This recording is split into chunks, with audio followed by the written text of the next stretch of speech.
listening to Information Man. Please make sure to subscribe to his channel.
Tell the truth. You are listening to Information Man. Please make sure to subscribe to his channel. Tell the truth. Information is power.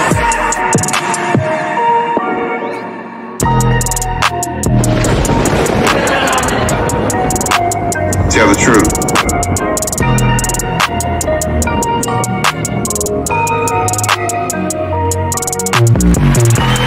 Information is power. Tell the truth.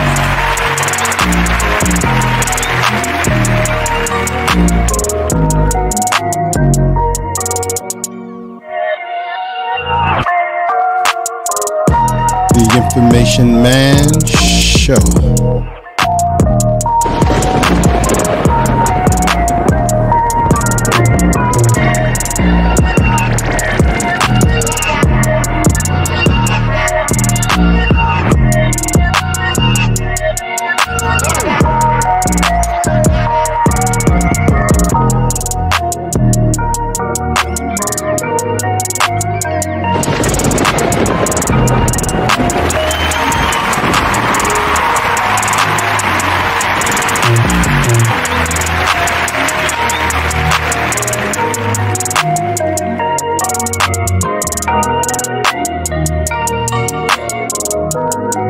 All right, everybody. Information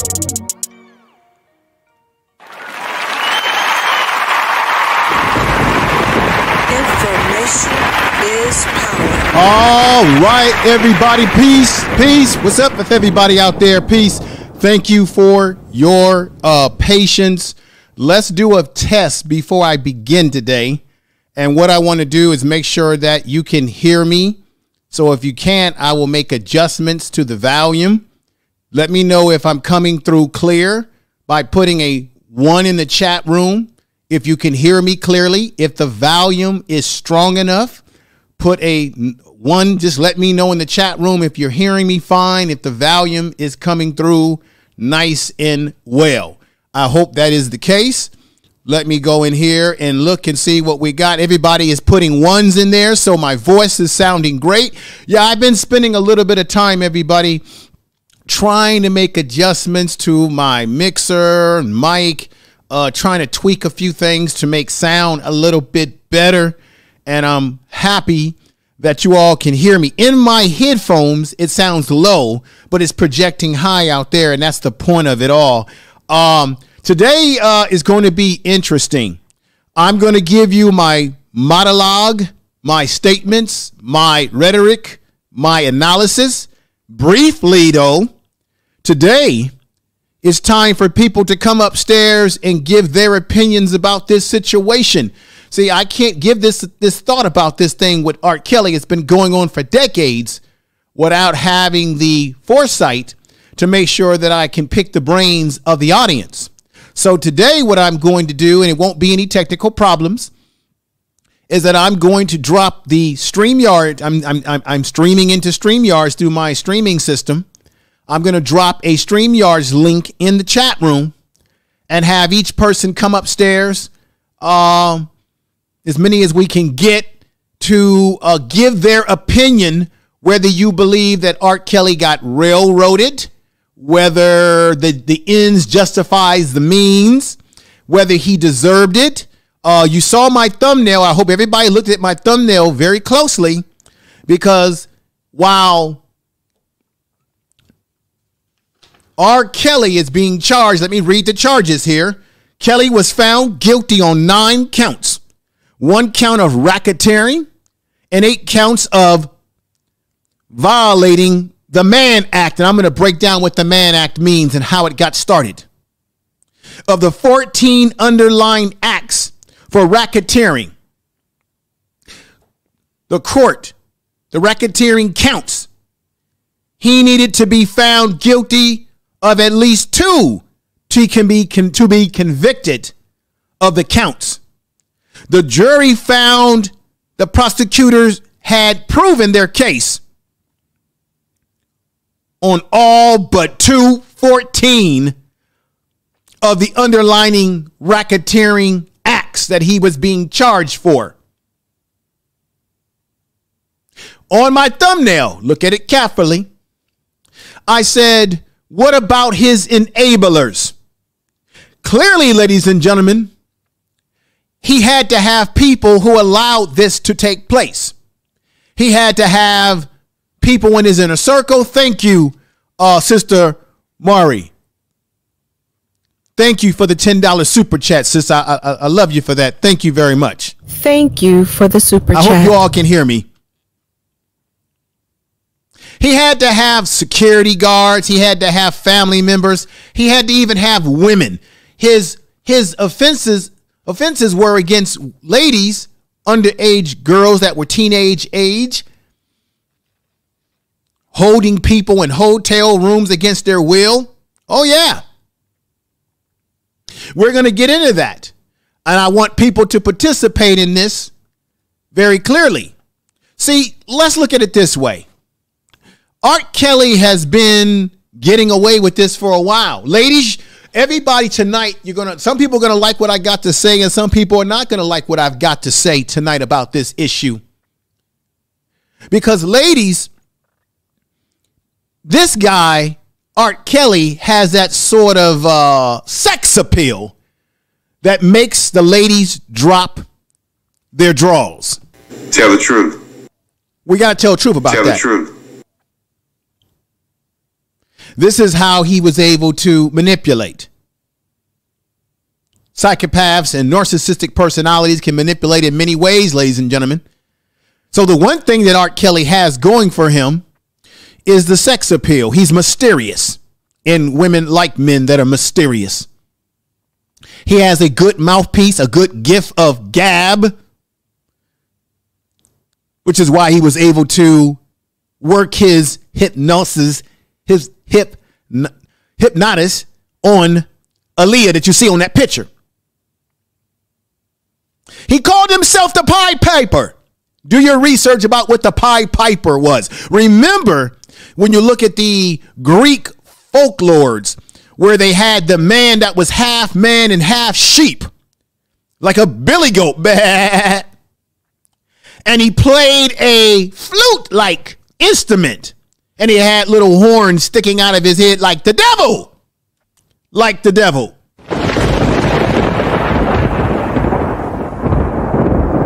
Kelly,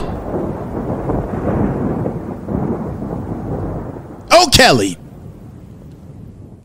Imagine him with the devil horns, the sheep skin legs and feet, with the Pied Piper, as he calls himself. And what was the power of the Pied Piper, ladies and gentlemen, in the chat room? Come on now. Guess it. He had the power to play that flute, and he would put women under hypnotics, hypnotize them. He could woo them. He could work his Cupid arrow on women to take over them majestically. That's the same thing like music. When you have artists like R. Kelly, who has the sex appeal, the thing that make you wet between the legs, ladies. So that's part of R. Kelly's appeal, that one, he has a sex appeal. He doesn't look so sexy on the left side because he's stressed out. But this was the kind of look that he had that would make you drop them draws. And so that ability, along with his celebrity or his connection into the Hollywood or Hollyweird rituals, allowed him sway over his kingdom. Therefore, he was able to tap into the greatest resource that he had a desire for, which was females, and particularly a taste for the underage female. Henceforth, his taste and desire for one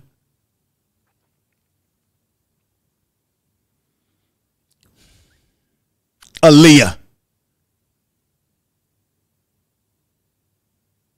A desire that drove him so hypnotic, so impulsively raged for his desire for him to validate himself. Narcissistic personalities do everything for self-gratification, not for the other person's gratification. He had to have her. Now, we heard that he got married to her and come out under the wash that she lied about her age. The uncle assisted in this bullshit. The star then, at age 27, as you see on the picture, 15-year-old singer Aaliyah, at a secret ceremony in Chicago. Vibe magazine later discovered that Aaliyah had lied about her age on the wedding certificate. Most of you already know about that. Tell the truth. Tell the truth.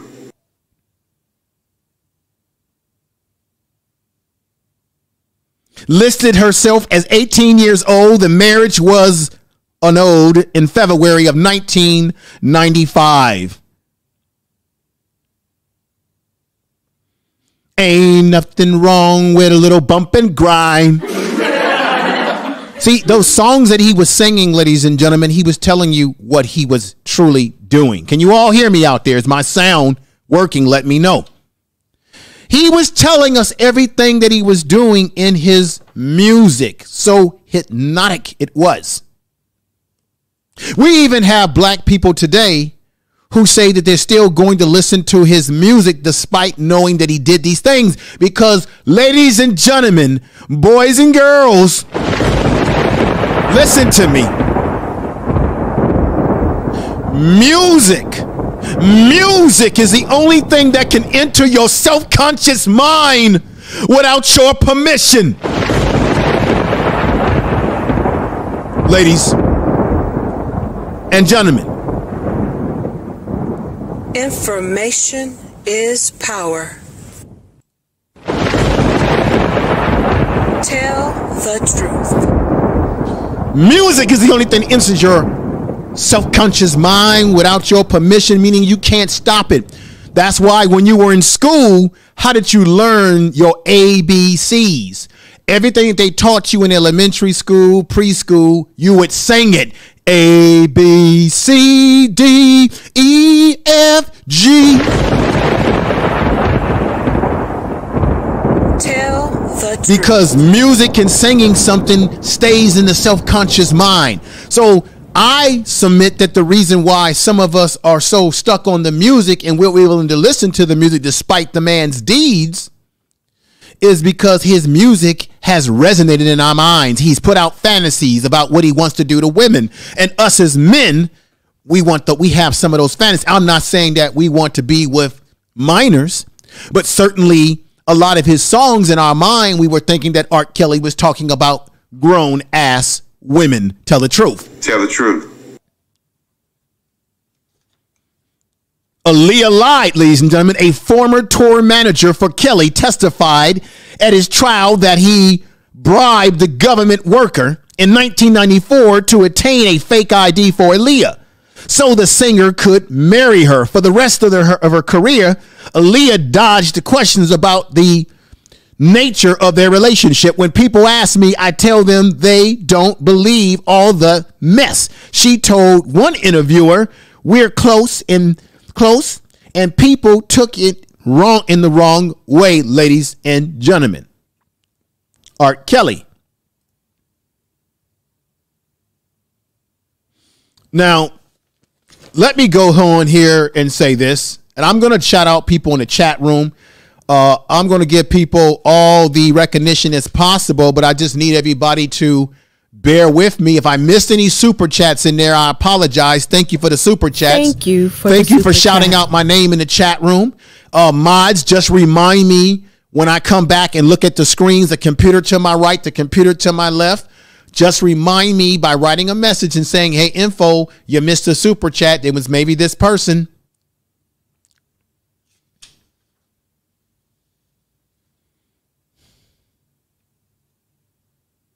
Let me break down a few things about a narcissistic personality. Let me get clinical with you, or let me use my educational cap here.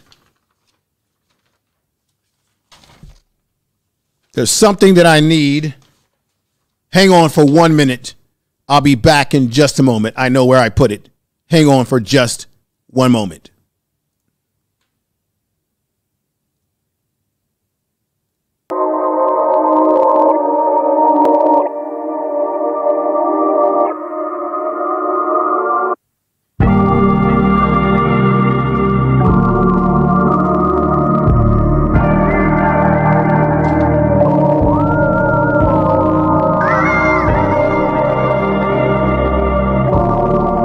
I'm back. All right, I'm back. From a clinical point of view, let's look at the mindset of a psychopath, of a narcissistic personality. What are the 8 characteristics of a sexual predator? Which a lot of sexual predators engage in narcissistic. They have a narcissistic personality. They have an inflated self-worth. This is what R. Kelly did to his victims. And let me say this. He could never have done this had the people around him been complicit in his fuckery. Meaning you had to have parents. What about the parents, ladies and gentlemen?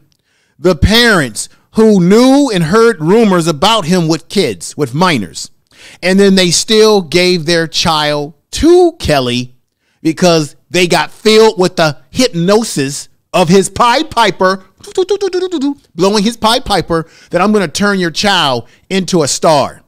They were so fame-strucken, so concerned about my child's going to be a star, it doesn't matter if R. Kelly is a predator. But they gave the child to him. What about those people who were on that funky documentary a couple of years ago who said they knew he was doing this and doing that? Why didn't they go out and report? There's a thing called mandated reporter. If you ever see a minor being harassed or sexually harassed, you as an adult have the responsibility as a mandated reporter to report it to someone. None of them reported it because why? Money, baby. Money talks and bullshit walks. They knew that R. Kelly was the breadwinner. He was the golden goose who laid the golden eggs. So they were able to shut their mouths. But then now that he ain't the golden goose no more, now everybody wants to sing like a bird about, I knew he was doing this, I knew he was doing that. And you know that some of these people had to cut a deal so they wouldn't go to jail. I'm saying right now that some of these people that were involved in making it possible for R. Kelly to do the things that he did, they should be prosecuted, at least civilly, if not criminally. And yeah, we can go over, did he do it? Did he not do it? Oh, his charges are not fair. Oh, R. Kelly is going to be going to prison for the rest of his life. Look at Woody Allen. Woody Allen is a weirdo too. He's walking the streets of New York. He's not in prison, which he should be. There's a double standard about how they treat black men versus white men. Yes, there is a double standard in this society when it comes to who goes to jail for what crimes and who doesn't. It still doesn't change the fact that Kelly has been doing things for many of years, and I welcome people to come on the panel today to express whether they agree or disagree with his charges. Some people are saying that, how did you get racketeering in there? I'm going to break it down to you. How do you get racketeering? If anybody's asking that question, you got to look at the law and understand the definitions of what racketeering means. And racketeering has expanded. They have amended the laws of racketeering to bring it into sex trafficking, bringing it into holding underage kids or women against their will.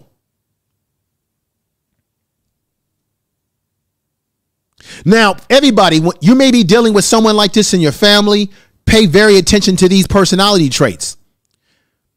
Pay special attention to the early stages. In the initial stages of a relationship with a predator, ladies and men, because women can be predators as well. The use of manipulating language. What did I say? R. Kelly is smooth with his poetry. Poetry in motion, baby. His songs.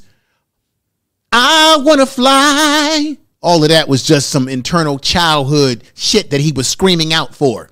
Because remember, R. Kelly was a victim of abuse as well. And most people who have been abused, technically, they have high potential to be a abuser themselves as they grow older.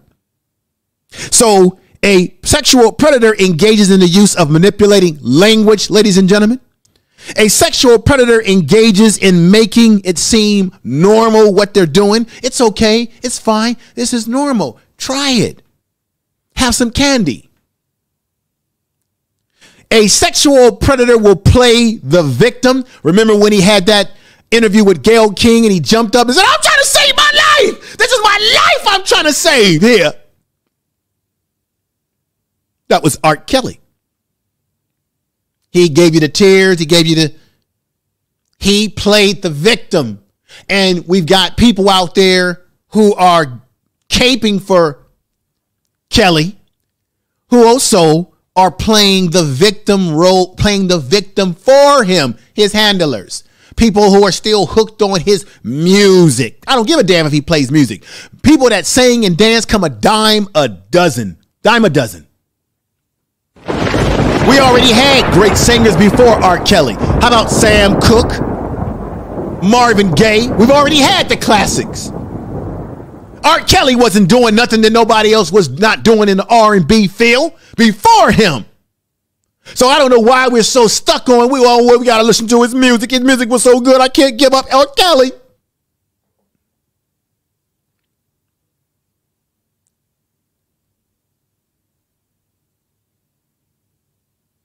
A sexual predator will radicalize his victim.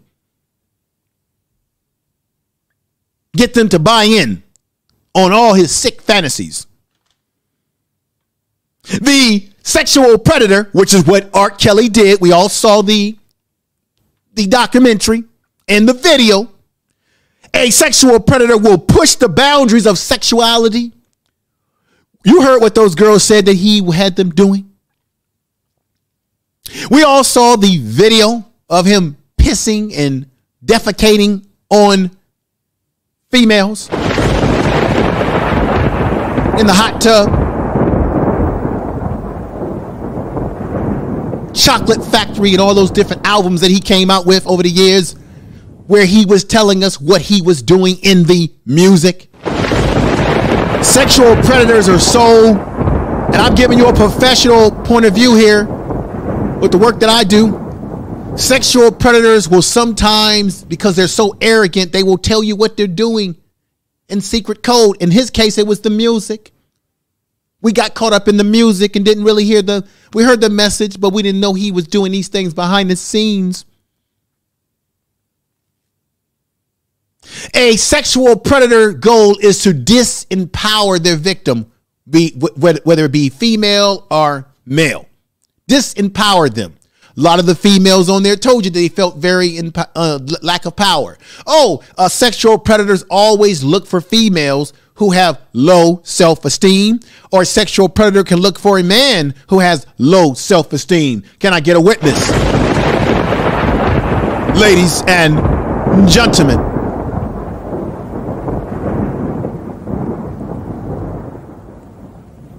A sexual predator secretly boasts about his conquest. Anybody I miss in the chat room, I mean, no disrespect to you. I'm just trying to stay focused on the content. Hang on for a minute, folks. We got Chris CC in there. We got Blue Jeans in the house. We got Natural Raw B's in the house. RY is in the house. Back to the Basics is in the house. We got Raw's in the Rasta Black is in the house. Oh, we got my man. Let me see. We got Sister Dukes. Carolina Dukes is in the house. Peace to you, my sister. Miss Deity Dimity is in the house. Joe, the beautiful Bernice is in the house. Let me see who else is in the house. Let me see. Somebody else that I missed that I was trying to say their name and I missed them. I'm sorry if I missed anybody because the chat room's going fast. We got Edit Again Media, House of Entertainment. Congratulations on your modernization and your anniversary. We got Queen in the house. Peace to you. We got the minister in the house. Everybody get the minister some love. We got Brother Youssef from the Ratchet Today. But there's somebody I missed. There's Miss Mary. We got, thank you for the super chat. Team Ranger 92308. What's going on, Team Ranger? Thank you for the super chat. I appreciate that. Thank you for the super chat. I hope you all can hear me. We got Mickey Bricks 2.0. Is my sound, because I did some adjustments on my mix board today, is my sound coming out nice and strong enough for you to hear through your cell phones and your computers? Let me know. We got Joy in the house. We got Old Reliable in the house. We got the Queen in the house. Back to the basics. I said again, Mrs. Dukes is in the house. Love that. Love that, sister. We got RY in the house. Blue Jeans. Oh, I think we had Club Den that came. Club Den came in the house. Miss Mary. We got the real Aaron Collins. We got Brother Keith. That's my main brother there. Has been supporting me pretty strong here, like everybody. We got Vince, Mr. Miracle City. I'll just say Vince, thank you for being here. I'm bad with names, but I got that part of your name right. Damn, I just know I missed somebody. We got Divine Diva Light. We got Diva Divine Light, if I'm saying that correct. Diva Divine Light, who's in the house. Thank you for coming over. Club Den, I thank you for being here. Who else did I miss? I'm looking over here, folks, because I want to just give everybody some respect here. And all right, okay, everybody. That's who I can see so far. Mods, if anybody comes through, let them know. I'll definitely acknowledge them. I'm staying on my dialogue here, and I'm getting into this very strongly here. We got Sister Natural is in the house. We got Sheila E. The Quiet Storm is in the house. Thank you all for being here, and let me give everybody a clap. Thank you.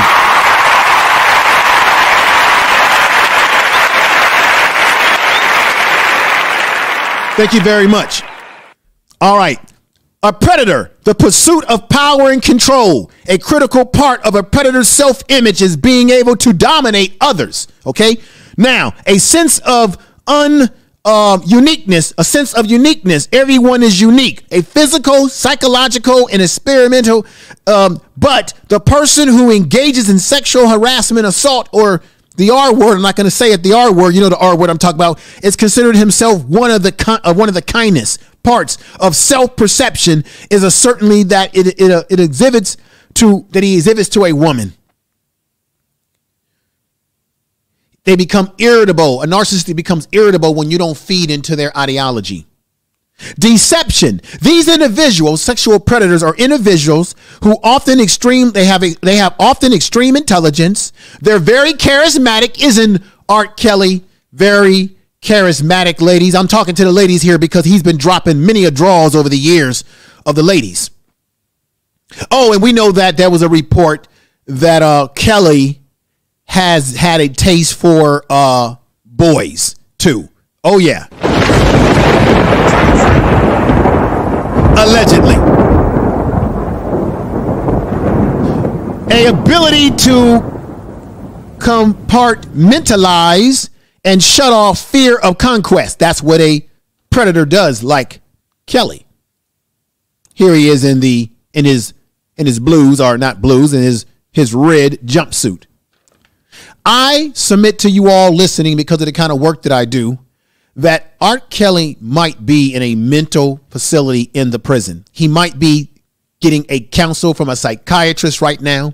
They may have to put him in some type of suicide watch, because I submit to everyone listening that he might, behind the closed doors of that environment that he's in, he might be under deep distress and stress, obviously, and he might be on suicide watch. They may not be telling you this because there's HIPAA laws, meaning you can't display certain medical and psychological history unless it's admissible in court of law. I submit to you that these things may be going on, that this man may play the mental card game in order to get himself in a better, cushy situation. In prison, they do not like sexual predators. In prison, I hit the bell. In prison, you are at risk for deep, I mean deep torment, and you could be hurt real bad. Real bad. And many times guys in prison don't want to program or engage with sexual predator. Now, they may want to use him for his money and resources, what little bit he may have left over. Tell the truth. Tell the truth. Let me put that down there. Let me come back over here. And once again, folks, I am going to drop a link in the chat room so that folks can come upstairs and give their rendering. I'm not finished with my monologue at this time. Thank you, Sheldon, for the $5 super chat. We got the Empowered Esquire TV who's here. If you do have time, sister, because you are the lawyer, attorney at law, a former prosecutor, she gave me a super chat. Thank you, sister. If you have the time to come up on the panel, I will be dropping a link to the StreamYard in just a moment or so. Give me some time. Thank you for the super chat. You and Brother Sheldon. Art Kelly is a monster, he says. Let me come back over here and let me go over into this right here. This is what I want to go over. I want you all to see what I have in store for you before I get ready to bring people upstairs. And here we go. Let's start right here with the number one. The number one. There we go. 1. Art Kelly was convicted of conviction included 1 count of racketeering based on sexual exportation of minors. I got to be careful with my words on YouTube. Minors, kidnapping, forced labor, and 8 violations of the Mann Act and sex trafficking statutes. Number 2, ladies and gentlemen.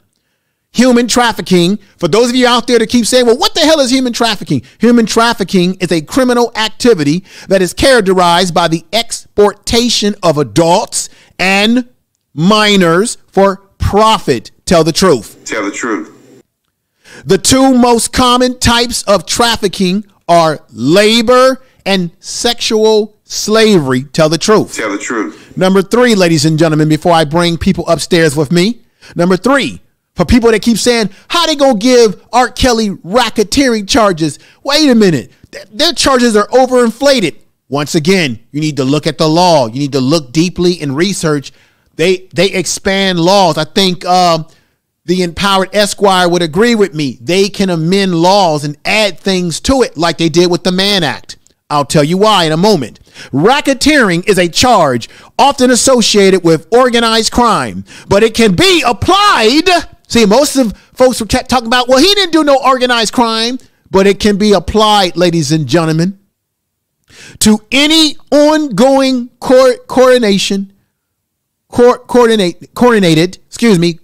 by illegal schemes or criminal enterprises to carry out a common purpose.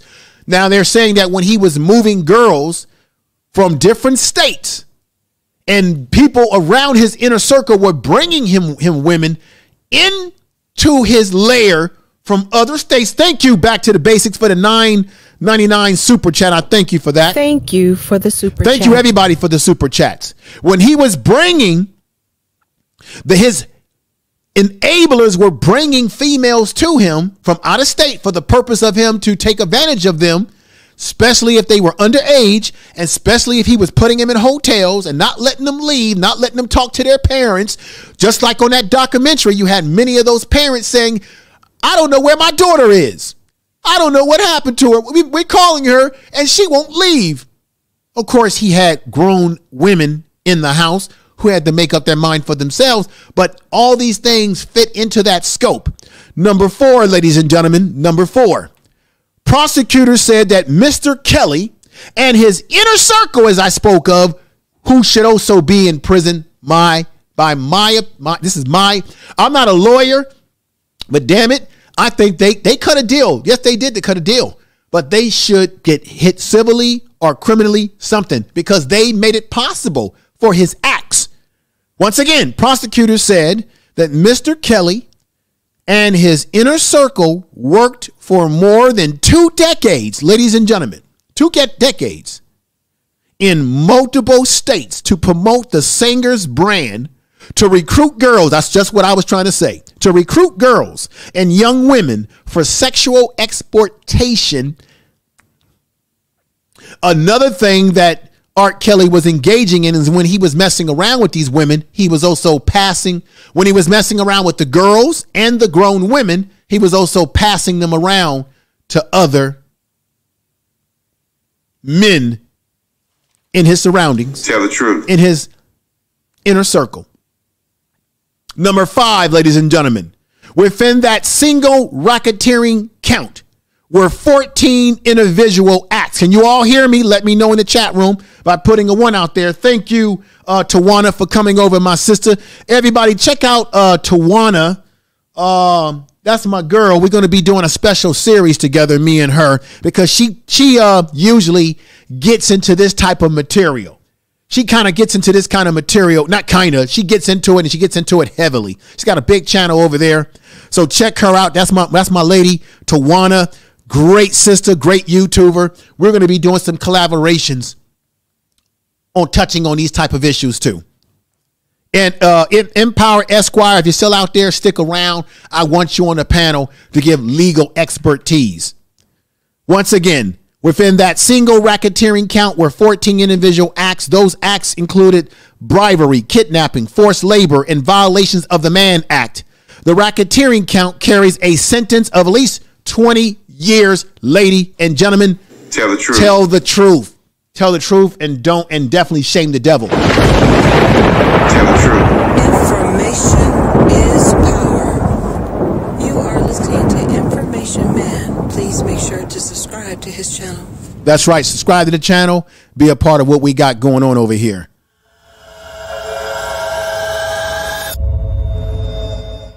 Next, number 6. Jury separately considered.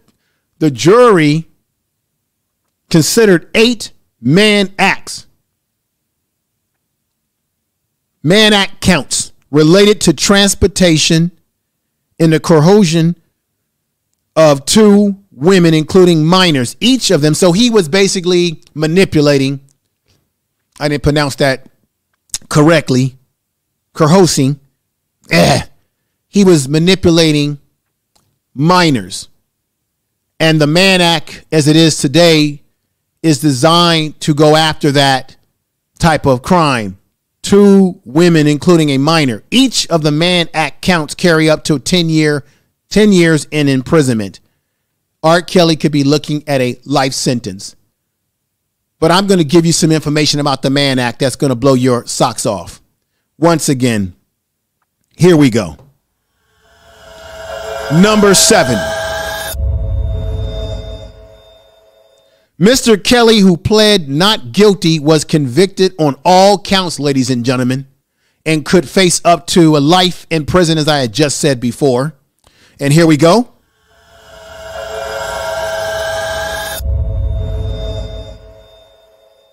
Number 8, the R&B singer has had accusations that span much of his career.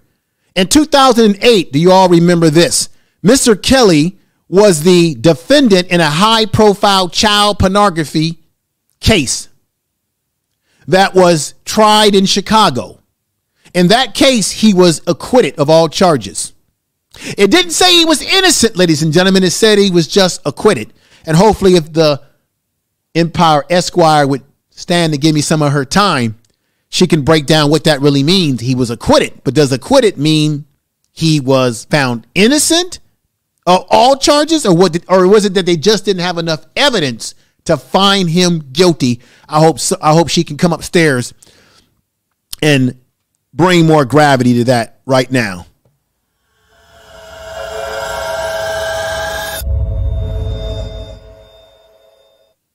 This is what the Mann Act represents today. The Mann Act is about the transportation of an individual for the purpose of prostitution or any sexual activity that may be charged as a crime, which would include, can everybody hear me? Let me know if you can hear my mic in the chat room, which includes kidnapping, the manipulation of a child, pornography, child prostitution, ladies and gentlemen.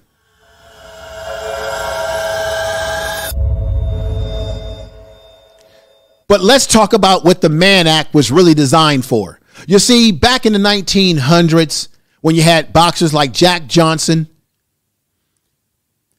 white men did not like the idea of black men being in relationships with white women. Matter of fact, you had white women busting out of windows to get their hands on black men in some cases in the 1900s because they loved a strong black, well, back in the day, they would call a strong black buck.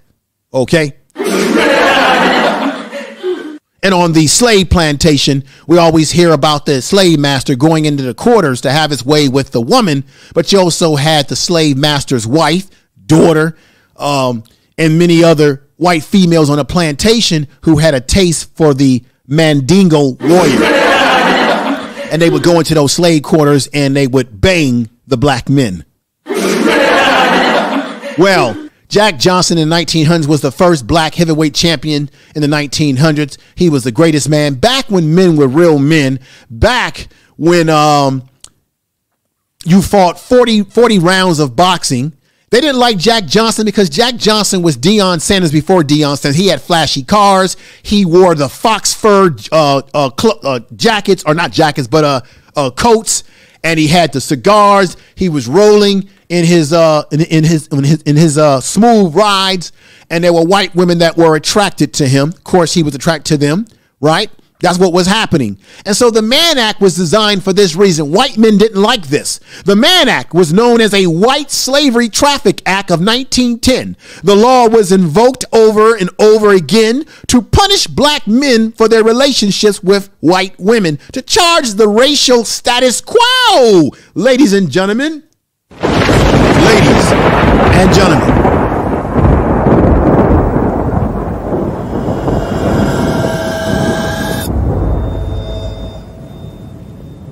Jack Johnson was the first African American to hold the world heavyweight title. He was accused in 1912 of violating the Mann Act, a law meant to prevent sex trafficking, but once was used as a weapon of racism. Right. So when black men were charged like Jack Johnson, it wasn't because they were messing around with underage women. It was simply because they had to put black men in their place and say, Negro, we're going to put you in your place. How dare you ride around with a damn Rolls Royce? How dare you wear fox fur coats? How dare you have a top hat? How dare you, how dare you, how dare you smoke cigars and act like you white? And how How dare you be banging our women? How dare you? Tell the truth. So they came up with the Mann Act.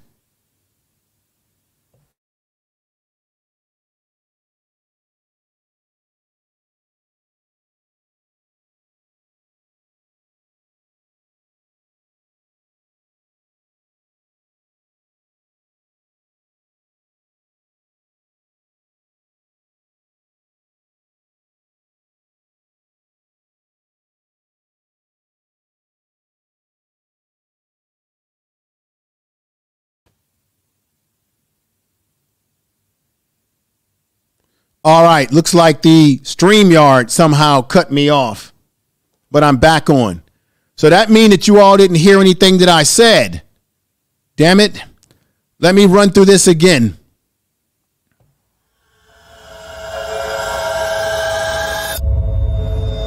All right, can everybody in the chat room hear me? Put a 1 in the chat room if you can hear me. Can you hear me? All right, can you all hear me? Put a 1 in the chat room if you can hear me. Put a 1 in the chat room if you can hear me. Okay, everybody can hear me? All right. All right. All right, you all can hear me. And we got 116 people watching, 94 likes. Please get the likes up. The mods in the chat room, let everybody know to get those likes in the chat room. Let everybody know to share this video right now, or share it whenever you can in your social media. If you're a content creator, share this content in your community tab. Now, you might have missed what I said. The Mann Act was designed primarily because white men didn't like the idea of black men being with white women. And as I said, when it came to the slave quarters, you had white men who would molest and do things to black women in the slave quarters. But you also had the master's wife, the master's older daughters, and white women that were living on the plantation that would sneak into the slave quarters and have sex with black men. At that time, they called them black bucks. Can you all hear me? So the Mann Act that R. Kelly was charged by was originally designed because white men didn't like the fact that white women were jumping out the window, chasing after black men, and that black men were able to have their way sexually with adult white women. And so they put this act in enactment. I'm going to say it again. The Mann Act was known as the White Slave Traffic Act of 1910. The law was invoked over and over again to punish black men for their relationship with white women. And that is the truth. It was designed to punish them. Let me fix something here. It was designed to punish them for their relationship with white women, to push the status quo. White men did not like black men being involved with white women at that time. And as I said before, if you couldn't hear what I said here, the transportation of an individual for the purpose of prostitution or any social activity that may be charged as a crime, which would include kidnapping, the manipulation of children, and pornography child, that's what the Mann Act's supposed to be. But in the past, it was enacted, as you can see at the bottom there, it was enacted to do horrible things to black people, particularly black men, to put us, to hold us, and to control us, because white men did not want us involved with their daughters whatsoever of adult age. Now, did things go on back in those days? Did you have underage? Yeah, you had underage stuff going on back then. You did. Let's keep it real. Another one.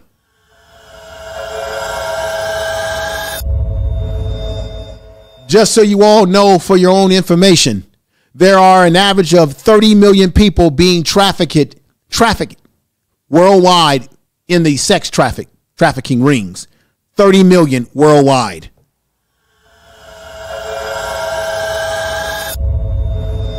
The average age of a domestic sex trafficking victim is around 13 years old. We're talking about minors, ladies and gentlemen.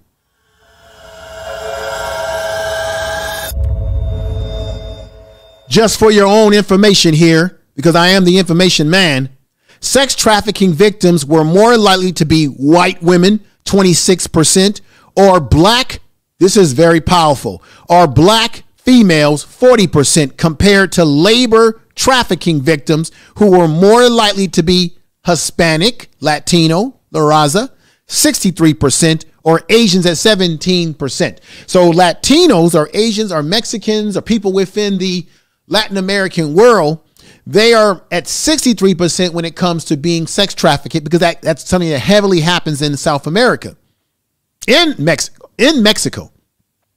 However, in America, when it comes to sex trafficking, I'm looking at that number of 40% when it comes to black people. So black people, we are second highest in being sexually trafficked in comparison to white people at 26%. Asians at only 17%. So for the purpose of this, because a lot of my audience is black, that's a pretty damn high number, ladies and gentlemen. That means it's a problem. Tell the truth.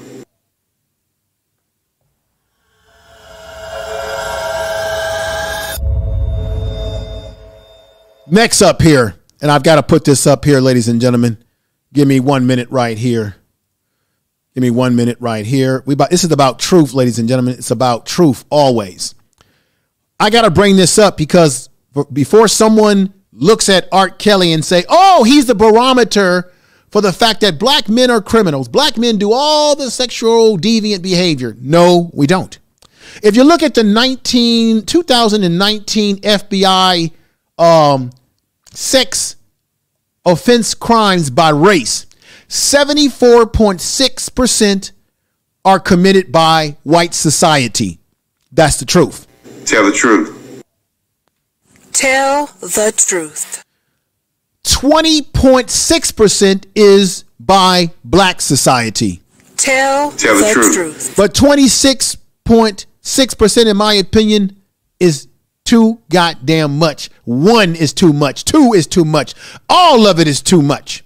But I bring that up because in America, the face of crime is always being painted as a black face, meaning African-American male, African-American woman, African-American teen, African-American child. So R. Kelly did his thing, but normally the face of this is normally white society. In this case, you could say white males in particular. Although white males and white society engages in this more than any of us, they don't tend to get profiled in the way that black society gets profiled. That's the truth.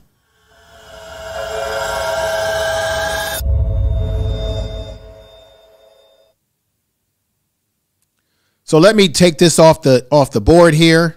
I appreciate everybody coming over. I'm going to drop the link so we can begin the discussion. Let me also go over this. Bill Cosby. Can you believe Bill Cosby? He needs to shut up and worry about his own case, because Bill Cosby is not in the clear, ladies and gentlemen. Bill Cosby, you see his big head up here next to me. You see his big head. I can say that there was some strange things about his case. There's some questionable things. I do believe that some of those women that accused him, I believe some of them were not telling the truth, and I believe some of them were telling the truth. But here, be it there or be it here, Cosby decided to put his big mouth and get involved in the talk of this whole situation. So let me read to you a little bit of what Cosby said. Bill Cosby felt that R. Kelly got railroaded at a sex trafficking trial. Bill Cosby felt that R. Kelly got railroaded in his sex trafficking trial that ended this past Monday. Cosby believes that the singer was screwed and that he was not going to catch a break during the month-long trial, according to his spokesman. You know, Bill Cosby, you need to shut up. Go get yourself a Jell-O pudding pop and set your ass down, because you still got more cases coming on your ass, even though you got out, and you got out under a technicality of the law, and they did their due diligence to because the defense team did not follow the law, and because they did not follow the law, and it was the law that worked in your favor, Bill Cosby, that you were able to get out under those technicalities of the law. But right now, just like O.J. Simpson, who keeps running his mouth sometimes, you need to shut the hell up and go have a Jell-O pudding pop. Tell the truth. Because you still got a case coming your way, brother. Bill Cosby went on to say this: no one fought hard for him, and the attorneys didn't humanize him. This is according to Bill Cosby's camp. He faces 10 years to life in prison at his sentence next May. Well, Cosby, meanwhile, had been convicted of sexual assault in April 2018, but the 84-year-old served just 2.5 years behind bars before his conviction was unexpectedly overturned in July, and he was set free. That's true.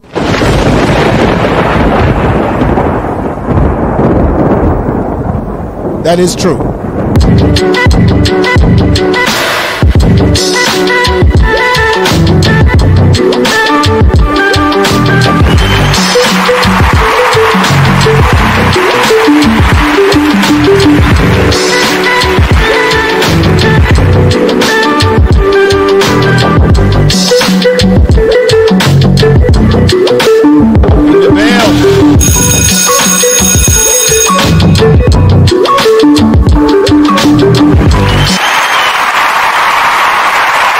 This is about the Mann Act.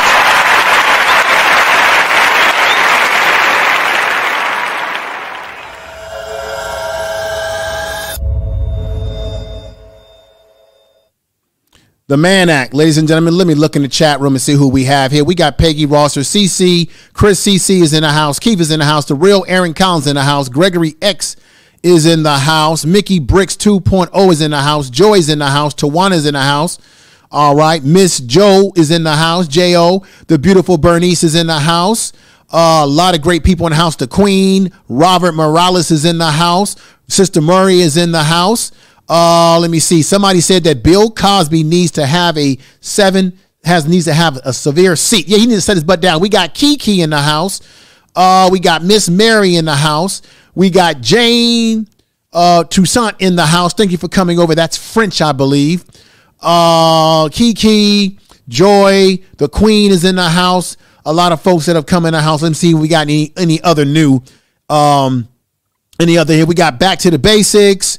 We've got Sucker, Wonderful Journey. Such a Wonderful Journey is in the house. We got the House of X saying, welcome to the live. Thank you. We got my main man, the minister, saying salute. I'm going to be opening up the panel in just a moment, but let me read this to you because this is very important. This is my brother man here, Keith. What's up, Johnson?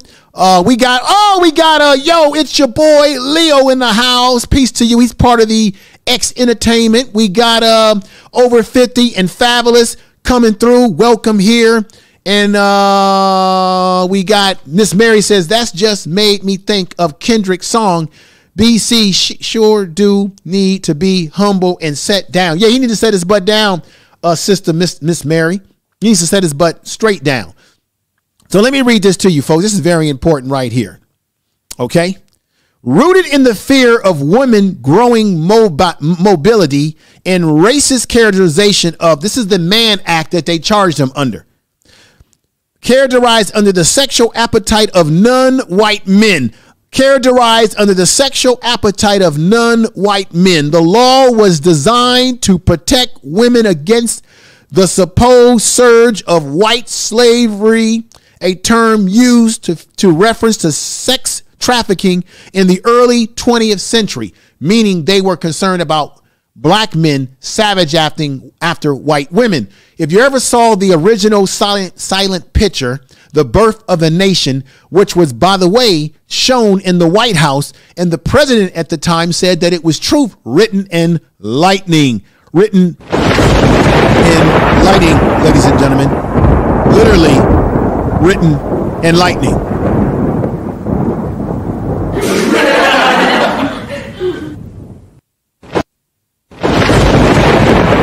Information is power. Information is power.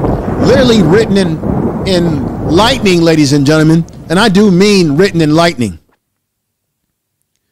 The thought is that the thought was it had been significantly amended.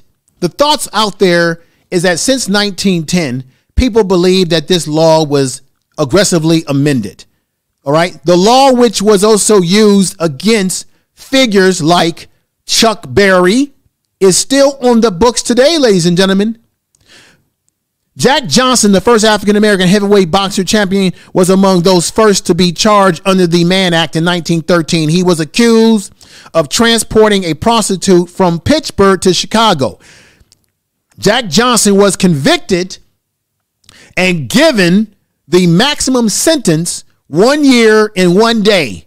Critics, however, believe that Johnson's case was racially motivated. The prostitution was his white girlfriend. So because he had a white girlfriend, they didn't like that. They said, you know what? Let's bring this Negro under these charges. Let me read this to you. Congress passed the Mann Act, which was aimed to keep young women from being put into prostitution. I had read that already. The most famous prosecuted under the law were those like Charlie Chaplin. Remember Charlie Chaplin from the silent movies, 1944, Chuck Berry in 1959, and in 1961, who took an unmarried woman across state lines for immoral purposes. Berry was convicted and spent 2 years in the prime of his career, a musical career, in jail. After Berry conviction, the Mann Act was enforced only sparingly, but was never repealed. It was amended. It was amended in 1978 and again in 1986. Most notably, ladies and gentlemen, most notably, the 1986 amendment replaced the phrase "in any other immoral purposes" with a sexual activity for which any person can be charged with a criminal offense. Ladies and gentlemen, that is my monologue for this evening. It is time to get people on the panel. Let's have a mature discussion. And don't use the R word. You know the R word I'm talking about, because the YouTube algorithms will penalize the video, maybe even take it down. So when you speak upon these issues, be very careful with your words. I cannot have people speaking crazy up here. Be very measured with your words, but speak the truth. Tell the truth. I don't care if you don't think that he's innocent or he's not innocent. I don't care if you think that his charges were too harsh. I want to hear it. I want to hear all the pros and cons. I don't want everybody up here thinking and talking like me. If you got a problem with the whole situation, speak on it. But I need you to be honest about his enablers who need to be prosecuted as well. So everybody, you will be able to, you will be heard. You can say what's on your mind within respect, of course, on the platform. You will not be censored if you say something that's not popular to what the rest of us believe. Unless you just say something totally ridiculous, totally trolling me, then you got to go. With that said, let's get ready to bring people up on the panel, and let's get the music. Let's get the music playing. Yeah. Okay. Hold up. Yeah. I'm chasing the bag, I'm racing the clock. Look at them block, watching them flop. Used to see this in my sleep when I ain't had put my thoughts in the cot. I really was lost. Now I'm public with the soundscapes. Floss, I'm really pulling strings for the pound cake. I see you went for a puppet in the clown face for a little wage. The talk of the town is late. Still me, I never switch sides. Came a long way with the gas tank running on fumes. Wonder why you full on the envy. When it's all love, when I fall through with the young bulls, getting niggas a kidney, but you ain't mob, you a op. Must be lost in the sauce. Been here for the art and the jump start. Wanted this is mom packed the lunchbox with the Kool-Aid jammers, and I'm still throwing tantrum. I'm set to roam around the planet where they know the songs and they chant them. The vision turned into fruition. I'm really liking how it's panning. They call me collector, you thought I planned it. Been crazy, then it fell into place. Now everything's stable. I'm all in on the table. You selling that fable, we know that it's made up. We know what you made of. I do better offline, yeah. I've been calling to a God. I'm in tune with the signs. I'm just trying to let go. I'm just trying to be me. I'm just trying to do, yeah. Moon landed with the elevation. Arm strong with the levitation. My third eye needed calibration. That was heat rock when I notated. I've been going crazy. Stone face when I kill beat, leaving no trace on location. Premeditated, ayy. Can't even be still for like more than a minute. The way that they play out, I don't wanna miss. I don't know part of this shit. Feel like I'm deep in the plot of a flick, and I'm the star of this shit. And I've been playing my part since back when we started this shit. Feeling charged, got a little coin on me, and I sauce with the nits. I'm a boss, I'm a prick. With the cold showed up in the bro doja in the fourth quarter, no assist. And the form's hella crisp. I'm the calm in the storm. I took my own struggle when I flipped it. And the hustle been legitimate. It's so many blessings, I might be allergic. How I move, they treating the sound like I'm stirring. I'm working the pot till it's firm. I serve like Serena, do it the cleanest. You not on my wave, you can't handle the current. Nah, that's just a teaser, yeah. I'ma be me, take it or leave it. I do better offline, yeah. I've been calling to a God. Okay. I appreciate everybody that's up here. I definitely appreciate everybody that's up here that's joined the program today. Hopefully we'll be able to get as many people to come in. Haps can take up about to the max 10 people on the panel, maxed out. But as people drop down, if they choose to, we'll bring people up. Now everybody has had a chance to hear my rhetoric, my breakdown. I gave you a mental health breakdown of the personality or a personality trait that R. Kelly may have engaged in. It may be a part of his trait. I can't say 100% because I'm not evaluating him with a psychiatrist or a nurse or someone, but he has all the traits that I deal with and I see all the time in my professional field. And let me bring some more people in here. Please get your audio ready so we have no distortions at all in the audio. Please get that audio together. Okay. Minister, I'm going to unmute you in a minute, sir. Just get the audio and everything going in there nice and easy. Okay.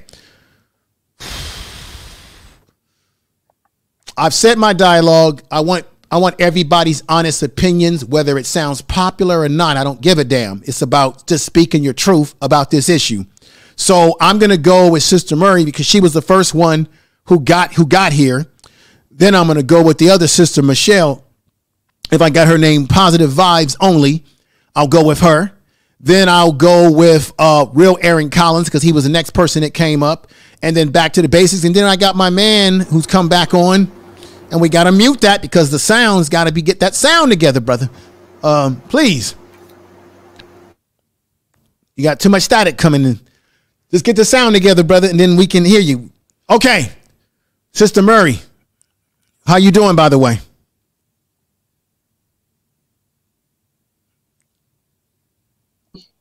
Okay. How you doing, sister? I'm fine, hon, and I'm not going to stay up here too long. To answer to your survey, yeah, I feel that the people involved should also be held accountable. That also means the industry that he is in. Mm-hmm. I feel the parents of the victims, they need to be held accountable as well. But I also feel that they need to be seek counseling or have counseling forced upon them. Yes. The unfortunate matter here, and I actually stepped away from your show. Oh, okay. For a brief moment because I was looking up a particular video where another content curator was speaking on the high rate of Black people, especially Black children, becoming missing. And unfortunately, the video is not up there, and I was going to use that as a reference. So I'm gonna speak very delicately because I know why the video was taken down.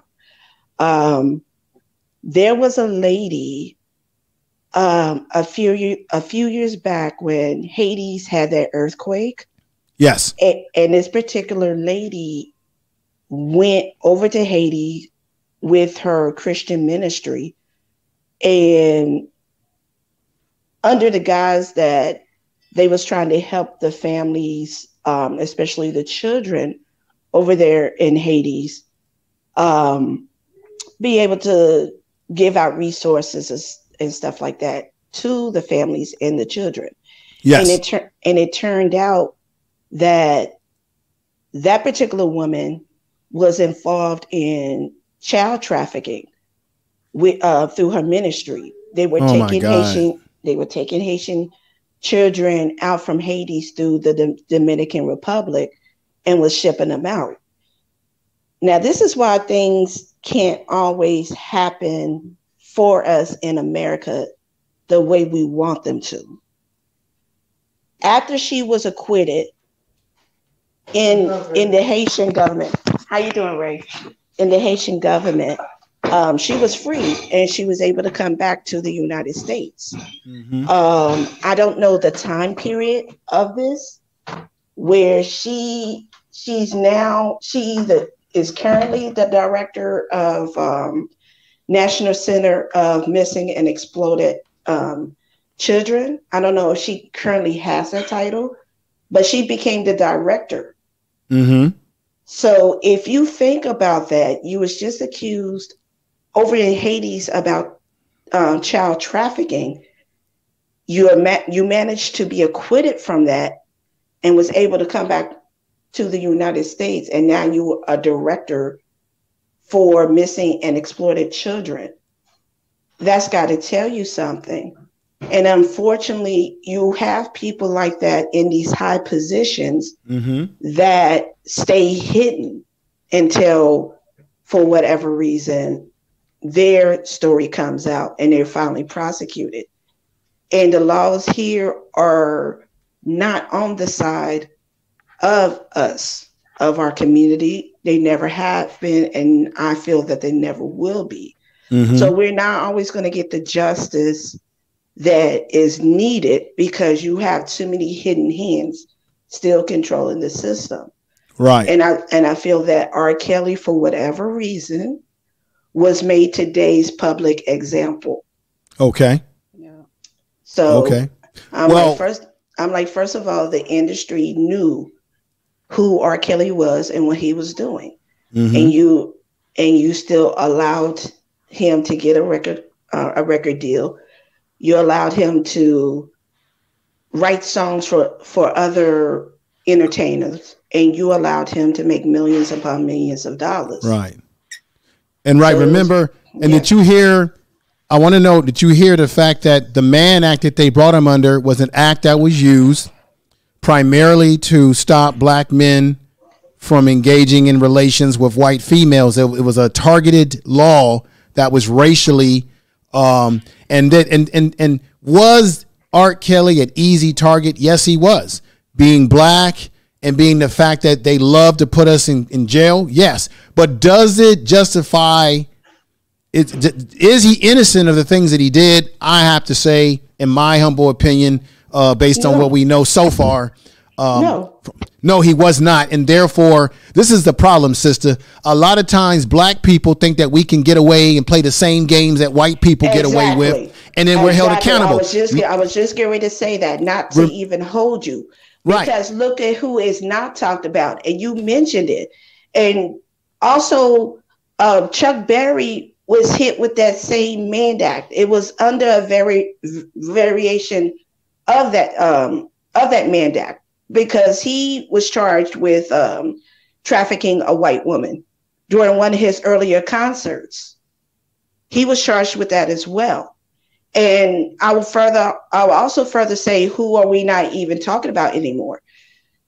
We're not talking about Woody Allen. We're not talking about Kevin Spacey. We're not talking about Dustin Hoffman.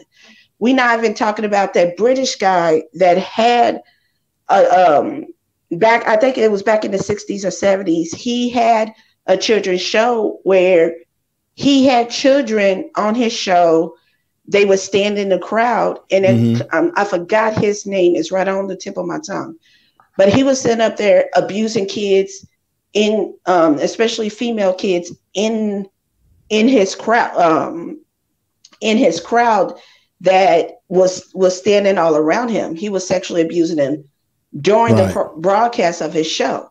He was able to leave the United States, and he's still hiding out in somewhere in England somewhere, so he could escape prosecution. Right. And different strokes for different folks. Exactly. Right. Exactly. Well, let me say this. Same thing happened to Adam Clayton Powell. Adam Clayton Powell played the same game that the white politicians were doing, and they took away all of his power. They stripped him of all of his abilities because they charged him for the same thing that the white politicians were doing. And he even called them out and said, I'm doing the same goddamn thing that you crackers are doing, and you are doing me like this. So you're absolutely right. We as black people, there's two different rules. There's a rule for us and a rule for them. And when we do something wrong, and I'm going to say what he did was wrong, they will hold us accountable, but they'll make the charges even more, extend them to even more thunderous areas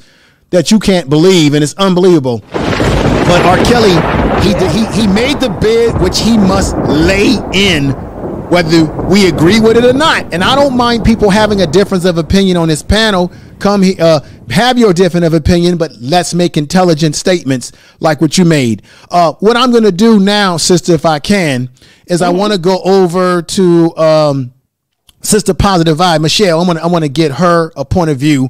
She came on upstairs with me as well, and get her point of view. I want to be orderly on this panel so that everybody can be heard completely. Go ahead, sister. Go ahead. Oh. Also mute my mic for me, please. Because no problem. I'll mute it. Yeah, I'm having problems with StreamYard as well. Oh yeah, StreamYard be kind of tripping sometimes. They got to get that stuff right. Okay, Sister Michelle, are you there? I am here. Hello, everybody. Can you hear me? Oh, we can hear you, sister. Let me make you front. I should start making people front and center too as they talk. Go right ahead. Go right ahead. I'm not sure what people are paying attention to when it comes to R. Kelly trial with this case, because we got a hold of the transcripts, and the transcripts tell a different story than what they put out in the media. My point is they put out trust me, nobody on that stand. They had those 40, 50 witnesses up there for the prosecution. None of them said R. Kelly was with underage women. Nobody was in. I mean, he asked for ID. He did all this stuff. Nothing. They all said nothing. The only two that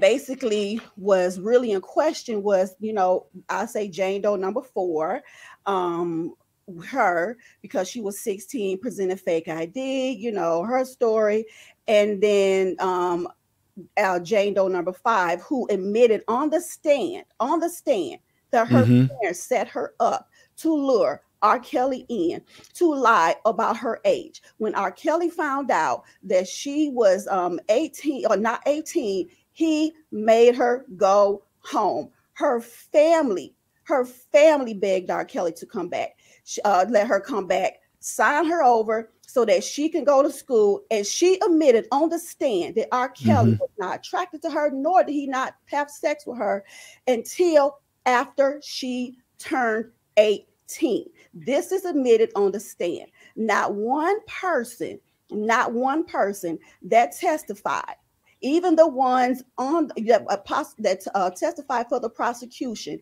said that R. Kelly did anything wrong as far as messing with young women. See, when people go into the, because I had to accuse some family members before of, inappropriately touching me. Okay.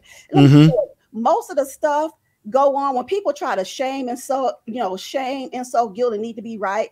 I have 4 sons. People ask me, what if you have a daughter? It's not the point if I have a daughter. My point is my daughter would not be having sex with anybody. I don't care who it is, because my sons did it. I have 4 sons, 3 daughter-in-laws. None of my sons became young fathers. They got married. 2 of them still don't have, well, actually 3 don't have kids. Only 1 have kids with his wife.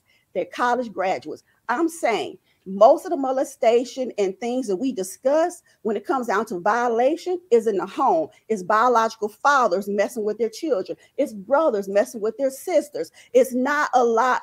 So when people ask me if I had a daughter, I leave them with R. Kelly, you got to be careful with leaving them at home with your uncle or your brother or your cousin. So right on. I read the transcripts. I got a hold of the transcripts. You know, I listened to other people that reenacting them, and everything that people are saying, it's just the media put out this false narrative about R. Kelly, and he wasn't charged with pedophilia. He wasn't charged with pedophilia. That's the thing. He was not charged for that because they know they had no evidence against that. And that's what gets me the most, because Black people, we really don't take the time out to do our research, nor do we read. We believe what white media put out there, and that's not right. Let me say this, if I could. We got my man. I hear what you're saying, sister. You're making very, very good points. Let me just read this. This is Brother Identity Withheld, and he had a conversation on his channel about this. He said, "What's good information, man? Did anyone bring up Elvis, who dated eventually and married a 14-year-old Priscilla Presley, right? No charges. And what about Jerry Lee Lewis? None of those folks. And just like I said earlier, when our white counterparts engage, and I know people out there are going to say, here you go with the race stuff, but it's true. When they engage in the same deviant behavior, they are not often held accountable. It does not mean that Kelly's not guilty of sin for doing things that he was doing, but it shows you that we got a different standard for different people. Well, my point is, this is another thing we have to stop demonizing men, because we're trying to make it seem like if it was the case, a 15, 16, 17-year-old girl are not out here doing the worst. These girls are very sexually active. They're extremely, if that's the case, it wouldn't be so many young baby mamas at 15, 16 years old out here having kids out of wedlock. You know, my thing is, what can we do within the Black community to get our children? Look, we have 80% of our children born out of wedlock. Why are so many African-American women having babies without a husband? You got 3, 4, 5 kids and you ain't never been married. To me, baby, that's a problem. Okay. And I'm sorry. I had 4 sons. I did get married after my oldest son, but let me tell you, I told my son, because I was 15 when I had my oldest son. He's a physician assistant in Detroit. He did well for himself. His father wasn't around. I'm tired of the pity parties that we put out there. We got tired of whining. I raised 4 sons, and I'm very proud of what they turned out to be. And no, I'm identity withheld. I'm not blaming a child. They're not children. You say that until this 15-year-old comes to your house and bust you upside your head or rob you at a store. Are they still a child? I mean, we have to understand, look, R. Kelly there has not been proven that R. Kelly messed in this trial here, this New York trial, that R. Kelly messed with anyone underage knowingly. It was only 2 that was in question, and that was Ezreal, who parents need to be locked up.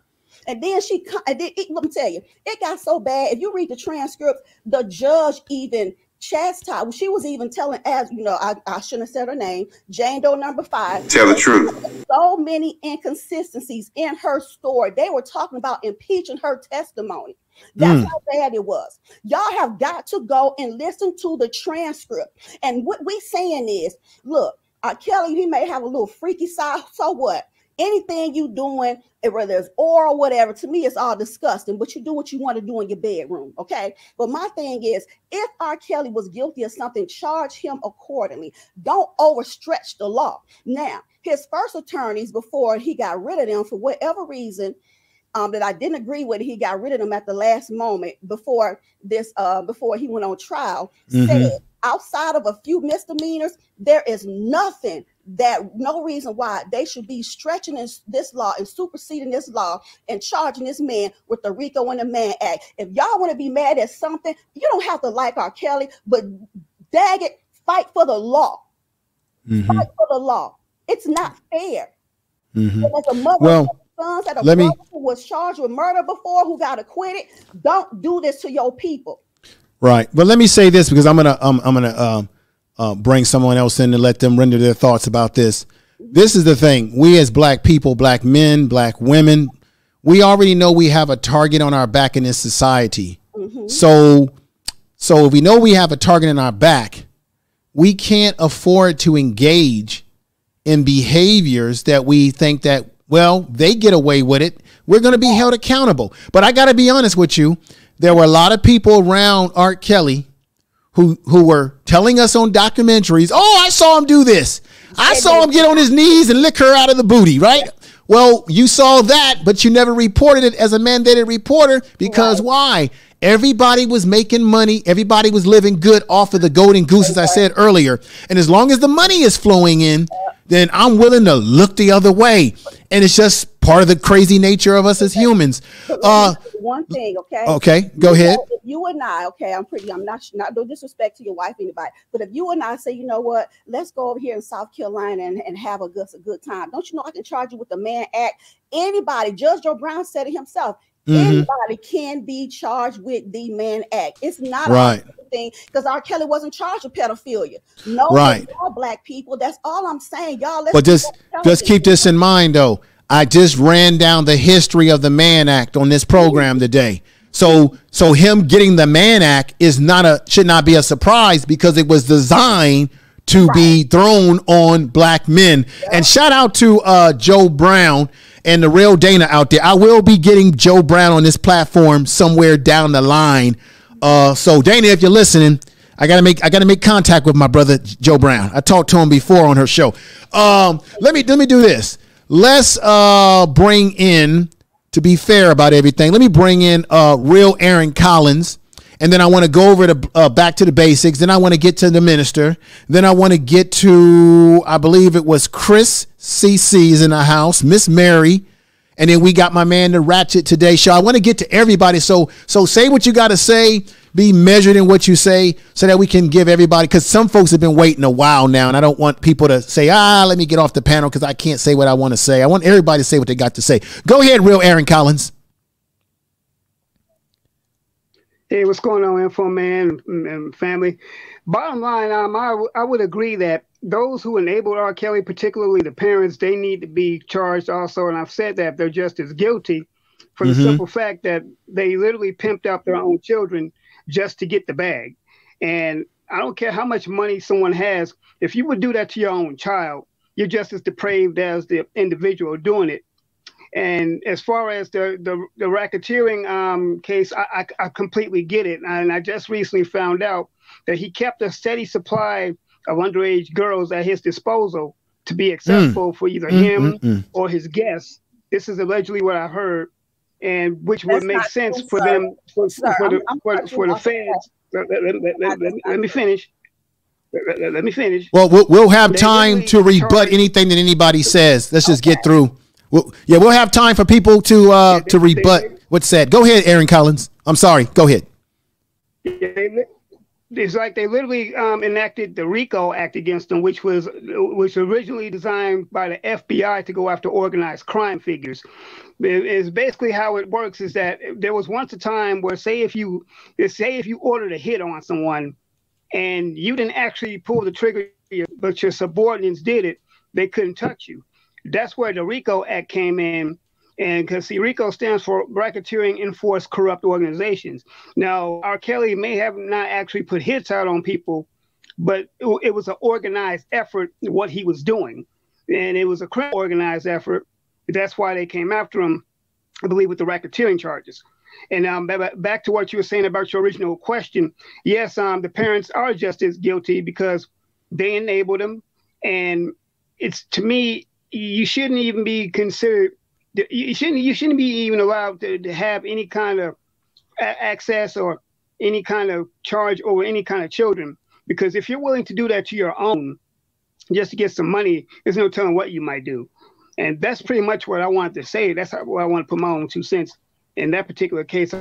It's more I want to say, but for the sake of time and for everyone else on the panel, I'm gonna render my thoughts on that. Okay, thank you, Aaron Collins, and let's see who's next. Back to the basics. Render your thoughts, sister. Who was that? Me? Back to the basics. Oh, sorry. No, it's okay. It's okay. I just want to thank you for allowing me to speak on your panel. I agree mostly with what the real Aaron Collins had said. It's just really concerning because, the parents, I mean, just again, they're minors And I do believe the parents should also be accountable for what has happened, because I think it just shows the ugliness that's within the industry. As far as as far as pedophilia, I think it's just one of those things that it's like a wide open secret in Hollywood. So it really is a shame. And I would say that the parents should definitely be charged. And it's just really concerning. We need to really look out for each other. And that's what I have to say. Okay. Let's go over to Chris CCC. She's been waiting patiently. And I'm going to try my best to put everybody front and center on the screen every now and then. But how you doing, sister? Hey, can you hear me, Info Man? Yeah, I can hear you. And Hi, I definitely would like to hear. me. Oh, thank you for coming up. I'm surprised that you came up. I appreciate that. Now I want to hear what are your thoughts. And I don't care how controversial they are, because that's part of dialogue. Go right ahead. Yeah, thanks for having me on your show. I really appreciate it. Mm-hmm. And hi, chat. Hope you guys are doing well. Happy Sunday. With the R. Kelly thing, I honestly just blame the parents. I honestly do. As a mom myself, just what I've been seeing, what I've been hearing from the court cases, how all the testimony is highly disgusting. I would never. First of all, who lets their kids go to a grown man, whether it's a celebrity, a neighbor across the street, a grown man, no wife, nothing like that, to take care of them? That part is just mind-boggling to me. I'm a mom. He's my son. She's my son. They're staying with me. That's my responsibility. So when just that part, and then I'm like part of the younger generation. So when I hear R. Kelly songs like on the radio, and today, it's really hard for me not to listen to it, because I was actually putting in the chat that it's super, super hard to not hear that song and like relate it to a part of your lifestyle or your life like back in the day. And nowadays, like when I hear I Believe I Can Fly, I mean, come on, Space Jam was like the ish. And you're hearing I Believe I Can Fly and all of that. I remember myself in like Manhattan, in my dad's condo, and I'm in the mirror and I'm dancing and I'm being all princess like. And now I'm hearing it and it's like, oh my gosh, like every time I hear it, I always go back to that memory. But of course, when I hear it now on the radio, I would skip it. But in the back of my mind, it's like, gee, it's something so huge that goes on in the back of my mind. And I'm pretty sure everybody has that one R. Kelly song. They're like, yeah, I was with that girl. Or yeah, I remember I was at the club and this song happened. So it's kind of hard, but it's almost like you have to train your mind to say, no, this man is absolutely disgusting. He did this to many kids. And the last thing I want to say is, it's about celebrities. Why do they always have to get away? Years upon years. Mm-hmm. They have to get away with stuff like this. Like we all knew R. Kelly was gross, nasty, disgusting. Other words I can't say on your program. And all of a sudden today, when he's like 50 something years old, oh wait, now we got R. Kelly. Like we've been known this. So I don't know what it is about celebrities that gets away with this, but your neighbor across the street, you just heard one thing and then boom, right. All of a sudden, you can hear it. Well, let me say this, and I know, and maybe somebody will disagree with me in what I'm about to say right now, but have we forgotten that in Chicago, where he was going to the schools, I know one reason why he was going to a local high school is because we know that R. Kelly was illiterate. He could not read very well, and he had a music teacher from when he was in high school that he would go to and consult, who would help him with some of his musical, I guess, arrangements. I don't know. But we know that there were high school girls who also said that he was coming up there sort of sniffing out for young girls. However, let me say this. We also know that some of these girls, because we know that, the old saying when you were growing up, girl, you fast. That girl is fast. That boy is too fast, right? We do know that some of these females who were teenagers, whatever you want to say their ages were, I'm not saying that they could consent, but we do know in our own years living on this earth that there are underage teenage females who will readily go for older men, and particularly older men who have celebrity status like R. Kelly. I'm not making excuses. I'm just saying if we're going to talk about this shit, then tell it all. Tell it all. That's funny. Yeah. Facts, Info Man, facts, all that. Yeah. That part. Okay, thank you. Now, respectfully, because I want to get to, let me go over to Minister. I got to hear from Miss Mary, and I got to hear from my man Yusef. I know he's going to have a lot to say about this, but the minister that's in the house. What's happening? How you doing? Tell us what's going on, brother. Can you hear me? Yes, sir. Okay. Well, first of all, like the lady said, the first lady that spoke, there's black law and there's white law. Well, first, let me back up. In regards to seeing the video of R. Kelly, I can't personally separate that from the trial. Mm-hmm. I just can't. The story that I heard about the video was he had a twin brother. So that was the reason why what I saw in the video, technically, until it was proven that he didn't have a twin brother, I couldn't convict him based on my life and what happened in my life. I'm somebody that have a book coming out called Falsely Accused in 1991. I'm not trying to promote it right now. I'm just telling you I do. Mm-hmm. But I've been charged with 22 felonies and convicted of 11. And like the lady said in the beginning, now my situation is white and black. You have black on black and you have white on black. You have like the all-American story. You know, you have the football player or the athlete or the rapper, and the white girls, they want to go. They feel like even if they sluts or the white folks don't want them, they still better than the best black people. You have those people that target out black folks. I had experienced that, you know, back in the 90s myself. But we have different reasons why people are targeted besides celebrity status. We're targeted behind having records. We're targeted behind being veterans. I'm a veteran. I was targeted once I got out the military. I mean, there's multiple reasons. Like I said, in regards to R. Kelly specifically, I'm glad the lady came on and talked about transcripts. Because that's the first time. Tell the truth. That's the first time that I've heard something that seemed factual. Listen, people, check this out. And I hate to be like this because I'm not racist like this, but in regards to this topic, I am. We cannot let white folks tell you what black folks did. Yeah. We can't.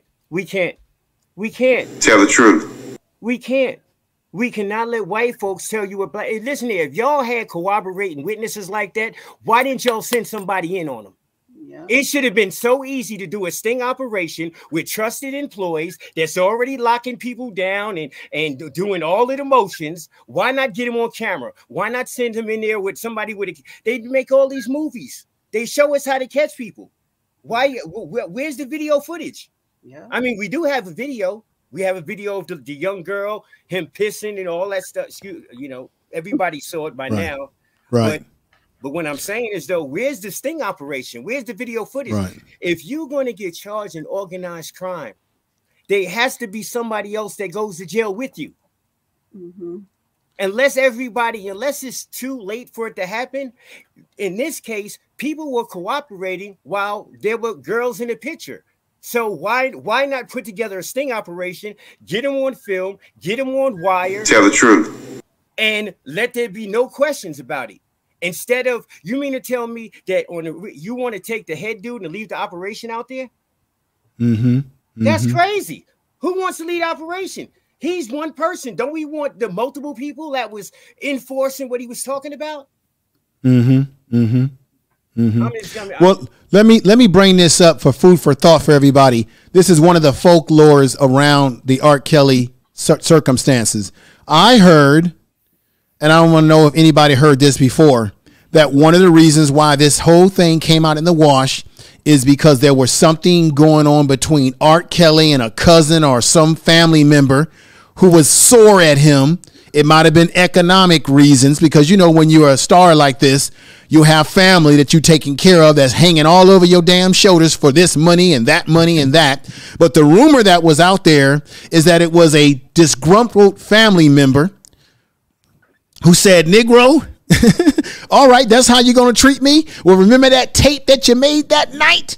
And that he exposed the tape that Kelly had engaged in the first place, because it wasn't about people being concerned about girls or women being harmed. It was more about, I'm going to expose you because you won't play ball with me. Now, that's one of the rumors, because a lot of times when black people go down and we are brought down to the ground like this, sometimes it's people that look like us who will be the first ones to expose any of our fuckery, whether it's real or it's not real that we did it. But somebody gonna try to expose. It'll be somebody that look just like you, who will drop the dime on you, and why and the whole damn deck of cards comes crumbling down. I don't know how true that is. That's one of the many folklores around this whole case. But Minister, I thank you for your statements. We will be coming back to you if you're still on the panel. Let's go over to my man Ratchet today, because I think he was the next person who came in, and then we're going to get to Miss Mary and then Miss Joy, who's just come on to join us. Brother Ratchet, Brother Yusef, are you there? Hey, yeah, I'm here. What's up, man? What's up, man? All right, now, hello to everybody on the panel. I heard what y'all was saying. I agree with a lot of y'all. I disagree with some, but that's okay. It's okay. Conversation. I just want to offer coming to it at it from a different angle, because I'm right on from a whole different angle. You feel me? I feel like, and if you could do me a favor, information show while I'm talking and pull it up, 14 words. Google 14 words and just 14 words. Yeah, 14 words. It's the most popular white supremacist slogan. Oh, I think I heard you talking about that before. 14 words. Yeah. Just bring it up real quick, fam. Okay, I'll see what I can do if I can get my. Keep talking. Why I find this. You keep talking. Thank you. It's the most popular white supremacist slogan. It's something along the lines of "We must secure the future for white children in our white race," or something like that. And then there's tons of other white supremacist slogans, the Aryan Nation slogans and things that's about keeping the white race pure, the purity of the white female, how important that is. Oh, precious Becky, the womb of civilization. Yeah, right. Black woman, that's you. Anyway, side note. But and they sit there and they say, okay, it's about protecting. It's about the children. Well, where do the children come from? The children come from women. These women is the precious thing in the community that needs to be protected. Now, where is this energy from the black man, where we as black men come together because we had enough and because we feel what most matters to us, we will protect, we will value? Where is the black law and judicial system? Where is the black-minded men that want to come together? Because see, these groups and these laws, and why the law is so different for black men and white men, yeah, that's because it's ran by the white people, and that's where the racist history, and that's a whole nother thing. So why are we going to keep on going with that for our culture and for our next decade and our next century? We don't got to do that. We got to come together and decide that we going to come together and we going to suit and boot in what we got pride for.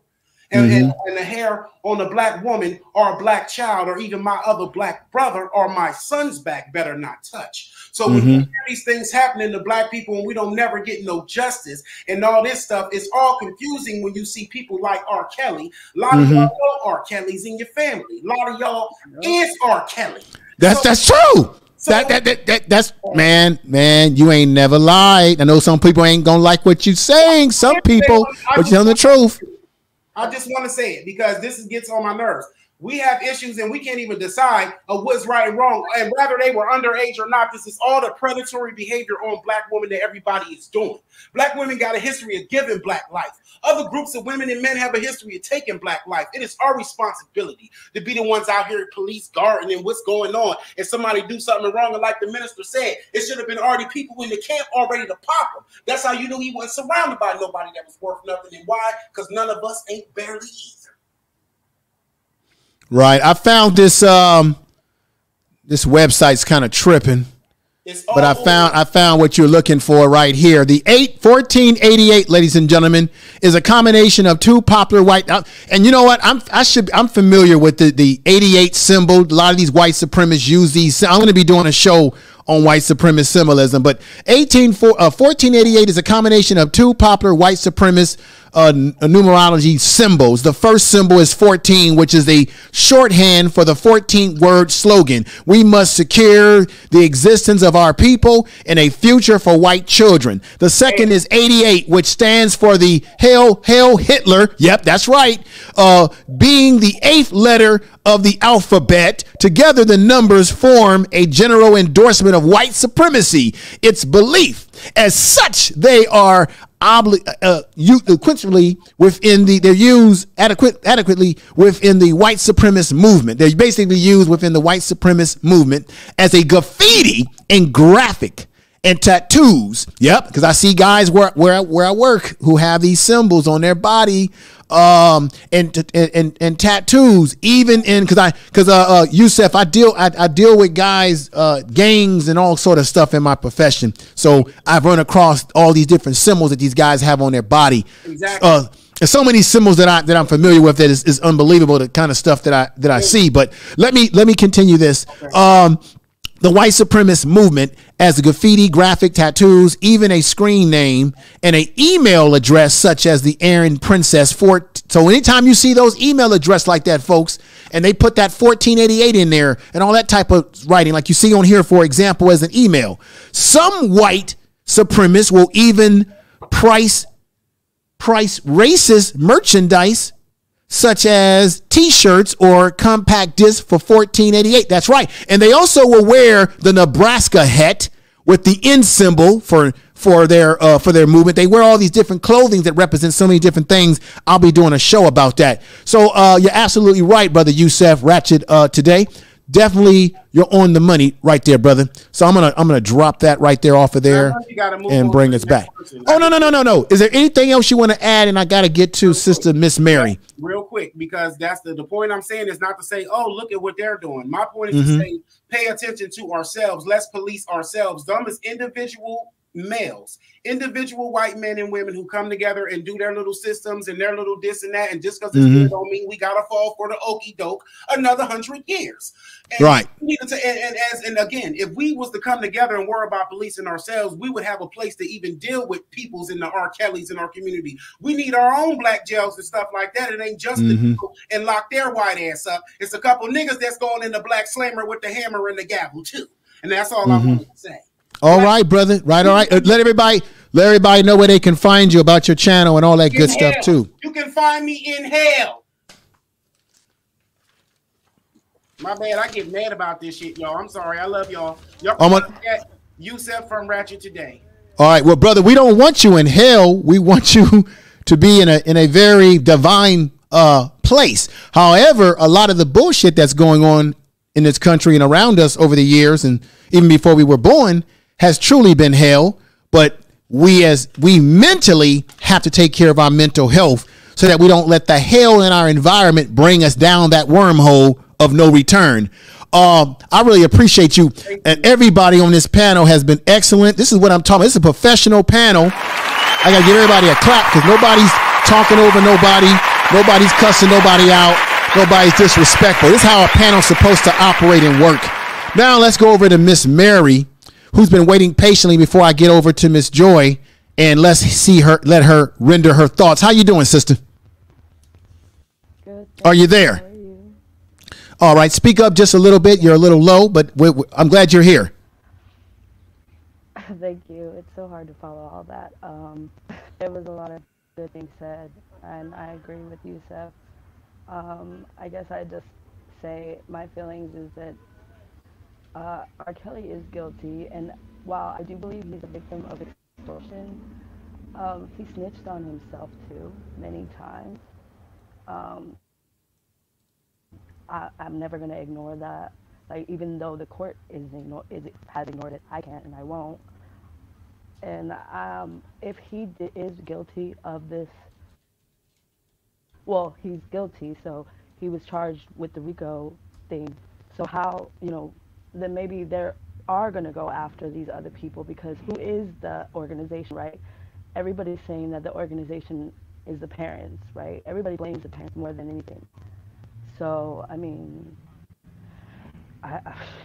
what can you say? Like, I think I have more questions than I do even an opinion on it all, really. Right. Well, look, I've been seeing you in the chat room, and you've been coming over and supporting the channel, and I want to say thank you for doing so. I hope that you are getting something productive from what I do on this channel, and I just thank you again. If you don't mind, I'm gonna go over to Sister Joy, who's now with us, and she's waited patiently as you have as well. and I want to hear what she has to say. My sister, how you doing? It's good to see you up here in Shining Light.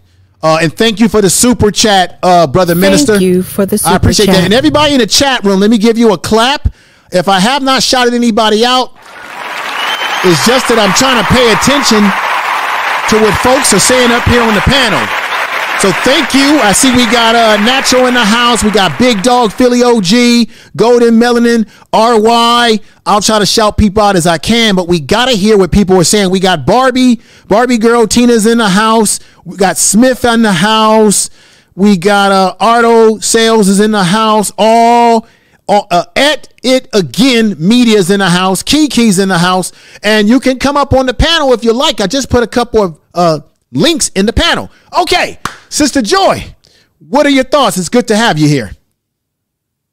Uh-oh, we can't hear you. Let's unmute you. Unmute yourself. Okay, there we go. Sorry about that. Yes, it's an honor to be on your panel. I definitely love what you represent. So thank you. Oh, thank you, sister. Yeah. I wanted to say, as far as you know, the R. Kelly and the child molestation and even rape among women in general, I feel like, well, right now we're speaking of children. So I feel like it should be treated as a movement at this point. You know, just like it takes a village to raise a child and instill certain things in a child, I feel like it takes all of us to communicate with our children about these sexual predators that are out there, and also keep instilling in our children and any other youth that we are around, and that we can influence, you know, the massive effect that these people that they idolize can have on them. You know, because I have a 16-year-old daughter, and we've had conversations about whether R. Kelly is guilty or not. And we've went back and forth, because she actually felt that he was not at one point, because they idolize these people. They listen to their music. They, you know, they look up to them. So fortunately, she feels differently about it now, you know, through communication. But I mean, I just feel like it starts at home, and we need to communicate with them more about it now. They're watching these people that are underground. Girls have more access to being video vixens. They have more access to even being in the club environment and going backstage with these up and coming artists. And enough light, in my opinion, is not shined on it to educate our children to, you know, to watch out for these predators. Did you see my statistic that I threw out there? And I did research this today. Sex trafficking victims were more likely to be white at 26% or black at 40%, compared to labor trafficking victims, who were more likely to be Hispanic at 63% and Asians at 17%. So it is very high amongst the Hispanic or Latino population. But as it relates to just us as an ethnic group, we are actually the second highest next to the Latinos. And so it's a problem. Yes, it's what am I wrong or right? It is a problem. And these statistics I got from a website that studies sex trafficking. So I didn't just make it up. You can find this, folks. I didn't just make it up out of thin air. Yeah. I didn't even see that statistic earlier. So much goes on in your chat. It's popping all the time. There's so much going on. Well, I appreciate everybody's input. And thank you for the super chat, RY. I appreciate that. Thank you for the super chat. And the minister gave me a super chat. Let me hit that button again. Thank you for the super chat. And anybody that I might have missed, thank you. We got Over 50 and Fabulous in there. We've got the Queen is in the house. Miss Ride or Died has come over to hang out with us. Thank you for coming over. And okay, anything else do you want? I don't want to rush you. I want to hear what else you have to say. Can I add one more thing? I said this in the chat earlier, but so much goes on in the chat. Okay. I feel like hold on, I lost my train of thought. I had a few things. Oh, I'm sorry. I shouldn't have cut in. Go ahead, go to somebody else and it'll come back to me. I can't believe I all lost right. my train of thought. Well, let me go back. I got we got three other people on the panel, including myself with you. Let me see if anybody else has anything they want to add. Let's go over to Sister Michelle again and see if she has anything to add. Michelle, you had the more, what I would say, not to single you out, but I think you said some things that weren't popular with some people, because I know that there's some people who feel that, you know, R. Kelly is a monster. I will admit that they did throw some heavy charges on him, and they don't normally do that when it comes to white counterparts, when it comes to charges. And I got to be honest, we got Woody Allen walking around. We had what's that European dude that was a film director, Aaron Collins, who ran off to Europe. They never got him, right? Epstein mysteriously was found no longer with us in the jail cell, even though we don't know that. There's a lot of rumor and conspiracy theory that maybe he never was taken out. I don't know. All kind of thoughts that people have. So, and we've had Dustin Hoffman, someone said him. Someone brought up Kevin Spacey. He's not in a jail cell. And his accuser came out and was able to prove that this man did something to him. But he may not have the acting career anymore, but he ain't sitting in he not sitting in a jail cell either, right? Well, I mean, if people think that R. Kelly, Brett Ratner also. Okay. Oh, okay. Correct me if I'm wrong, Aaron, because I know you work in the entertainment industry out there in Los Angeles. Okay. So Aaron, clarify that again. Who was that director? Aaron. I think he's on. I think he's muted himself. All right. We've got Sister Murray who's come back on. Can you repeat to everybody who is the director that I was talking about that I could not pronounce his name? Who's that director, Aaron? I was saying Brett Ratner. He was also a music video director. Oh, okay. Can you hear me? Yeah, go ahead, brother. Yeah, Brett Ratner. Yeah, Brett Ratner. He was supposed to direct the Wonder Woman films, but the star Gal Gadot refused to work on the movie if he directed it because he too was involved in some sexual deviancy too as well. Okay. All right. Let's see, Sister Michelle.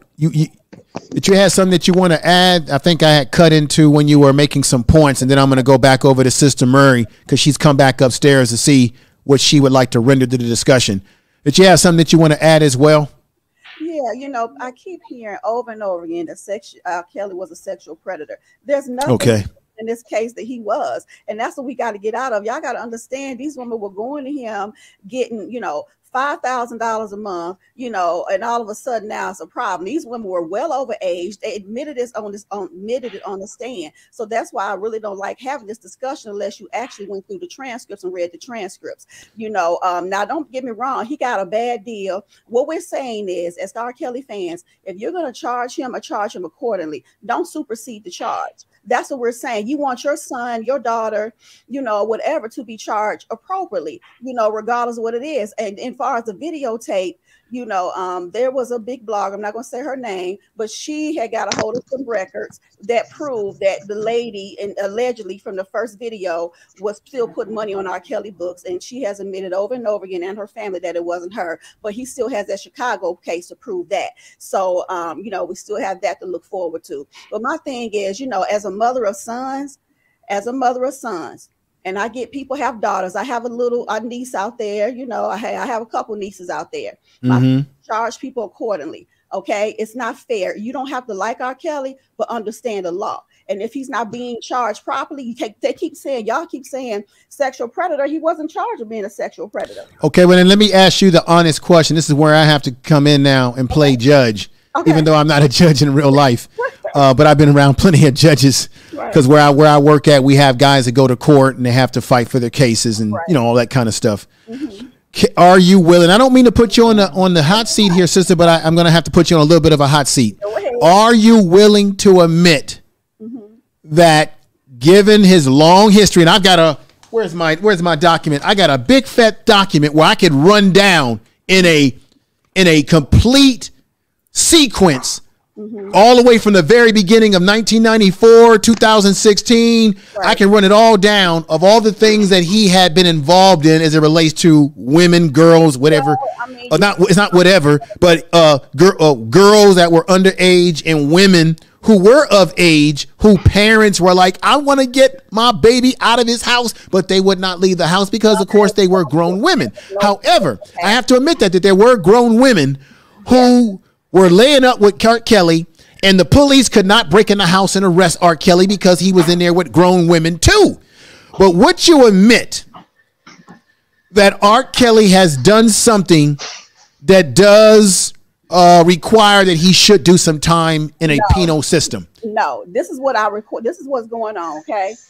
Because you keep, y'all keep saying these underage. None of this has been proven in federal court. That's why they didn't charge him with it. Okay, if that case is not there, it's a rumor. Black people, we've been dealing with rumors all our lives. We deal with rumors over and over again, no matter what we do. He's not charged with that. Look, I'm a person that's been violated in my life as a young person. Okay, and it was people in my family that did this stuff. It wasn't people on the outside. Let me tell you, I couldn't even go to a Prince concert. And Prince ain't that much older than me. Even when he died, he wasn't that much. My mother would not allow me to go to a Prince concert. And even back then, I'm sure I couldn't go to an R. Kelly concert. And she probably would have never took me. Right. Let me say this. He may not have been charged with traditional pedophilia, but I've got the laws. He was charged with racketeering and sex trafficking. I did research, and all these things that I put on the screen today is based in law. Number 2, human trafficking is a criminal activity. So a criminal activity that is characterized by the exportation of adults. That could be a woman, a daughter of adult age, and or a child for profit to mostly common types of trafficking. So what they did to R. Kelly is they say that the things that he was doing, moving women in and out of different states, there were even females, if you believe what they said in these documentaries, and that said that they were held in hotel rooms where they weren't allowed to leave, or that he did things to them that was questionable, like passing them off, and he had his inner circle moving these women around. So even if we want to say that he's not being charged for pedophilia in the traditional sense, he still got charged for a crime in which he was doing something inappropriate, even with grown ass women. So are you saying, sister, are you saying that you don't this is a really tough question here.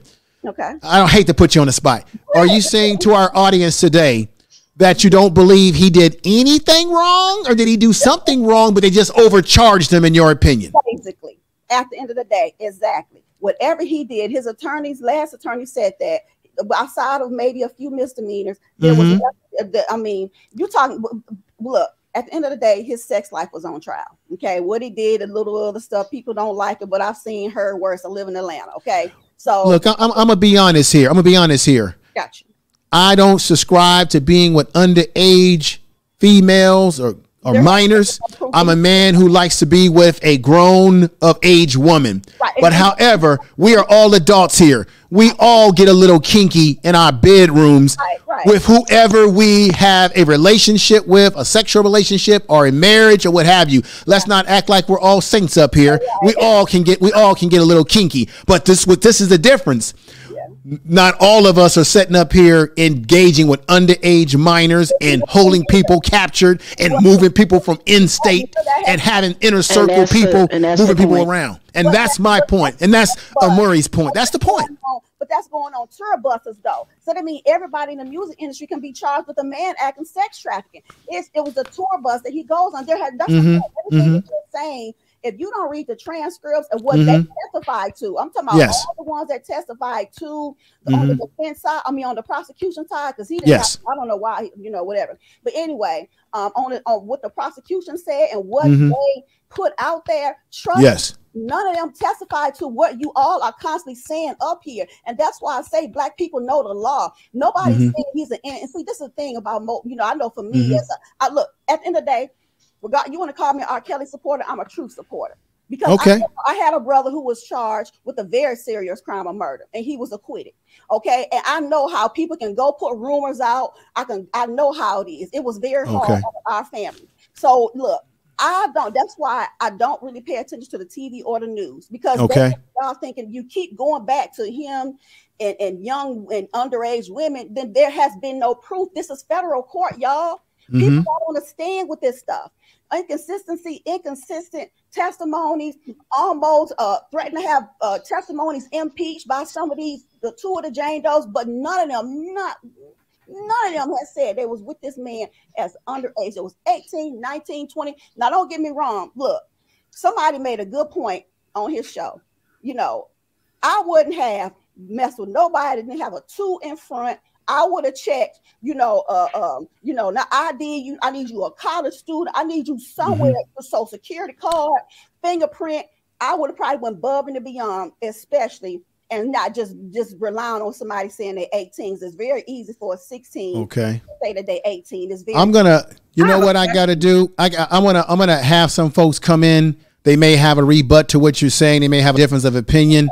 I gotta get the lawyer on here at some point in time to add, but go right ahead. And I want to bring in our other guest that's on the panel here as well. But Joy, you said you had something you wanted to say? Yeah, I'm just curious, sister. Okay. I mean, you know, respecting the fact that we all have differences of opinion, of course, and I respect that.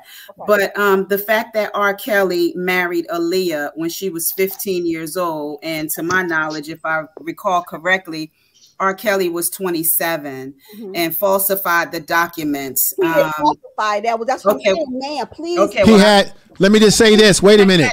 Let me say this. But he my did. Thing is he did.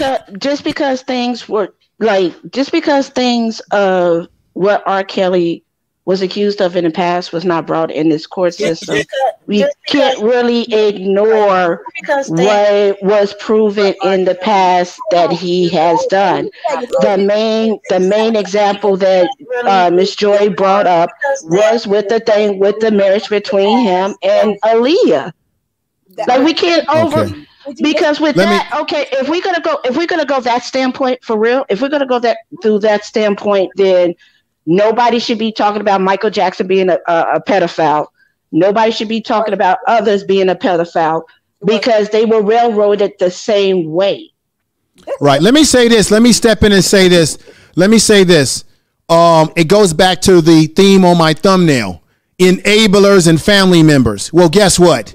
It was Aaliyah, if I'm not mistaken. Part of the story that we've been told is that the uncle is the one that assisted in making it possible for there to be this fake marriage and what have you. And I read the documents. She was actually younger than 15, y'all. Actually 14, if that even makes a difference. Right. And he got a state worker who should be prosecuted for doing this, in my opinion, or have lost their job to falsify. No, sister Michelle, let me say this, sister. We've been. I'm being fair. No, sister, please. I'm being fair here. I'm being fair. I'm not arguing. I'm not yelling or anything like that. According to the records, they were. No, he didn't. It was already proven. Look, he was not. Okay, go ahead. No, please stop. That was not. It probably was nowhere when that happened. The media already admitted that R. Kelly had zero to do with that. Zero to do with getting the state worker. I didn't say R. Kelly. You didn't let me, sister. You didn't let me finish. That's the reason why you should have let me finish. I didn't say R. Kelly did it himself personally. What's the theme of my show today? I said enablers and family members. The first thing I said is you had Aaliyah's uncle who was involved in getting involved in some of the falsification of this and having a state worker falsify rec. I didn't say that R. Kelly did it all by himself. He had enablers helping him as well. That's what I was trying to say, sister. No, but Aaliyah's uncle had nothing to do with it. That has been already disproved. That's what I'm saying. Y'all don't read the transcripts. Okay. That's what I'm saying. It's so hard to talk if you didn't read those transcripts. The transcripts is what they testified to in court. Everything that you're saying has already been dispelled. It's been dispelled. Okay, so for the record, according to the transcripts, which we need to find out where we can find those transcripts for everybody to go research for themselves. Go on Infamous Seal, because these are paid transcripts every single day. These people went to court, went to R. Kelly's trial. No, because you couldn't get in federal to actually room, but you had to get room. Not only did they go to this man's trial, but they also purchased the transcripts, which is $300 a day. If you go to Infamous Sylvia, they reenact those every day of those transcripts. It is not true. And not only, there's a reporter called Dennis Byron. He also, I think his name Dennis Byron. He was a journalist. He was there too. He can attest to all this that I'm saying. Please follow. All right. example. No. This is what I'm trying to do, sister. I'm trying to be respectful because we're gonna have a disagreement here, and I understand that. What I'm willing to say to you is that I would say, that's why I asked you that question. If everybody go look it up for themselves, because what my question to you right now is that what you're trying to simply say is that what we have what we have thought to believe from whatever we've read over the years, that R. Kelly, and not only R. Kelly, but the uncle was not involved with any falsifying of information on a marriage certificate or anything like that, according to what you're saying, not according to what you're saying, but according to what's on the transcripts. Yes. Am I correct? Yes or no? Yes, sir. Yes. And it's thank you for that. Now let me stop you right there. Don't go anywhere. Stay on the panel. I need to go over to the Oracle, and then I need to go over to Deborah Catch by Faith. That's my girl there from New York. She's going to come on and give her thoughts about this. The Oracle, you've been waiting patiently. Let's hear what you got to say, and welcome to the Information Man Show and the panel. Thank you, Information Man. Thank you so much for having me on your show. Hello, thank you. Panel. Y'all have brilliant concepts. Y'all been following the story, obviously. So the only thing I have to add to that is that this is industry wide, and I am concerned about how we picking out certain people who's rolling over on who. How did R. Kelly become all of a sudden a spotlight? And we have gymnasts, doctors that are doing similar things. We have we won't say all names, but you know, we have other people in entertainment industry. Now look, check this out. It's a simple case. I mean, the devil is in the details, and we can get into the snarls and tears of that all day long. But at the end of the day, these are people that are clout for the trips that R. Kelly was taking to his concerts. These are people that, in my personal opinion, at some point made a whole decision on remaining a part of that lifestyle to some degree. Now, because I am not mentioning minors, because of the way the courts charge, the way the courts are settling. Wait a minute. If somebody got any back sound on, you gotta mute that back sound. He was supposed to direct the Wonder Woman film. What is that? Where is that coming from? Oh my God! I hate this. All right, Deborah Catch by Faith, my sister, you gotta mute the back sound because it comes into the stream and it makes it horrible for people to listen to that back sound. Cut off any outside back sound, my sister, because I want to hear what you have to say when I come to you. Or to the Oracle, continue with what you were saying. I won't keep you long, and thank you for letting me share, but this is an industry issue. It's been going on for decades. I'm sorry. No, continue. No, continue with what you were saying. Yes. Okay, so just take it for what it is. It's a part of industry at the end of the day. Okay. And then there are some times when people do certain things or don't do certain things or tick people off, or you know, they have this long litany of what they know about you that scares people to death in some cases, and they want to get you, you know, hang you out to dry, make an example out of you. So when you do come out with what you have, you're not credible. You're what we call we can't take any word because you are exactly. So I think R. Kelly has something on somebody and that got freaked out. It's like, why all of a sudden this particular gentleman, of all the people that are doing the exact same thing, there are plenty entourage. It's an entourage. I got to be honest with you. Yeah. I got to be honest, ladies and gentlemen. The sister's making good points. It does bother me that there's other men, particularly white men in particular, who, and I put this statistic up here again. I know y'all probably tired of my statistics, but you got to see this. This is important. I brought this up as part of the show early on. FBI crime statistics from 2019, which is the earliest ones, the latest ones they got right now. Sex offense by race, 74.6% of is committed by white society. 20.6% is committed by black society. What does that mean? White society, particularly white men, engage in sexual crimes more than we do. However, they're committing more of these kind of crimes, and more of their prominent members of their community, like actors and entertainers, they're not being made an example of And whether we think that R. Kelly is guilty or not, the bottom line is he's still being made an example of, like any other black man that would be made an example of, in comparison to our white counterparts who often will walk around free, like Woody Allen, like Kevin Spacey, all of them that we can name that I can't even remember probably. Right? Am I wrong or right, sisters? No, you're speaking true facts, and that's the point I'm trying to make here today. It's a part of industry wide.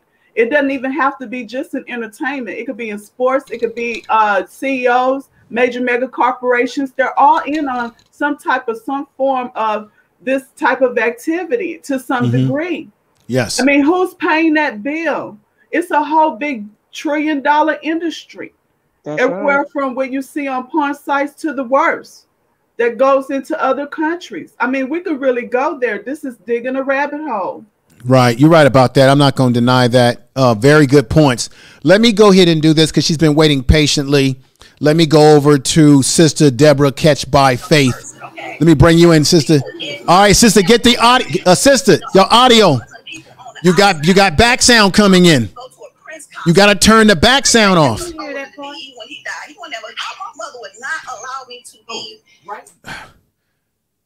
I think your sister is looking at the computer over there. That back sound has got to be turned off, sister, because it's coming into my feed of my video. And I want to hear what you got to say, but the back feed from whatever device you got on, whether it's a cell phone or your sister's computer that I see her by her computer, any kind of sound that you have in the room is coming into my broadcast and it's making a distortion. Because I want to hear what you got to say. I want to hear what your sister got to say too. Okay, let's try it. Broadcast and it's making a distortion. What? Because I want to hear what you got to say. I want to hear what your sister got to say too. Okay, let's try it. All right. Let me ask you a question. I want to hear what your sister got to say too. Do you have another device on that's bringing in the sound? I'm getting back sound. Is another device turned up on your? Okay.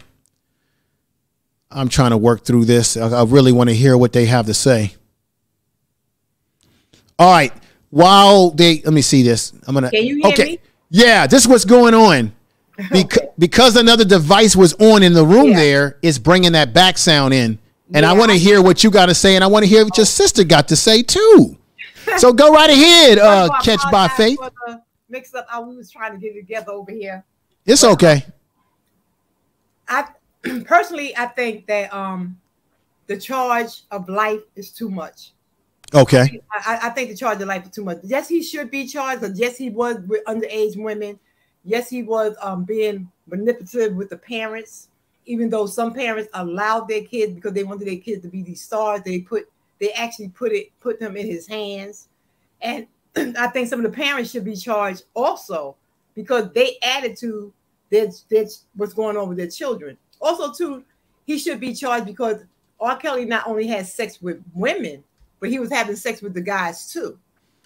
So if we haven't even opened up that can of worms too. Woo! That's debunked, man. Right there by itself. Oh my God! You jeopardizing my young daughter, or son to diseases that they're not asking for because you want to be manipulative, over them. So yes, I do feel that he should be charged for what he's doing because he does have some issues. But you said you don't think that he should get life. And you just heard us say up, you just heard us say up here on this panel that it appears, no, it doesn't appear that white men, when they are engaging in these type of crimes, and I just brought up some FBI statistics about this, especially the prominent white men in this society, they often go without being charged or being put in a penitentiary. They're walking around cutting deals and walking around free. You know what? I don't understand like why some lawyers don't bring stuff like that up. The statistics with black and white, that need to stop because a crime is a crime. Exactly. You understand? Exactly. It should have no color on crime. Have nothing to do with that. I can't stand that. That get on my nerve. Yes, but I think that life is too much because too many people involved. Yeah. It's not only him, it's He had his little entourage back there too. He had parents that, you know. Okay, they said about Leah when she got married. Didn't her uncle bring him to Mr. Well, let me stop you right there. We have a sister on here by the name of Michelle who's on the panel right now, and she's saying that that's not necessarily true because if you look at the records, the transcripts of the trial, they were able to prove, according to the transcripts, that was sort of a urban myth. According to sister said, it's in the transcripts that the uncle didn't falsify any documents, and that's what we've been led to believe. That's what I also believed. But she said, until I see the transcripts for myself, we got to see them. She said, you got to go look up the transcripts and read where it says that was not true. So until I see the transcripts, and everybody has a chance to dig it up for themselves as well. And maybe I'll dig it up and see if I can do a show and bring it up. I don't know. I got to look at it. Right now, I'm on the fence about that issue. I'm on the fence because I got to see the transcripts. Y'all got. I'm telling y'all got to read and the transcripts were paid for. They're $300 a day. They were encrypted, so they're true legal documents. Okay, from the courthouse. Y'all have got to go over the transcripts. And if you still think this man was not overcharged and should not be charged, then I can't. You know, you can't change everybody's mind. You know, no matter what, people didn't like Jesus Christ. No matter how much good he did, you still had people who hung this man on the cross. So look, I'm just saying, speak for the truth, because it was my son. If it was had a daughter first, look. We keep talking about the music industry and the whole industry is just a dog world, whether it's sports, whether it's musician. Well, are y'all talking about the women who wait at these men's hotel rooms? Right. Are y'all talking about the women who chase these buses? Are y'all talking about the young women who was jumping R. Kelly fences? Y'all not talking about any of these women. Well, those were the women that were those were the women that were adult age. And I remember seeing in the documentary, you had a father and a mother that wanted their daughter out of his house, and they couldn't get in the house. But the problem is she was of age, and the police couldn't do anything about it, because if you are an adult person, then the police can't break in someone's house and say, come on out, unless you say I'm being held against my will or you have some proof of that. Let me do this, folks. Tawana, I dropped the link in the chat room. I need you to come up here and render your thoughts, Tawana, and let me give some love to everybody in the chat room. We got Peggy Roster, Kiki.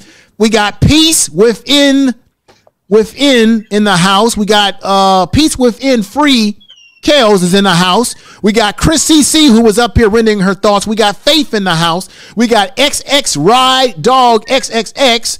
We got Jade Matthews in the house. Natural Braids is in the house. Golden Melanin.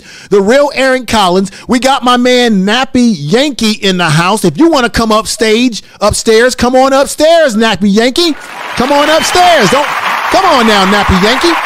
We got Miss Mary in the house. Tawana, I want her up here. Mary Go Round is in the house. We got Ivory, who's made some interesting statements in here. We got Faith has made some interesting statements. We got Vernon Hill, if I'm saying that correct, in the house. Big Dog Philly OG, that's my man. Taking the Wheel is in the house. Miss Mary, I'm going up here. We got Badass Trucking Babe. And if anybody super chatted me, thank you for the super chat. Thank you for the super chat. I apologize if I missed it. We got Empress KIYA in the house. Miss Smith is in the house. Brown Girl is in the house. What's going on, Sister Brown Girl? You can come upstairs too if you want to render your voice. We got what? 1, 2, 3, 4, 5, 6, 7, which means I got 8, 9, 10, 3 slots available for anybody to come upstairs and render their thoughts. Let me put that link back in the chat room. We still got a little bit more time before I call it quits tonight, and put that in there. And Tawana, come on upstairs.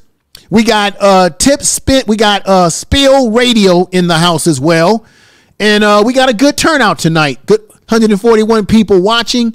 And then of course you got people watching in the bushes that we don't know, or in the chat room. That's fine too. Okay. But we're gonna jump back down and let somebody else come up. But we just if you got anything else you want to add to the program, you can stay a little while. I'm watching to see how this is going to play out. But okay. I really hope that he doesn't get light. Exactly. Well, he needs some time, yes, but for light, no. He got a good chance of having that appeal, and that's one thing people got to realize. You know, everybody has a right to appeal their sentence. It may not. He may be in there for a few more years just because that's how the appeal. process go. But you know, because of how the trial went, he changed counsels at the last minute. I do believe that played an effect. And at the end of the day, the people had their mind made up. And it's federal court. Federal okay. Lawyer that testified that on his YouTube channel, another lawyer, he's called Lawyer You Know. He said he's defended people in federal as a defense. He said he's had impeached testimonies, all type of witnesses, you know, they lying and they will still convict them. Well, you have to go back and get some of those overturned because that's just how the federal work. But you know, far as you know, the man thing, him having to say all that stuff been debunked. That's why I say, y'all, please get hold of them transcripts. Please go to Miss Sylvia and listen to the internet. That she was there, her and Miss. All right, let me say this. Let me say shout out to Miss Henderson that's in the house. We got my man, the guy from Texas. He's been following me for a long time. He's a mod. We got who else do we got in here? I'm missing people. Who else did I miss anybody? We got a super chat. We got is this a super chat? Oh, we got Miss Andrian. She says free R. Kelly. And let me see. We got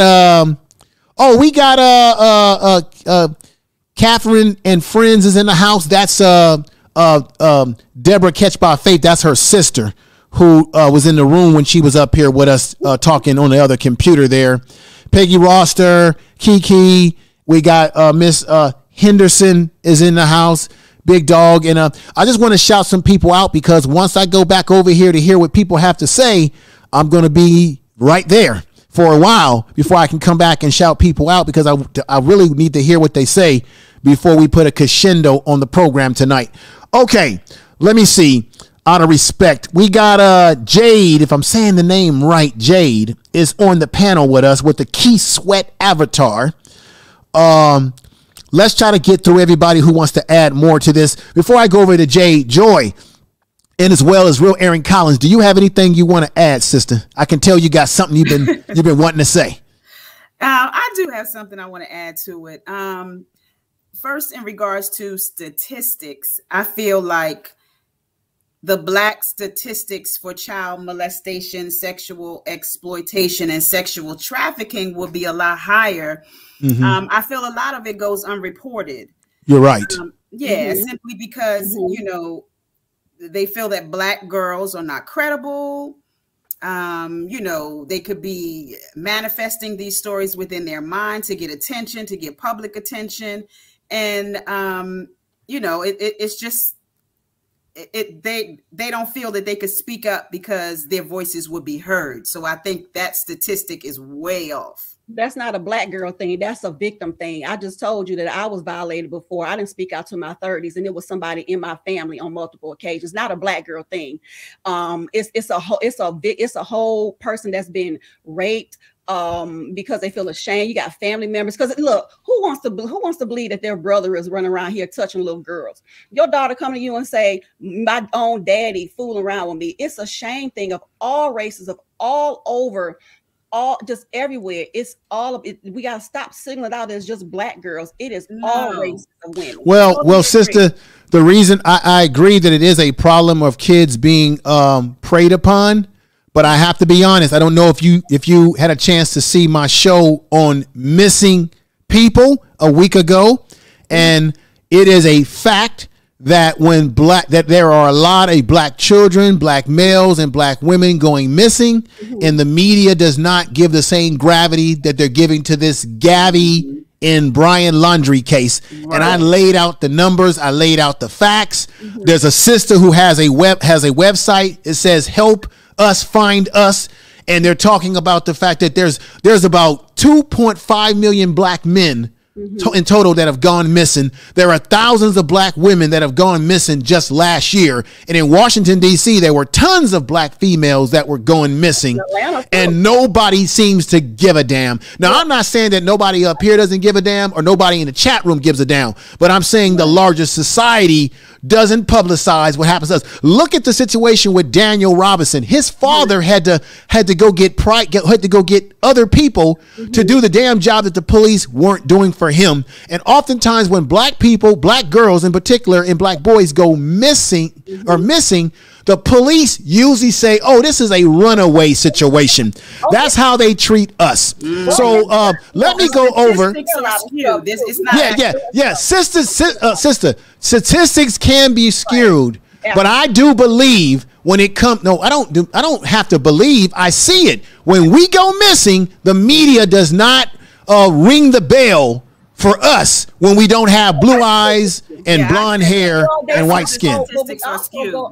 Definitely. I'm sorry. Yeah, I'm sorry about that. I don't want to get off. I mean, we all have our difference of opinions, and that's okay to have difference of opinion. It's okay. Let me see, Nappy. Yes. And information man, I agree with you because I have an experience that just recently happened to my friend on how the system, when we go missing, it's not a big thing, but when our counterparts go missing, it's national coverage. Right. So, yeah, statistics can be skewed or whatever. We get that.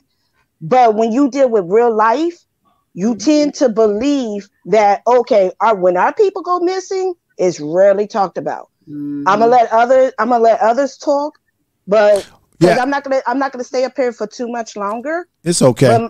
But my thing is, and I'll share this experience real quick because I want to hear from Nappy Yankee as well. Like earlier this year, after my birthday, as a matter of fact, my friend's mother went missing, an elderly woman with dementia. And I had to remain calm on how I would handle things and how I would get there or whatever, because my whole purpose was to help my friend and be there for my friend. Right. It was hardly on the news. It was hardly on Brooklyn 12. I don't even think it made it to Brooklyn 12. You know what I'm saying? The people had to do the work on getting her name and picture out there so people could call in and tell the cops, okay, we may have seen her here or we may have seen her there. Yes. That's how my friend's mother, that's how we found out where my friend's mother was. She was in Kings County Hospital in Brooklyn. Wow. And that was because my friend's uncle, they used to work on the force, he's retired, he made that phone call. Wow. So when you said about statistics, about us rarely being reported and dealing with that, was the experience that that my friend, not me, my friend just dealt with earlier this year. I look at things like that.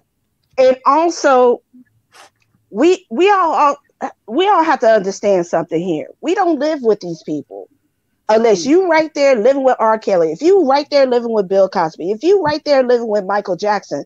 And mind you, I used to be one of the main fighters for Michael Jackson.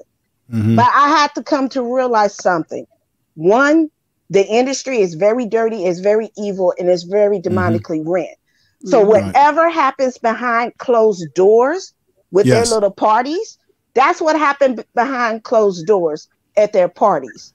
Okay. And then the third thing I want to say, because I'm a mute or I'm either going to jump off. Okay. With this R. Kelly case, what we also have to keep in mind are the charges, because what they're charging him with, pay attention. They're going to be running that same charge against other people in our community. So whether you find R. Kelly, whether you find R. Kelly innocent or whether you find him guilty, first of all, we still don't know as the average person. You have to form your own opinions, and respectfully so. So whatever was made public back in the days, whatever was debunked now, whatever is still hidden, we have to keep that in mind. Because we can say, oh, this was debunked by R. Kelly, far as R. Kelly, whatever, but we're going to have to extend the same courtesies with Bill Cosby, with Michael Jackson, and other people who were charged with doing things. And we have to pay attention to what they're being charged with, because guess what? A lot of people are going to be tagged in the future, especially of our community, CEOs, entertainers, athletes. They're going to be charged with the same thing. Right. Let me just say this in reference to Sister Rochelle's saying to everybody, read the transcripts. We got Malcolm Malcolm Reloaded. He says, please keep in mind to not just listen to people talking or giving commentary on the court transcripts.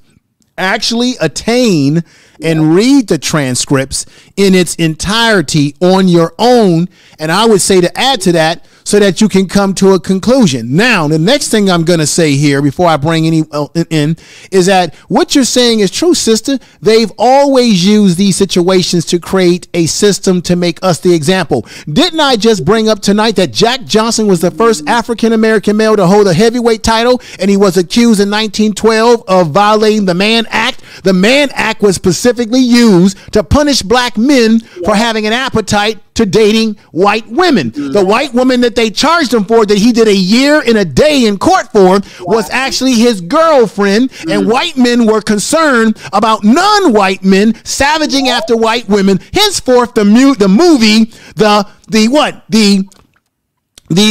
was that movie, the silent picture, the Birth of the Nation? Okay. Where they showed in that movie the Ku Klux Klan being formed to chase after black men who would savage after white women because white men put white women on a pedestal. So that's what they used against Jack Johnson in the 1900s and in the centuries there.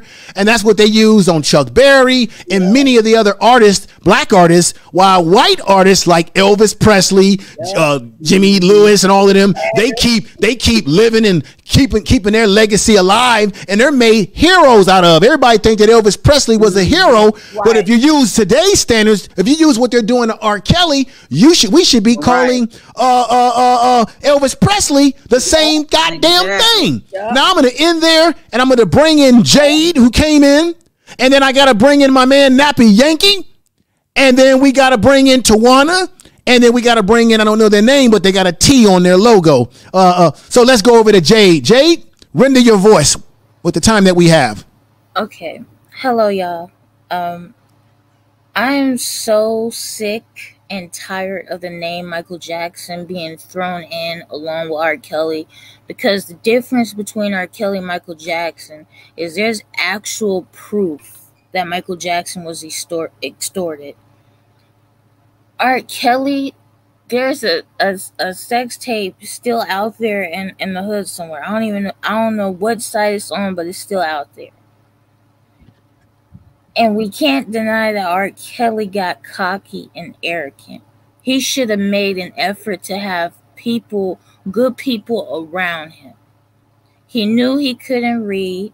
He knew between the ages of 7 and 13, he was being violated, and he knew it was wrong. He talked about it in an interview, saying, well, I was violated when I was young by a family member, and your hormones are awoken before they supposed to be.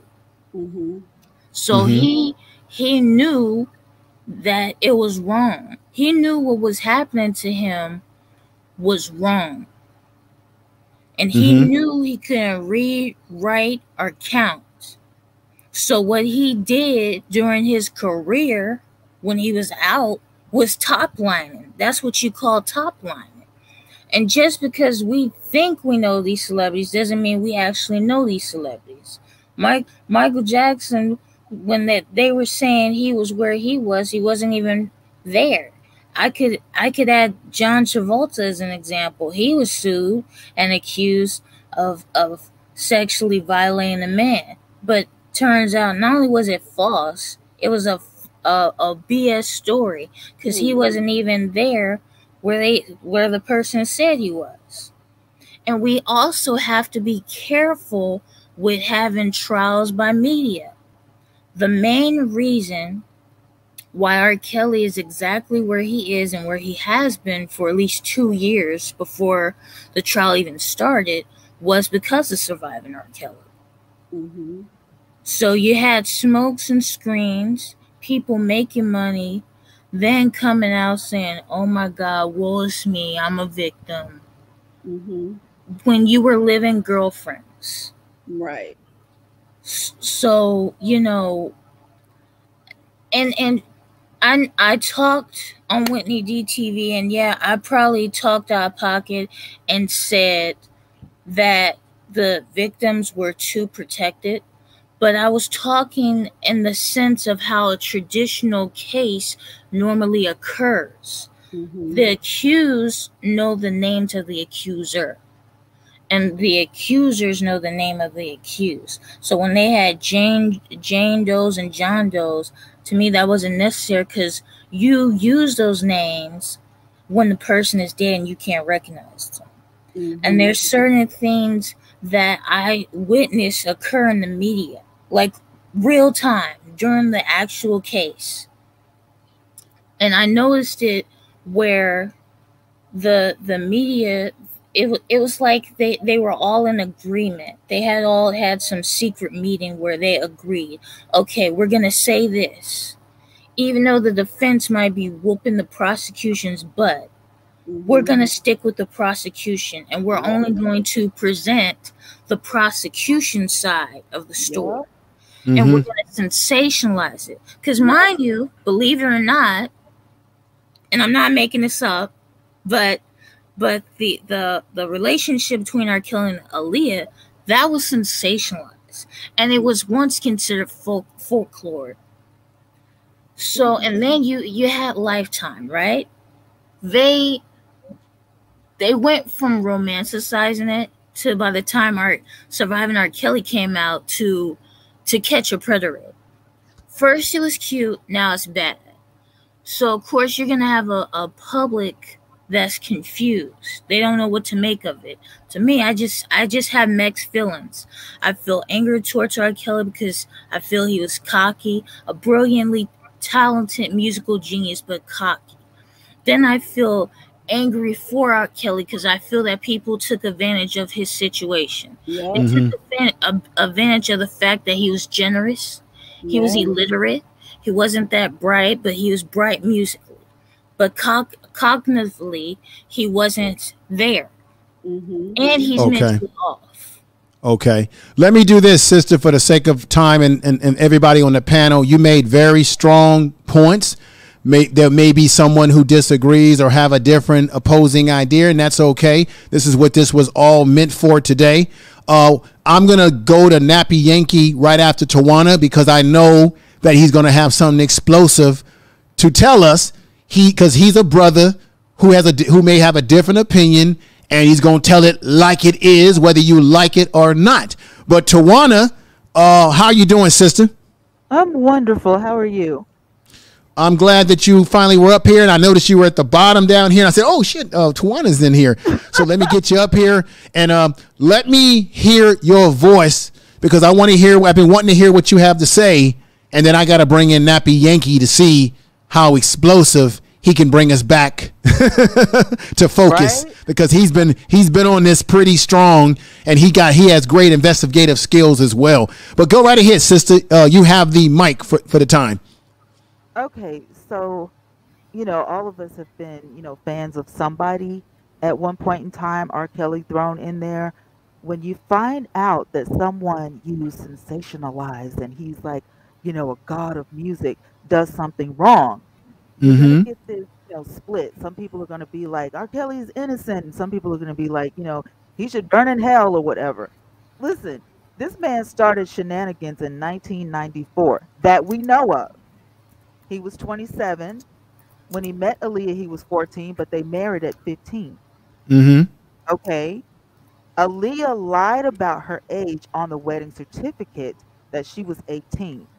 Right. But they got to know. Now, Tawana, how do you feel about the fact that we're now, Michelle, who's on the panel, is saying that we have to read the transcripts, because she's saying that in the transcripts that some of that conversation about him, the uncle falsifying records and all this thing about the marriage, that some of that was, according to what she said is in the transcripts, that it ain't, that it's not, it's been found not to be true. But once again, as Malcolm Reloaded put in the chat room, we got to read the transcripts. Don't just listen to what people say on panels, and read it for yourself. Continue with what you're saying, sister.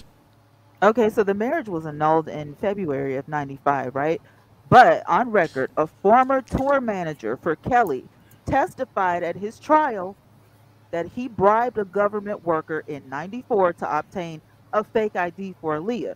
So that means that R. Kelly knew she was lying about her age. That's what I'm saying. That ma'am, that was debunked. Okay, he did not he testified R. Kelly knew nothing about it. He said R. Kelly had nothing to do with him doing. He said Aaliyah went with him to get those things. He already debunked that. And I heard somebody in the chat room say something about R. Kelly when he was on Gayle King when they asked him about a teenager, and he said, you know, what you mean? You got to understand. 18, 19 got the teen on the end. So that's why he was questioning that, because he knew that was a trick question. Had he said yes, they would have been all over the place. So, you know, but 18, 19, 18, you can sign a contract and you know, I mean, look, I'm not a fan of a 18-year-old messing around with a 40, 50-year-old, but guess what? They were searching for R. Kelly. R. Kelly wasn't searching for them. You know, I was 16 dating a 28-year-old at one time. I don't regret it, but at the same time, I wouldn't want my daughter, look, I don't want my daughter to be sexually active with anybody. I want my daughter to go to school, get her degree, and find a husband, just like my sons found wives before they went out here popping out babies with women. So, you know, that's what I would do. But yeah, at the end of the day, so that's why he answered that question the way he did, because he knew he was illiterate. He knew they was gonna find a way to trick him up, because look, nobody, it's split. I'm not, like I said, I'm not a fan of the whole age gap thing, but I'm not against I would definitely wouldn't want my 18-year-old daughter. I don't even want her dating a 40-year-old. But guess what? When they go outside the house, you don't know what they're gonna do. So you know, you got these one fan onlys on this Instagram getting money off me. And look, this tricking stuff go a long way. And did you know that the first groupie was just 12 years old? That she was going on the road with these rock stars, having sex with these grown men, 12 years old. She died very young at like 50 something. So look, I'm not a fan of this, the whole music industry. Either you want your kid in the music industry or you don't. That's just how I see it. I will say this too, and I made mention of this earlier in the broadcast, that there were parents that were starstruck by Kelly. They were hoping that their child was going to be a star. And so a lot of them, and even in that documentary, some of these parents had heard rumors about R. Kelly, but they still gave their child to R. Kelly because in their mind, my child's going to be a star. My child's going to make a lot of money, put me in a house in a Cadillac, color TV, and we're going to live large. And they were willing to give the child to R. Kelly, even though they knew that there was rumors about R. Kelly, and they have to be held accountable too. They have to be held accountable. I'm saying, when you listen to the Jane Doe, let me Tawana, let me let you finish your point, and then I got to get over to Nappy Yankee to see how he's gonna like really bring us home to reality.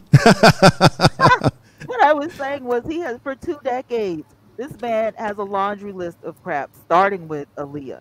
Then in '96, he got sued for emotional distress, and they settled it out of court. And then come back in 2001, he sued by an intern. I mean, his entire career, he's been doing this over and over and over. At some point, you're going to reap what you sow. You're going to have to pay for the stuff you did. You may not have then, but you will.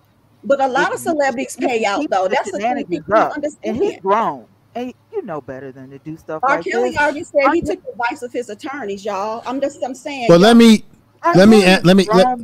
ask this question, because Patty D in the chat room made a good point. She said she's confused. She's saying, are we saying, or are you saying, or Michelle, are you saying that according to the transcripts, that it was proven in the transcripts that R. Kelly, Robert Kelly, never married Aaliyah? Well, that's the most confusing part, because there was a date on there. There was a date on there where I guess the application was done. Then there was a date on there the next day. I don't know whether or not the application was denied. That's the most confusing part on there.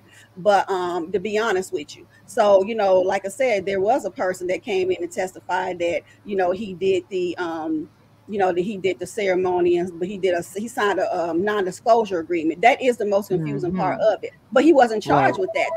He was on bribery, and that was not proven. So that's the whole thing. That was a statute of limitations law alone. So you may not have to agree that he, you know, did what he did, but that, you know, but at the end of the day, it's the law. At the same time, you know, I hear what Ms. Tawana say. Look, a lot of celebrities pay out just to shut people up. Kelly never agreed with that stuff. He said it. He took the advice of his lawyers, but there was sometimes he didn't even know that these people were being paid out by the same person. Everybody know to contact this same lawyer to go get money from R. Kelly's, and R. Kelly had nothing to know. That's why he said in the interview he went to the bank, and I think it was SunTrust or Bank, one of them, and he found out he only had $350,000. He had no idea. People just taking money.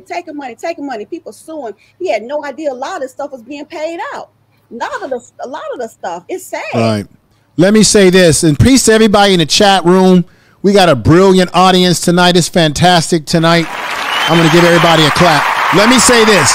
Can we all agree to this?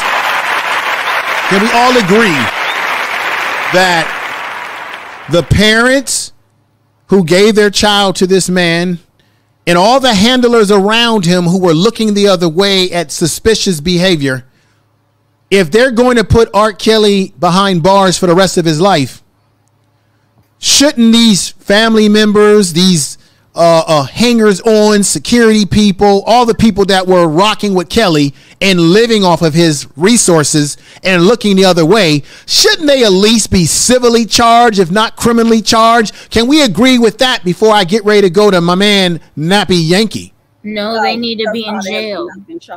No, do you hear what I'm just saying? Should they be held accountable? I believe that they should be charged to the degree that they knew that their daughter was sexually active in whatever way and didn't intervene. If their daughter was crying out to them, or if they got wind of their daughter having some sexual act with this guy that was supposed to be doing business with him on the road or whatever have you, I believe that, yes, anybody that was enabling that, I don't care if you were a handler, you were a bodyguard, or you were an actual parent, if you had a hand in helping and enabling that and you were paid off too, and especially in those cases, I think there should be some new charges come up for them as well. But none of that has been proven in that federal court. That's what I'm saying. Y'all keep going back. See, you judging him on that documentary that has been debunked, that has been edited over and over again to change the narrative. That was the narrative. So you're going back to that when there's only none of that has been proven. None of those security people. But not everybody is basing their opinions on that documentary, though. Right. A lot of us. Wait a minute. Let's get something straight here. And not the court hearings that just happened. Right, People let's get something. Following R. Kelly for the longest. It's not just the surviving R. Kelly. Right, let's get something straight here. Let me just say this. Let's get something straight here.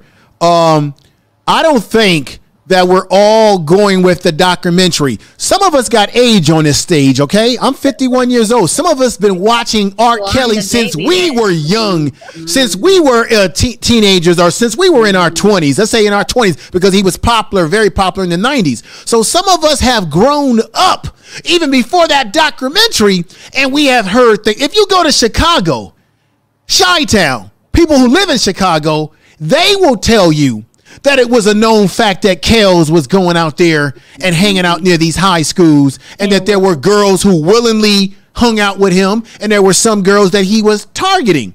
Now, that's in the community of Chicago, where people had said that they knew that R. Kelly was doing some fishy stuff from time to time. So it's not just that we are blinded by the documentary. Most of us up here have some age on ourselves, that we have grown up through the years to see what this man has done. And before that documentary came out, I just want to say that to be fair about everything. Now, I got to go to Nappy Yankee because he's been patient. I know we got somebody else that's coming upstairs to talk to us, and I'm going to put them up here. But I got to have Nappy Yankee add some sanity to our discussion. Not that we're insane, but I just know how this brother is. He's very methodical with the way he breaks things down. So let me give this brother a clap, because he's been very supportive of the platform, and everyone from his channel has been coming over here supporting me. So I got to give him support. And with that said, let's go over to Nappy Yankee, who's been waiting patiently, ladies and gentlemen. And let me say what's up to Yvette, who's up here on my screen saying yes. Peace to her in the chat room. Peace to Joe in the chat room. Smith, Tawana, Chris Love, Miss Mary, Bonnie Rose, Mick Fadden is in the chat room. Just everybody, Kiki, just all of you are wonderful for being here. Nappy Yankee, take it from there, brother.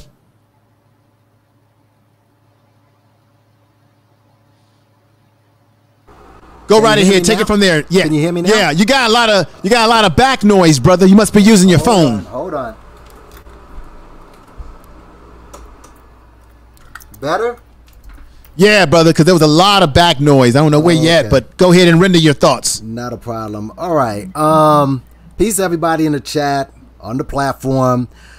First of all, yeah, I mean, I wasn't even paying attention to this R. Kelly thing until the verdict came down, because when I knew about the trial, but I just said to myself, whatever happens, happens. But after the trial, and I've read some of the things that he's done.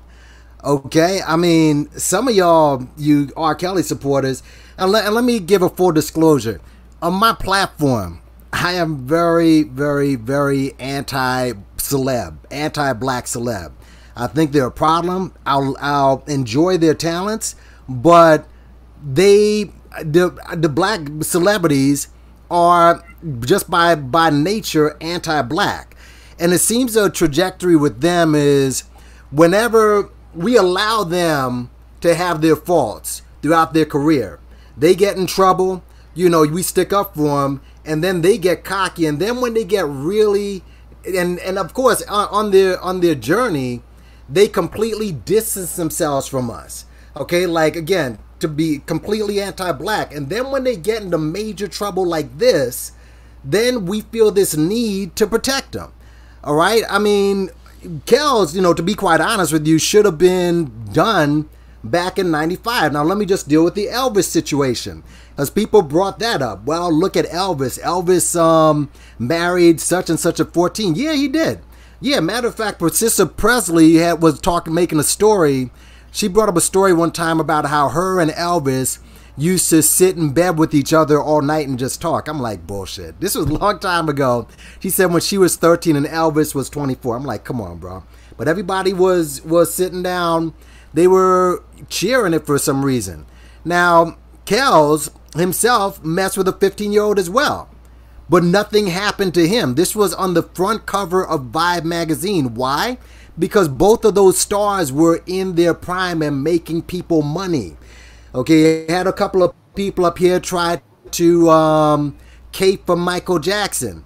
Michael Jackson, from early on, this is like 1980 or 82 when Thriller was out, he was giving videos about how he sleeps in beds with kids. And then some years down the line, he was talking about how he hops in beds with kids. Then years down the line in the 90s, he did that interview with Martin Bashir. He's in bed with a kid. He has kids in his lap. And then to Ed Bradley, he still says he hops in bed with kids. All right, carrying him around, holding hands. If that was anyone else, Michael Jackson, you attack him and call him every gay derivative known to man, because it's Michael, it's okay. All right? So, another thing. What the lady up, I guess Miss Michelle or any of the defenders out there, what you're borging just a little bit, brother. Making videotapes and audio tapes.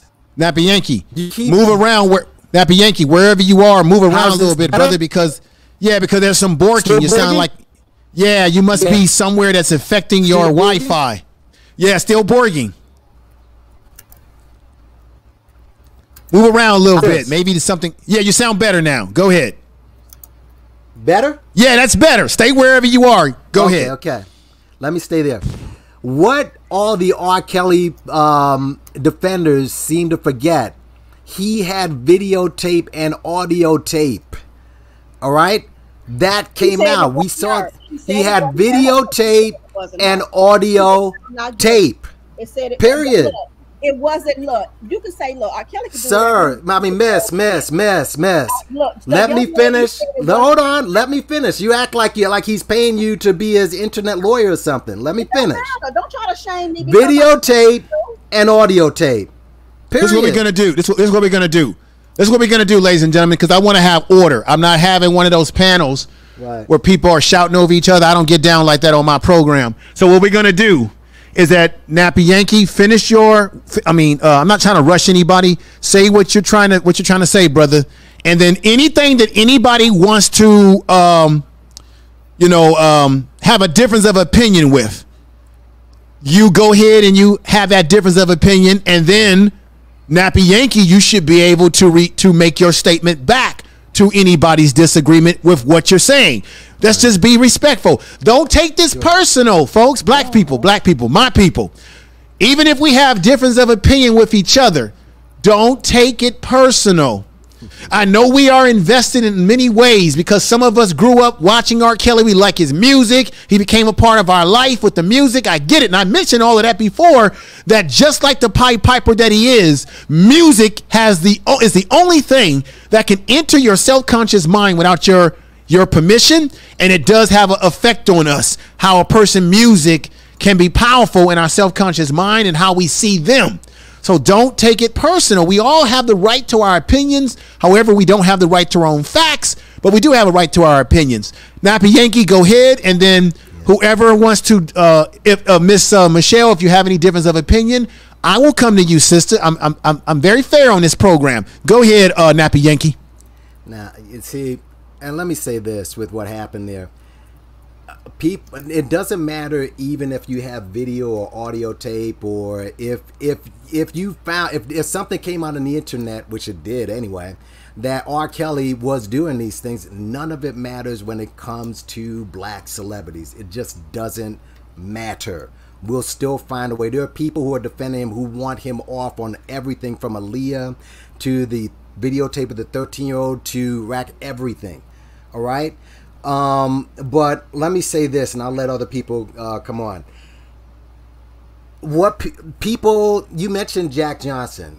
That happened back in 1912, I believe, right? The Mann Act. Okay. Yeah. So that happened. And then it happened with Chuck Berry. And then here we are in 2021. It's still happening. And what I see is that these black celebrities or people in high places, you still don't get it when it comes to America. This is not your empire, okay? You cannot do what whites do. The law here is unjust. And when you start doing too much like R. Kelly does, then they're going to come after you. Yeah, there were other people. There was Elvis. There was Anthony Kiedis of the Red Hot Chili Peppers. Heck, Muhammad Ali met his second wife when she was 17. But you don't have Jerry Lee Lewis. Jerry Lee Lewis, that's another one. I can go down the list. We can go. You think they charged R. Kelly with having a sex card? You think these rock stars like Axl Rose or Tommy Lee, you didn't think they weren't involved in fuck shit? All of them were, but this is not your empire, and we keep allowing these guys to brainwash themselves and thinking they can do what white folks do. All right? Now, obviously, and I've said this on my platform, Kells is bad, but the other people who blew him up, like his ex-wife, like Sparkle, like Aaliyah's mother, like her uncle, like the parents, he's not the only bad guy here. All right? And this is why this word is he's going to start snitching. So you're going to see a lot of people start running for cover. But we have to understand this. Stop trying to act like you have the same rights as these people do. That's not the case. And as far as Kells, listen, this goes back 30 years, bro. All right? At some point, it's funny how a lot of these defenders become de facto lawyers all of a sudden when it comes to these celebrities. The man is just having karma catch up to him. deal with it, and move on to something else. This is not a conspiracy. You know what a conspiracy is to me? Walking on New York City and seeing these black people struggling or homeless, right? That's the conspiracy. Black people who are last hired and first fired. That's the conspiracy. Forget these celebrities. You don't give a shit about black people and let these people say whatever they need to say. Mm-hmm. Let me say this. I think there has been a lot of examples, Nappy Yankee, and I had mentioned some of what you were saying, brother. That was part of my dialogue or my monologue earlier, that there have been a lot of other celebrities, white celebrities in particular, who have been who have done some really weird stuff like this, and they have gotten away with it. Of course, there are a lot of times black men, black people are used as the example. Now, you mentioned the Mann Act, and I also need to drop in there once more about the Mann Act, is that was originally designed to stop black men or to punish black men for being involved with white women. Now, however people feel about that, that's the facts. That's what it was designed for originally. Can I say this, though? Again, this is us. This is us not knowing our history and still trying to integrate with people who are just going to screw you over anyways. If you know that this happened to Jack Johnson back then and Jerry Lewis, why are you still doing the same shit? Who was with this dude? 30 years. I understand you said that he was illiterate. But I like to know who is you. You keep referring to a general, like a generality here. And I'm like, I don't get who's what that you talking? mean by who is you. Who's that talking? Yeah, who's because I want everybody to be heard. I want everybody to be heard. Who's making the statement? Who would like to? There was a statement, I think, a business of opinion that someone has. Let me finish my statement and let It's them, like these people y'all say whatever people they and want. you, and I'm trying to figure out who is he referring to. You know what It's this just a is? question. Yeah, information. Oh, okay. Man. This is, this is just some this is some spillover from the Umar sector. That's what this is. So let me just leave that alone. But the bottom line is, all right, at the end of the day, you will not get the same rights as these people. You just got to study up in your history and not do what they do. That's it, man. End of discussion. But Nappy Yankee, there's a thing called cultural conditioning, and part of that cultural conditioning is that we as black people, and this has happened throughout history, where we try to engage in the same behaviors that white people get away with, whether it be our politicians, our athletes, our singers, even black folks on regular jobs will do things. And I think it's because we have been, we're under this illusion, some of us, not all of us, that I'm American, I'm free, we've made all this progress, racism is going away, I got opportunity, I've got my education, I got my master's degree, so I should be treated just like everybody else. That's true, you should, but in reality, and black people should know this already, we don't. When we put our hands in a cookie jar, they will make an example of us. So you are right about that, but that takes the community, and that takes people reminding people of this reality. But we as a community, we can't be putting people on pedestals like an R. Kelly, like any of these celebrities. Why do we continue? This is just my commentary here. Why do we continue? Not you guys. I'm not saying anybody on the panel. I'm just saying in general. Why do we appear like we seem to always put these celebrities, particularly our black rappers, our R&B stars, our actors, why do it appears like we put them on a pedestal and we put too much weight? And when they disappoint us, like doing something that we don't like with kids or women, or do abusive stuff, then we become very upset at them, when we ought to realize they are no better than us.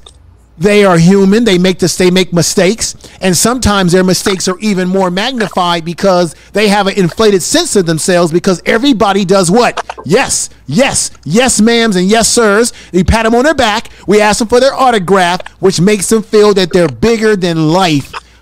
And when they fall off that pedestal and they do something that we don't like, now we're like, oh my God, how could they do this?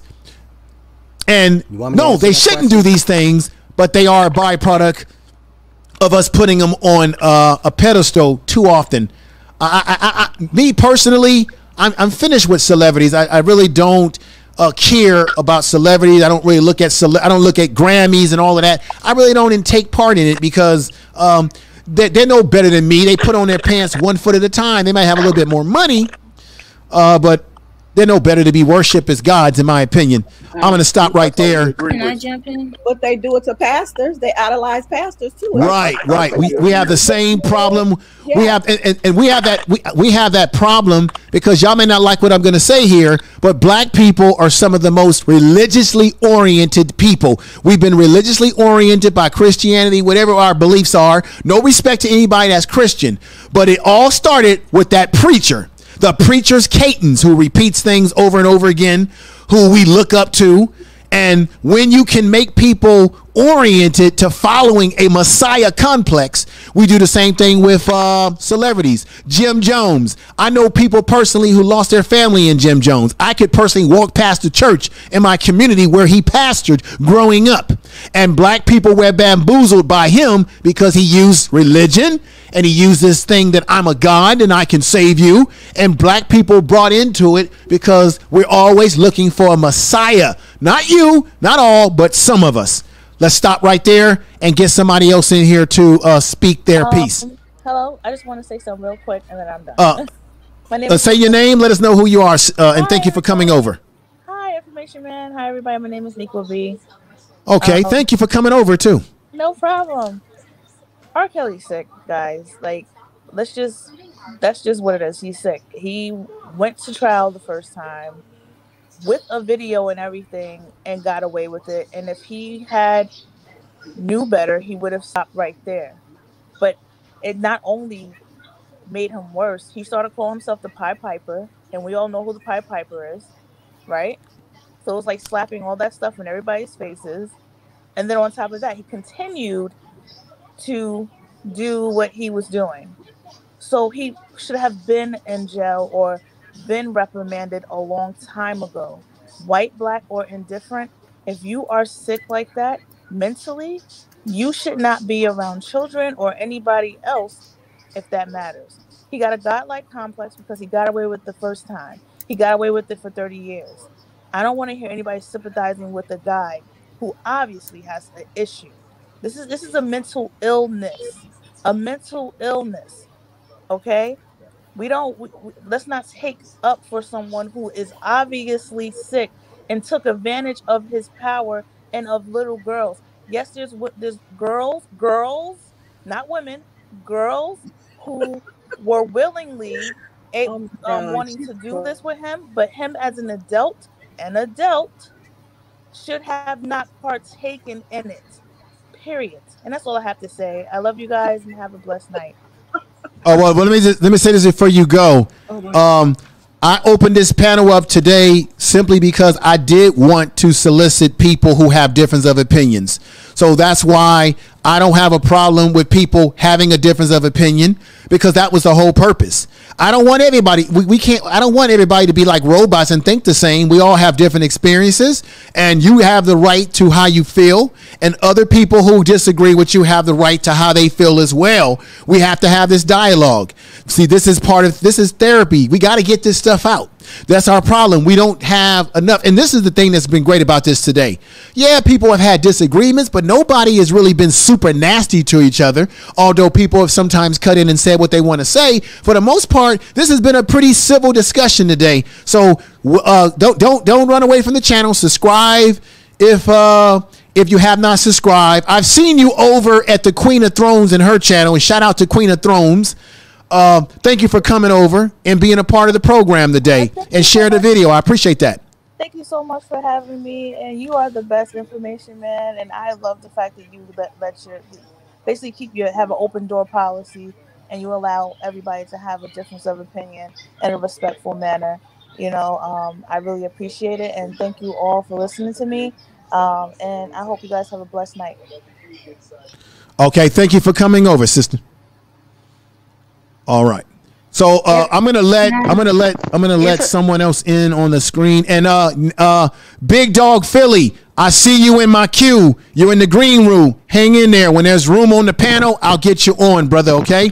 Let me do this before I Nappy Yankee. Do you have anything else before I go to other people that you would like to add to the discussion? Because I know that you're very firm and strong in what your opinions are about this whole thing. But do you have anything else you want to add, brother? Nappy Yankee.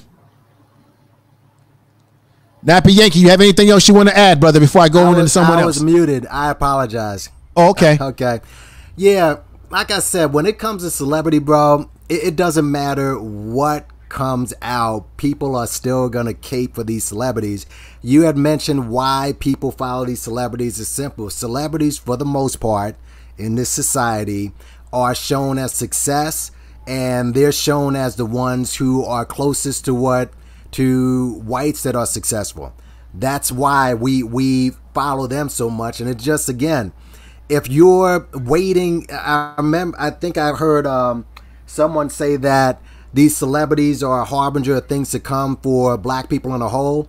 If you're waiting for something to happen to a black celebrity and you can't see in your own community the conspiracy that's going on right in front of your mother effing face, you are the problem. You're the problem. Okay. If you're waiting for something, that one of these celebrities to fall down, and I can at this point predict, some of the ones that we worship today, they're going to find themselves in the same R. Kelly situation in the next 10, 20. Don't be surprised if Jay-Z's in this situation in 10, 20 years. All right? Okay. And it wouldn't hurt me because this is what it is. They are placed there. All right. But if you are looking to these celebrities as a gauge of our oppression, then you don't see what's happening right in front of your face from the time you wake up to go to work and look in the streets and see what's happening to us, you're the problem. And, you can go to the next person. Okay, brother, but thank you for your comments. Let me see. We got some new people on the panel. Render your voices and your name. And information, man, I'm getting ready to jump off because I know more people want to come up here. All right. You can call me Glow. All right, okay, Glow. Sister Glow, I'll call you that. I'll call you whatever you feel comfortable with. And I appreciate your support, and I appreciate you coming up here, rendering your thoughts and just the positive energy that you have. I appreciate everybody. I just want, in closing, people pay attention, whether you like celebrities or not. We do not live with them. We don't know them. We don't know what they do in the dark. Okay. Pay attention because you got to look at the charges that are coming out, and you can easily be caught up with those charges as ordinary Joe, just going to work. Right, So, that's true. Thanks for having me up here, hon. I'm going to drop in the chats. All right, thank you, and thank everybody in the chat room. Everybody that's in the chat room, thank you. We got S. Wiseman. I saw S. Wiseman in the chat room. Chris CC, Edit Again Media. Just a lot of great people. Let me bring in my man, Big Dog Philly OG. But we have two other people that came on. Can you render your voice? Let me know who you are and everything like that. This is Deboski. Thanks. I'm glad. What's going on, Deboski? Welcome. And who else do we have here? Because I can't see the name. Cassie. Okay, Cassie, welcome to the panel. If you're new to the channel, thank you for coming over. I hope you subscribe, and I hope you continue to keep coming back over. I haven't done panels in a long time. Real Aaron Collins can tell you. I used to in the beginning of my YouTubing. So this has been probably one of the best panels I've ever had, to be honest with you. Let me see. Who came in first? Somebody speak your mind about this and your opinions. Can I speak? Go right ahead, brother, and then we'll go to Cassie, and then I want to swing back over to other people as well. Go right ahead, brother. I first want to say that you made an excellent point on people worshiping celebrities and things of that nature, which, in my opinion, is a sin to be worshiping, man. A lot of these people worship these superstars and things of that nature more than they worship the person that's waking them up every morning. So I totally agree with that. But I had the opportunity to attend R. Kelly's trial. Okay. We about to get some insight here, folks. Wait a minute, man. Wait a minute. I want you to repeat that again, what you just said. I had the opportunity to attend R. Kelly's trial in Brooklyn. several. You had the opportunity to attend the R. Kelly trial in Brooklyn, and so you got some inside information here. You got breaking news, ladies and gentlemen.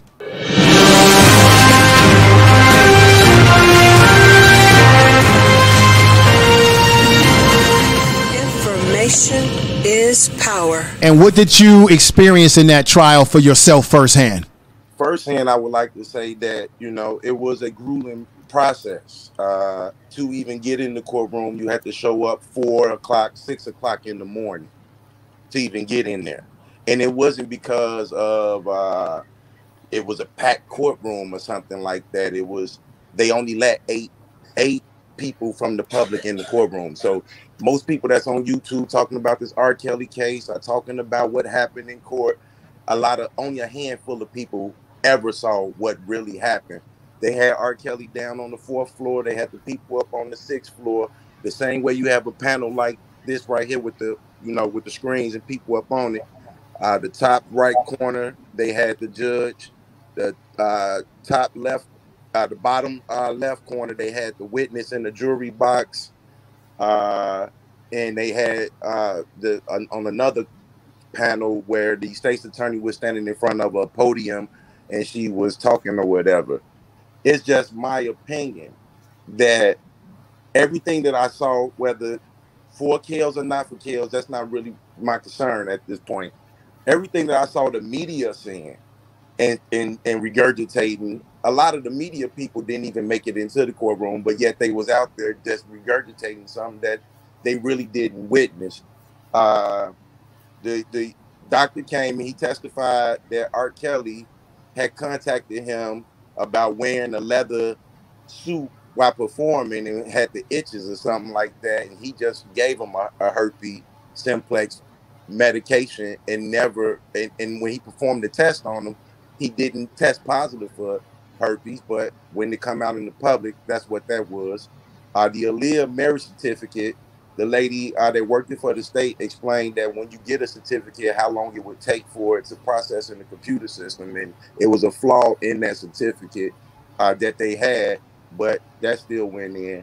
I find it very odd for one man to be a criminal enterprise. I believe if the first page of his indictment says the enterprise consisted of managers, bodyguards, runners, personal assistants, and etc., when the only person that you saw on trial was R. Kelly. Now, I hear a lot of people talking about we need to get rid of these type of guys, R. Kelly in our community. We need to come together. Crimes against children shouldn't happen, and I totally agree with that. But the flaw in this situation that I'm not seeing a lot of people bring up is, where are these parents? Where are the parents of these people if they was minors? And it's like, if I ask somebody, and I got a 17-year-old daughter and I got 2 sons. If I ask people these type of questions, oh, you taking up for a pedophile? Oh man, you gonna sit there and you ain't gonna stand up for the women? You ain't gonna stand? Man, standing up for something should start at home first, And when I seen the testimony of Israel Clary, Jane Doe number 5, it was the most mind-boggling testimony I ever heard in a situation like this. She says that she got R. Kelly number, but her mother was texting R. Kelly is her. She says that the mother drove her and left her there at 3 in the morning. The mother told R. Kelly that she was 18 years old, dressed the girl up in cut-off jeans and a crop top with kitty heels, and sent her in this room. Said in 30 minutes after she go in there, this is exactly what she told her daughter. This is what you're telling your daughter. Go in there, and in 30 minutes, we're going to call the police.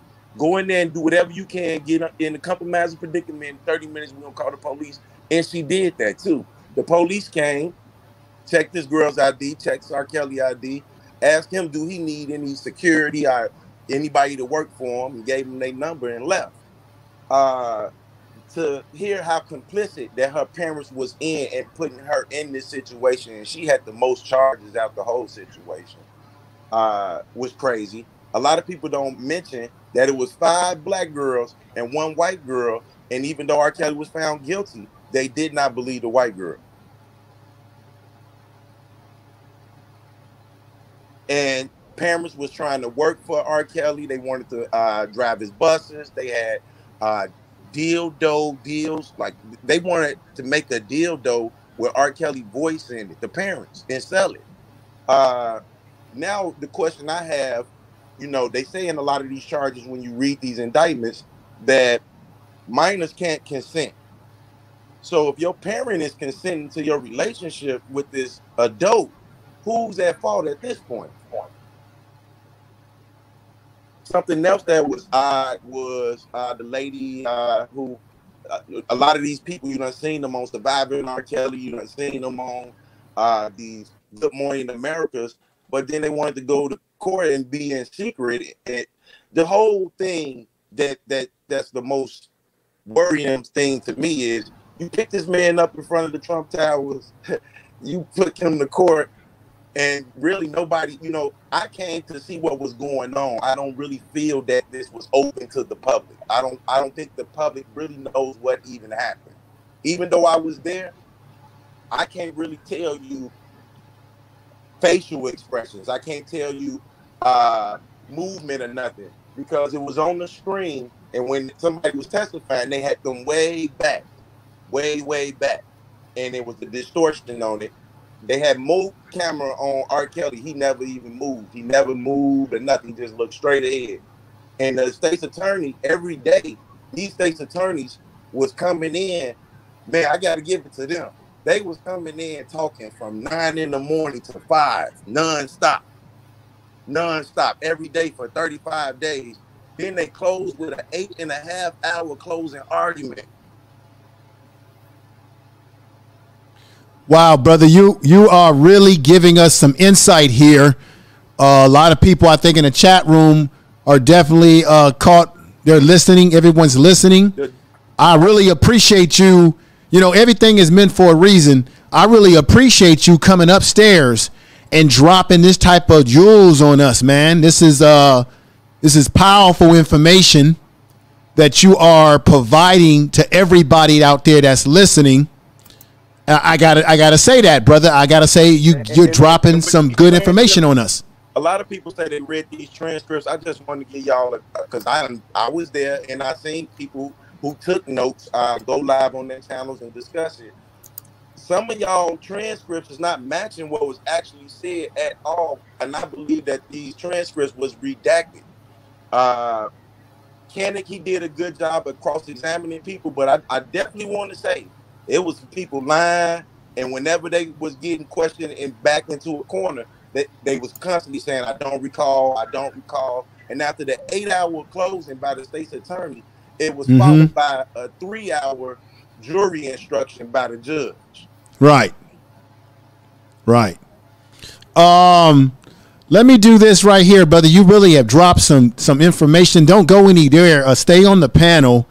What I would like to do is get Sister Cassie to speak her mind. We got my man One Community that's come in the house. Love that brother. He's on the panel with us as well. Has a great channel. I'll be interviewing him very soon on this channel. But stay on board, because people may have difference of opinion. I definitely want to hear what Michelle's opinion is of the things that you have said, since you said that you've actually were in the courtroom and had a chance to observe some of the trial. If I'm correct, am I correct in that statement, brother? Correct. Yes, indeed. Okay. So stay right with us. Don't go nowhere, because I'm sure people want to pick your brain on the thing, on more questions they may have for you. Let me go over to Cassie. We got about 1, 2, 3, 4, 5, 6, 7, 8, 9, 10 people up here now. I'll drop links as there is more space for people to come up and render their thoughts, ladies and gentlemen. Let's go over to Cassie and then go to One Community and swing it back to anyone else. Before you go, let me drop off and make some space, and thank you for having me. No, Oracle, I gotta say thank you for coming over. Yeah, I'm going to make some space as well, information man. Okay, I mean, you everybody. I'm not trying to kick anybody off, but I really enjoy everybody's presence here. Go ahead, Nappy Yankee. Yeah. Can you just put the link? I'm gonna drop off, but can you put the link in the chat of the transcripts, because I really would like to read those. Okay. let's ask Michelle, because she was the one that brought this issue up, and I didn't even think about it. Where can anybody in the chat room, the mods, can we find the transcripts that Michelle was talking about that was part of the trial that disputes the fact that either that he married Aaliyah, or that he set something up like lying about her age? Can anybody put those transcripts? If you are a moderator, put it in the chat room. The both know who I am. They never disputed. They never disputed. I said that was the fishy part about it. Yeah, but you go ahead, Dubowski. I'm sorry. Dubowski, go right ahead. But somebody drop the transcripts in the chat room if you can find it on Google. Try to find it if you can. Thank you. Go ahead, Dubowski. The dispute was more in how that lady, when she was questioning the government official who make these documents. You can just put the links in the chat. I'd appreciate it. Okay. When the government officials most definitely, it's two different dates that would normally go through on a certificate like that. The lady rested her case, so that was her. That was her way of saying that I proved my point, but it wouldn't show that on the transcript because that's not how transcripts read out. Right. Okay. Let me once again let Cassie render her thoughts. And if somebody has the transcripts, if someone is paid for them or whatever the cost is involved, or if you can find them somehow, drop the link to the transcripts or what have you in the chat room. I want to thank you to everybody that's come in. If there's any new people here, subscribe to the channel. Be a part of what we got going on over here. And I thank everybody in the chat room once again for being here. Everybody out there that's listening and watching, thank you. It's a clap for you. And Sister Cassie, take it away. Let's hear what you have to say. My question is, for 30 years, he's been doing what he's been doing. Why did it take 30 years for one? We know who we're dealing with. We know why. And we are for myself, I'm very suspect. I know he's guilty. We all know he's guilty. But I do believe that the parents were guilty also. But I look further and I'm asking the question of why did it take 30 years? Dealing with who we're dealing with, we know how these white folk are. And I'm not being racial. I'm just trying to help us to understand. We have to look at what's the bigger picture here? Why now? We looked at Harvey. Harvey Weinstein didn't get life in prison, did he? But my thing is, we never blame the parents. And we know the parents. We know that he was paying and all this stuff. We know this. But we have to understand that it just didn't happen overnight. 30 years, and all of a sudden now they want to take this man to court. That's suspect to me. We have to get to the point to begin to look at the bigger picture and not be so hard on our own, because we know how they operate. This is nothing new, but this should have been stopped a long time ago. But we also have to look and see, okay, you're going after our men. You're trying to make our black men look like predators. And that's how they've always operated. But when do they go after their own? When do they go after the directors in Hollywood that's raped children, molested children? And we've known about that. Go ahead. And going to a court case, since we ain't going to a court case makes me a criminal where I got to go through some grueling process just to get in the courtroom that's open to the public. Like the way that they treated us, anybody that was outside the media, I swear to you, it was racist undertones in that whole situation. But we know how they operate. They're gonna try to make our men look as bad as they can. We know that. So this is very suspect to me. But we always jump on a bandwagon. That's what bothers me. When we jump to we know, okay. But my thing is, that's still our brother, and I still support him. I'm not saying that what he did, I'm not giving him any kudos, or I'm not excusing his behavior. But what I am gonna do is support my brother no matter what. Just like I'm gonna support anybody else because they're gonna support their own. Just like that little white boy Cal Rittenhouse, he killed some people, and what happened? What did he do? They got to go find me. Got a whole defense team with a GoFundMe. Exactly, and the church gave him the money to get off. But we always fighting against our own. But we have to understand the mentality, and you have to understand it's on purpose. So I'm very suspect. Yes, I know he's guilty, but those parents are guilty too. What I'm suspect on is how El Chapo can get a trial and people go in the courtroom, but only 8 people are allowed to see his trial. Why was it on people, if you got 30 years of this stuff, everybody want to know if it's true or not. But we got to go through this grueling process. The trial was mostly a audio of listening. I heard the guy on that was just on here. He was like, they played 2 tapes. They played 3 tapes. One tape was of 2 girls having sex with each other, and one tape was of R. Kelly cussing somebody out about his watch being stolen. The third tape was 2 people moaning with CNN, ESPN playing in the background. Okay, so where's the evidence? I understand, and I know that, you know, we all know this guy. He's been doing this since forever. But my question is, you're not answering. Why did it take 30 years? There is a bigger, more sinister problem going on right here. Imagine somebody picking your son make our men look bad. Imagine somebody pick your son up, federal charges, put him on a different floor, tell you only 8 of y'all can go in and watch what we about to do to him on this floor. R. Kelly was surrounded. It wasn't nobody in the courtroom but the jury, the state, and the judge. Wasn't nobody in that courtroom. They had R. Kelly surrounded. So a lot of what they said in the courtroom is very suspect to me. The way they treated Bill Cosby, that I have to look at all of it. I cannot just say yes. This is a deflection. You have to understand that. This is all to make our men. They never put theirs on trial. Harvey Weinstein didn't get a whole what? He didn't get life, did he? What? 10 years? Let me say this, ladies and gentlemen. Let me say this. The reality, and I've talked about this in the opening of my program tonight. We know that black people, we are not going to be treated by the same standards that white males in this society get treated by. Do I have to put the statistic up to show you again? Not that you are ignorant or anything like that, but let me show you this again. This was the FBI statistics of 2019, which is the latest that they have. White males engage in sexual offenses by race. They are engaging it by 74.6%, could be even higher than that because, you know, numbers do fluctuate and change. They have black people at 20.6% black society that engage in this behavior. White men engage in this behavior more than we do, and they are not held to the same standards as we are. We know what this is about. We know it's about institutionalized racism. We know that it's about attacking the black male, destroying the black family, making sure they castrate us, making sure that they continue to keep us in a dysfunctional state. They know that they make examples out of us. Hell, they got us walking around with dresses and things and switching already. We got Russell Wilson, a black basketball player, walking around in a dress.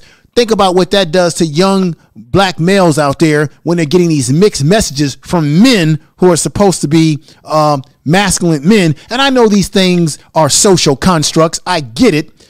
But the bottom line is we should not be surprised by this, and I know none of you are, and I know this does feed into what people are saying right now. Let me do this because I got to get to my man One Community, but I want to go over to Joy and Real Aaron Collins just to get a small taste of what's on their mind, just a small taste, and then we got to come over to Community One. So Joy, we're going to go ladies first. Joy, you've been waiting patiently. Let us know what's on your mind. Then I got to jump to Aaron Collins, and then I'm going to have to let Michelle have a little taste, and then we're going to crescendo it with we're going to bring it to One Community so that he can get us on that even kill and balance that I know he can get us on.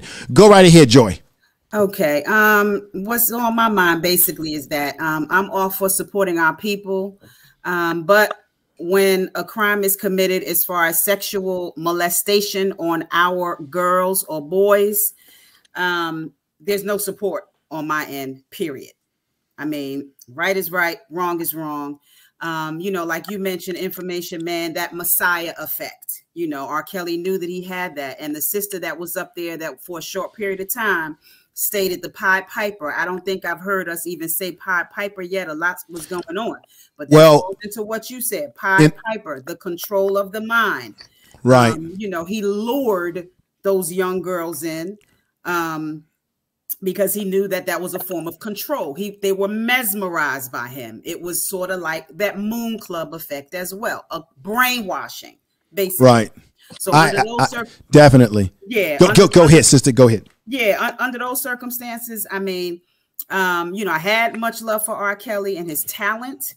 But at this point, for me as a Black woman and being so much in love with my race and our youth, I have no respect for him. I mean, personally, he needs to do every day of the time that he is charged with. I do feel that life is extreme because we receive stiffer penalties than any other race. But I have no sympathy for him. I mean, that's just how I feel. So that's basically what I wanted to say. Okay, let me say this.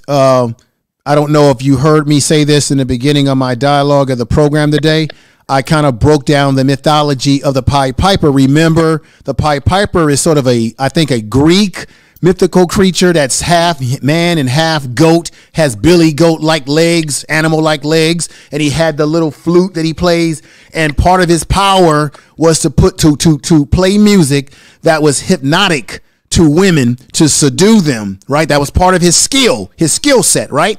And we do know, if those of you out there that realize that Satan is real, that one of the gifts that Satan had was the gift of music. How many of y'all have forgotten about that? And like I said before, music is the only thing that can enter your self-conscious mind without your permission.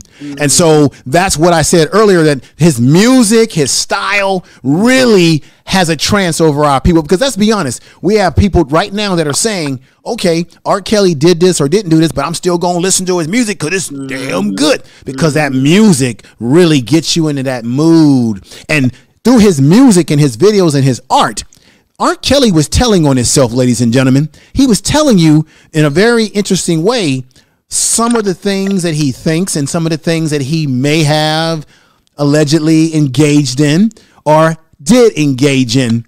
And that's something that we're going to all have to keep in mind. Listen to his music. He's telling you his story in his music. Literally telling you all of his escapades right in his music. A lot of artists take from what? They take from their lived experiences. So let me stop right there and let's go over to Aaron Collins. You haven't talked for a minute, and then I got to lead it back to Community One, and we got my man Identity Withheld on as well. Go ahead, Aaron. Say a few brief words so we can keep it moving around. Yeah, basically, I just wanted to piggyback off of what you and Nappy Yankee said earlier about how we try to do the same things that they do. First of all, a black man cannot win at a white man's game that was never designed for the black man, because the white man designed it for him to begin with. So he's always giving himself exit strategies and defaults and stuff for him to go out. And that wasn't designed for us. I also wanted to mention that the director you were talking about earlier was Roman Polanski. Roman Polanski, actor Sharon Tate, who was in fact murdered by Charles Manson and his cult. So that's who that was. I wanted to mention that R. Kelly, for all those years, was living high on the hog. He was very arrogant, and instead of running from the first time he got indicted or caught up with something, instead of saying, "Oh yeah, I got caught my hand in the cookie jar," he got basically what I call a John Gotti complex. He thought he was made of Teflon, and realized that he thought he could just do what he wanted to do and escape and keep getting away with it. But now all of a sudden it's coming back on him. The walls are starting to come on him, and now he can't handle it. And this is a lesson that we should learn, that once you get caught doing something, when you start feeling the heat coming on you, don't start acting surprised and well, what happened to me? Why are they doing this to me? You knew what was going to happen to you, or you just didn't care. So instead of just shirking the blame, shirking responsibility, he needs to take up for what he did. Do I think life might be a little bit harsh? It's possible. I mean, because it's like they gave him a homicide sentence. So, but that answers my first question about them saying that a black man cannot play the rules that a white man designed for himself. Because for one thing, whites are on code, which is something that we are not as a people, unfortunately. They're on code, and they're known to defend their depraved. They defend their depravity, and they even let theirs even go underground for a minute and don't even speak anything about them. I mean, you got all kinds of people. You got Jeffrey Epstein. I heard someone mention Elvis earlier. I mean, I'm not going to go through the list, but you get what I'm saying, that A black man cannot do what a white man does. Whether you call this the land of the free, home of the brave, it's just that. Okay. All right, Aaron. Thank you for those comments. Very powerful. Now, before I go to community one community,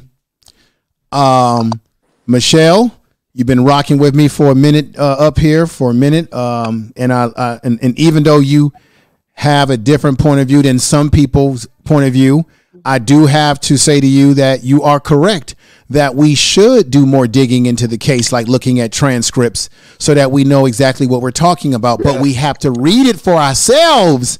As Malcolm Reload said in our chat room, don't just listen to what people tell you, but read it for yourself and understand comprehension and critical thinking skills. Now, before I go to one community, is there anything that you would like to add, my sister, briefly, because the brother's been waiting very patiently?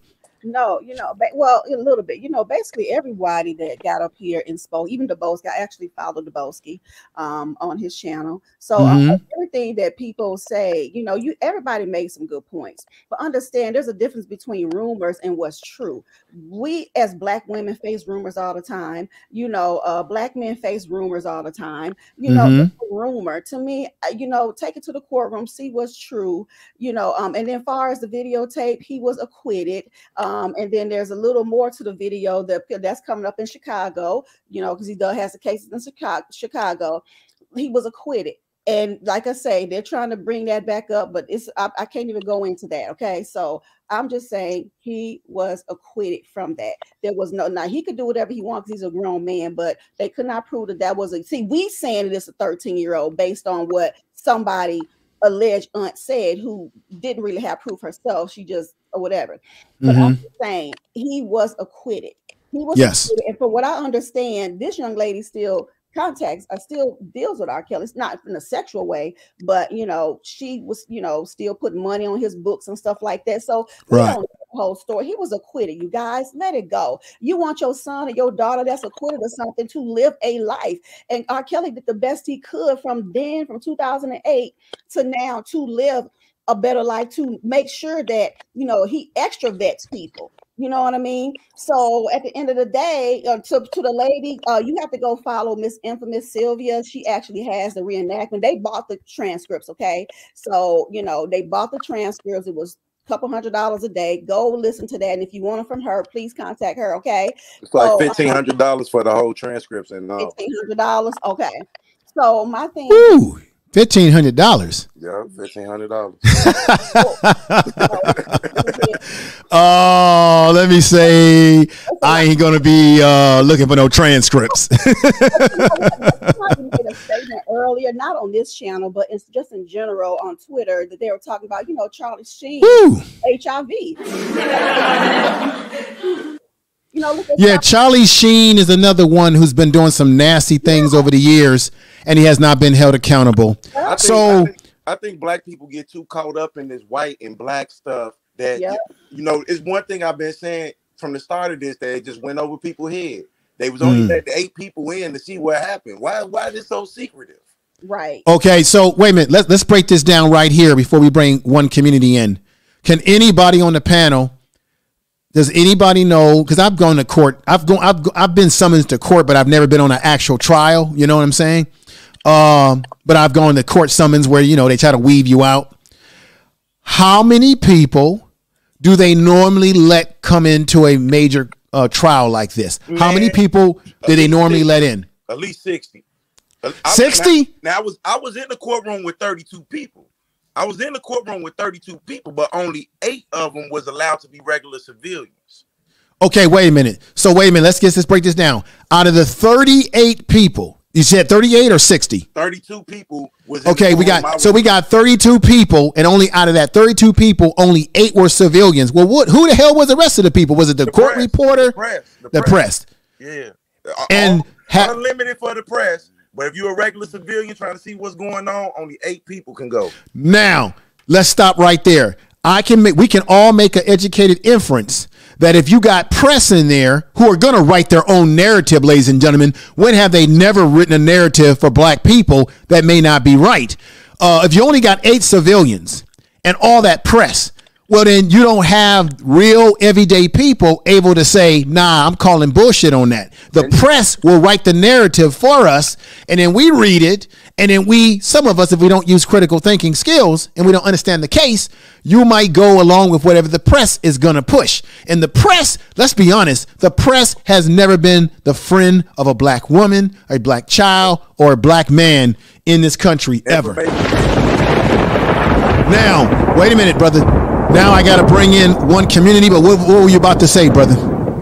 Them press people was in there looking at us crazy, smirking jokes about us and everything. They was very racist towards the 8 people that was getting in the courtroom if we didn't have a right to be there. What was the racial makeup of the 8 people? You were one of the 8. How many black people? How many what? All black. It was all black. One from Chicago. That's tell the truth. One from California. A lady from 2 from Brooklyn. A couple that came from Atlanta. Other than okay, that, brother. This is the thing, brother. Why would any of us be surprised by such activities, such behavior, when look, you know this as a black man, when black men come together in unison as a brotherhood and we go out, and we might go out to have a bite to eat, go to a sporting event, wherever we go, and we're not causing no problems. Don't people get uncomfortable with seeing a lot of black folks? It ain't just white people who get uncomfortable. Other people get uncomfortable. Not in the courtroom, man. This is about the law. The court Sir, open to the public. My good brother, this is where you're missing my point. It don't matter if it's the courtroom. We live in a society where they don't give a damn about black people. They still see us as 3/5 human beings, brother. They still see us as slaves. So why would they see us any different in the courtroom, especially the press, than they do when we're walking on the streets minding our own business? You hear what I'm saying, my brother? You hear what I'm saying? Everybody hear what I'm saying. Okay, now, and I thank you for coming over, because you just dropped some gems on us today, brother. You really put this show on a powerful course. Now we got my sister Raw B. I'm gonna come to her in a minute, and we got Identity Withheld. I gotta come to him and then come to Raw B. But one community's been waiting a while. Render your voice, brother. Render your voice and tell the truth. Tell the truth. You're muted. You're muted. Salute. Y'all can hear me now? Yeah, you're not muted now. Good. Salute. First of all, I just want to say salute to the info man. Salute to the panel. Salute to everybody in their views. Salute to everybody that's listening in the chat right now. Everybody's gonna have their views. I feel to some of the people that want to say that he's innocent, my only question is, was he innocent of Aaliyah? Aaliyah, she died in front of all of our eyes. All right. And she had never got justice, even though we might have seen her as strong. And sometimes some people that's victims and people that's abused, they go on like they strong, but we never know what people are dealing with within themselves, especially when you thrust it in a light like that. So even if you think the trial and all of that, and this was railroaded, right? Whatever happened to Aaliyah? All right. So you have to think about that when we say people are innocent. And then we have to also think about who we are leaning and lending our support to, be it any race. Hold on, Queen. Be it any race. All right. Everybody has their own opinion, just like I do. And I'm not attacking anyone. I'm just speaking my own opinion. Right. So all I'm saying is he innocent of Aaliyah? Okay, and that's the opening of what I'm saying. From there, I'm going to, excuse me, sister. Can I speak, Queen? I ain't trying to debate with you, Queen. I don't debate on my channel. I do dialogues and solution-based building. So I don't want to debate. I was very quiet the whole time while y'all all spoke, right? Actually, it's a delay, and I do apologize what you're saying. I do apologize, but it's a delay on my end, so I apologize. I'm not trying to cut you off. Okay. One community. Continue with what you were saying, brother. We're gonna keep it very respectful. I appreciate everybody that's been up here. For the most part, it's been a cordial conversation, but sometimes people disagree, and that was exactly what I wanted. I wanted to get different opinions, and I welcome them, even if they're not popular. Let me go ahead and go back to community one. One community. Go ahead, brother. Speak your mind. Yeah. You know what I'm saying? Like, I'm not here to argue with anyone. You know what I mean? We all got views, and we got to understand that we're all here displaying our views. And one thing I want to do is salute everybody, because it takes courage to not only come and speak on these panels, but to write in the chats. And through me producing like content, you know, you've seen so many people come out in the chats as well, speaking about their own personal traumas, you know, not just R. Kelly, the Brother Polite, and many others, like Dr. York's situation as well. And there's many situations that's going on, not only in our community, but our own race, but other races as well, right?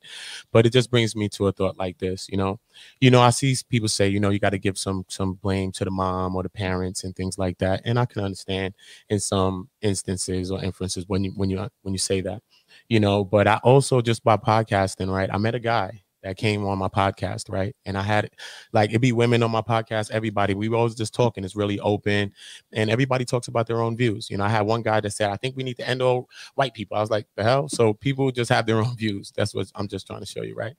And he came on, and we were talking about Brother Polite at the time. And when he came on, he said, it was the women on the panel too. And he was really kind of get at the women, right? He had this thing. And he was like, listen, though, you got to blame the mom. This is how he was coming. I was like, okay, so what do you mean blame the mom? Talk to me. What you mean? And he was like, listen, though, if a mother come to you and she bring you her daughter that's 14 years old, right? Who do you blame? The mom or you? Right? He was talking to the women at first, right? And the women was like, what are you talking about? Right? Then he looked at me, because me and him was the only two men on the panel, and it was two women. So he looked at me and asked me that. And I said, what are you talking about? I don't care if that mother was a fool or not. That I blame myself if I did that.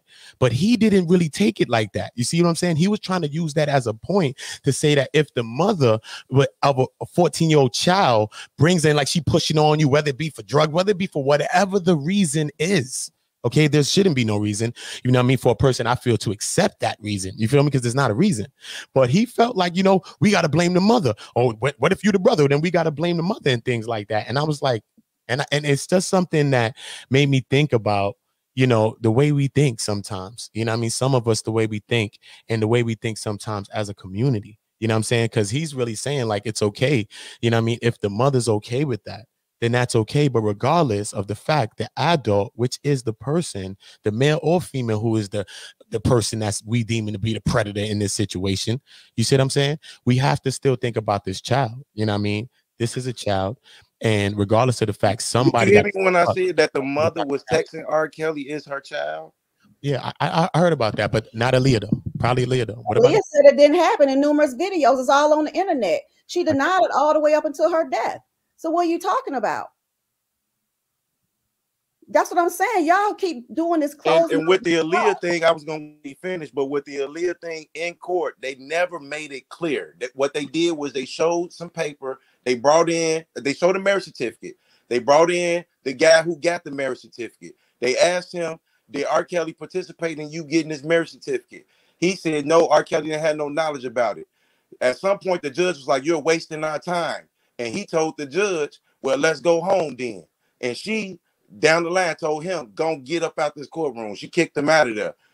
They brought the government in, the person that make them certificates, and they said, when you get a certificate like this, it normally will go through the computer in 2 days. For her to get the certificate, it went through in 1 day, and that was unusual, and they just left it like that. So I would tell the truth. I still don't even know. Okay. I can hear that. I can hear what you're saying, brother. But what did Michelle have to say? Anything to what I said? Maybe you could give me some insight, Michelle. You know what I mean? Because I'm not debating here. We're just here trying to understand and figure this thing out together here. You know what I mean? And I support you saying going to the transcripts and all kind of things like that, because we really do, because I do understand in the society how things is and how we go this COINTELPROs. There's things and factions that's designed to take out people that's black leaders and different things like that. And once you have influence, I understand that too as well. So, you know, we have to think about all things, but I do want to hear just a little bit of what Michelle probably have to say about what I said or what he just said.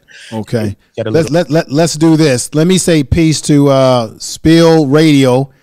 Thank you for the super chat. I think you are unhappy about something. He says the mods are trip. Well, this is the thing. I want everybody, even in the chat room, let people speak their mind. If they're getting a little too nasty, a little too goofy, then the mods, you know what to do. But I really just want people to be able to have a dialogue. I'm not looking for people to agree with everybody, either in the chat room or on this panel for this particular program today. The whole reason behind this was a Q&A. I haven't done this in a long time, where I wanted to get people together like a community to express their opinions, and we all have a right to our own opinion, like I said before, but we don't have a right to our own facts, but we have a right to our opinion. So even if someone says something that you don't agree with in the chat room, don't time them out or anything like that, unless they're just saying something reckless. I mean, completely reckless, like that's trolling. Then mods, you know what to do. And I appreciate everybody in the chat room, all the mods that are working hard in there. I want to give you all a clap. And I have on the link below shouting out the mods. Let me bring that down. Let me do this before Michelle speaks to that, brother, one community. Okay. I've got two other people who need to render their thoughts. Yeah, I have identity withheld and I have raw B privilege. So let me go to identity withheld, because I think he came in just before the sister, and hear what he has to say. And then I have to have my dear sister Raw B also break it down for us and maybe shed some light and have us wake up to a few things as well. So go right ahead. Identity withheld, my brother. Thank you for being here. Hey, information man, can you hear me? Yes, sir. I hope everybody can hear you. Okay. Yeah, I'll get as close to the mic as I can. Thank you for bringing me up. Let me just say one thing. Let me just say one thing. My brother Freeman, Shannon, stay where you are. The panel is kind of full right now. So when it opens up, I'm going to pop you on, okay? So don't go nowhere. Stay exactly where you are in the green room. I'm sorry about that, identity withheld. Go ahead. Yeah, you're good. So I had a kind of a response to something I heard earlier about the court systems and how I guess we all are in agreement to some degree, at least that the court system has some flaws when it comes to people of color. Is that a true statement, or is that more of a feeling? I think I can feel confident to say that we all kind of on this panel, for the most part, that's something that we can agree on. Yeah, me too. That there is a double standard, if that's the best word to call it, a double standard. Just making sure we're just walking the same path here. So also I heard that I believe her name is Melissa, and correct me if I'm wrong, sister. I don't know. I think you mentioned that you don't watch the media because it's skewed and the stories can be twisted. Is that correct? Did I hear that correctly? Yes, that's true. Okay, so my question is, how is it that you don't believe the white media, but you do wholeheartedly believe court documents from a biased court system? Well, it was also for people who were there, like Dubowski. I know like 3 other people that were also there, took their time, money, and resources and went to the trial, took notes, and compared it to the transcripts. That's why. It was there were other supporters that were there. And the thing is, like when they go back to the Surviving R. Kelly, I never watched it. I never watched it because I knew they were about to lynch him. All I did was watch my Facebook page, and I said, "Oh my God, this man is in some serious trouble." But what I started doing after the fact, because I'm a youth, I listen to a lot of YouTube. I started listening to a lot of their interviews, and they did these interviews like on Dr. Phil. They did interviews, well, Dr. Phil said he didn't believe him. He basically said he didn't believe him. He said he would rather talk to R. Kelly too, because sometimes you don't know where the truth lies. That's coming out of Dr. Phil's mouth. Okay. He said that way before these charges and all that stuff. So I started listening to a lot of interviews, and then with the court trial and stuff, they contradicted just about a lot of things they said from information we got on the stand, and those are facts. Now, when people say, the Aaliyah thing, oh, what about Aaliyah? Aaliyah said it in numerous videos. Please look it up from each Inside Edition. Every video, she said it didn't have to happen. She said, guys, it was just a rumor. It didn't happen. She said it over and over again. And right before her death, unfortunately, there was a video of her dancing to R. Kelly music. She was saying, hey, this is the type of music that I love, that I enjoy listening to. It wasn't, you didn't sell, you didn't hear anything about no ill will of what some people, or one person in particular that she dated before she died, is trying to say. It contradicts a lot of things. That's what I'm sorry. saying. I'm sorry. Can I double dutch in there real quick? Yes, Because the statements that you made, you're assuming Mhm. that victims don't speak up. Oh, I've looked. Hold on. I've said it in the early That wasn't a question. That wasn't a child. question. Okay. That wasn't a question. That was more of just a comment on what you just said. That victims, there are. I'm not even going to throw numbers out there because I'm pretty I sure was we know one. people that have been in situations. I was Exactly. So one. did you? I was So one, when it but I don't. happened, Mhm. when it happens, I don't expect everyone to just speak up day one. That's not But you're common, not gonna be in right? that person's That's face not either. Like my that's family not member true that I either. came. See, Okay, I'm sorry. I feel like we're using the word fact thrown around a Okay. lot, but there are a lot of biased opinions that are taken as fact here, and that's why I'm trying to sift through that and kind of get to a common ground of what actually is fact. And the fact is that I mean, you could speak for yourself. I mean, did Mhm. you even speak up the first time it happened? Oh, you know what? That's not the issue. Is I already said it.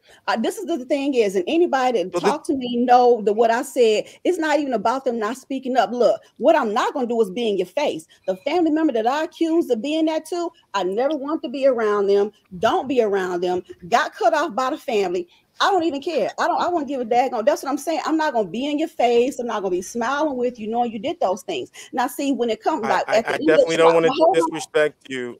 Right. Okay. I don't want to disrespect your experience, but Okay. I'm not going to assume that it happened once and then you walked away. Oh, it That's happened more than one atypical. time. Absolutely. Usually, it's a repetitive thing. I mean, Yeah.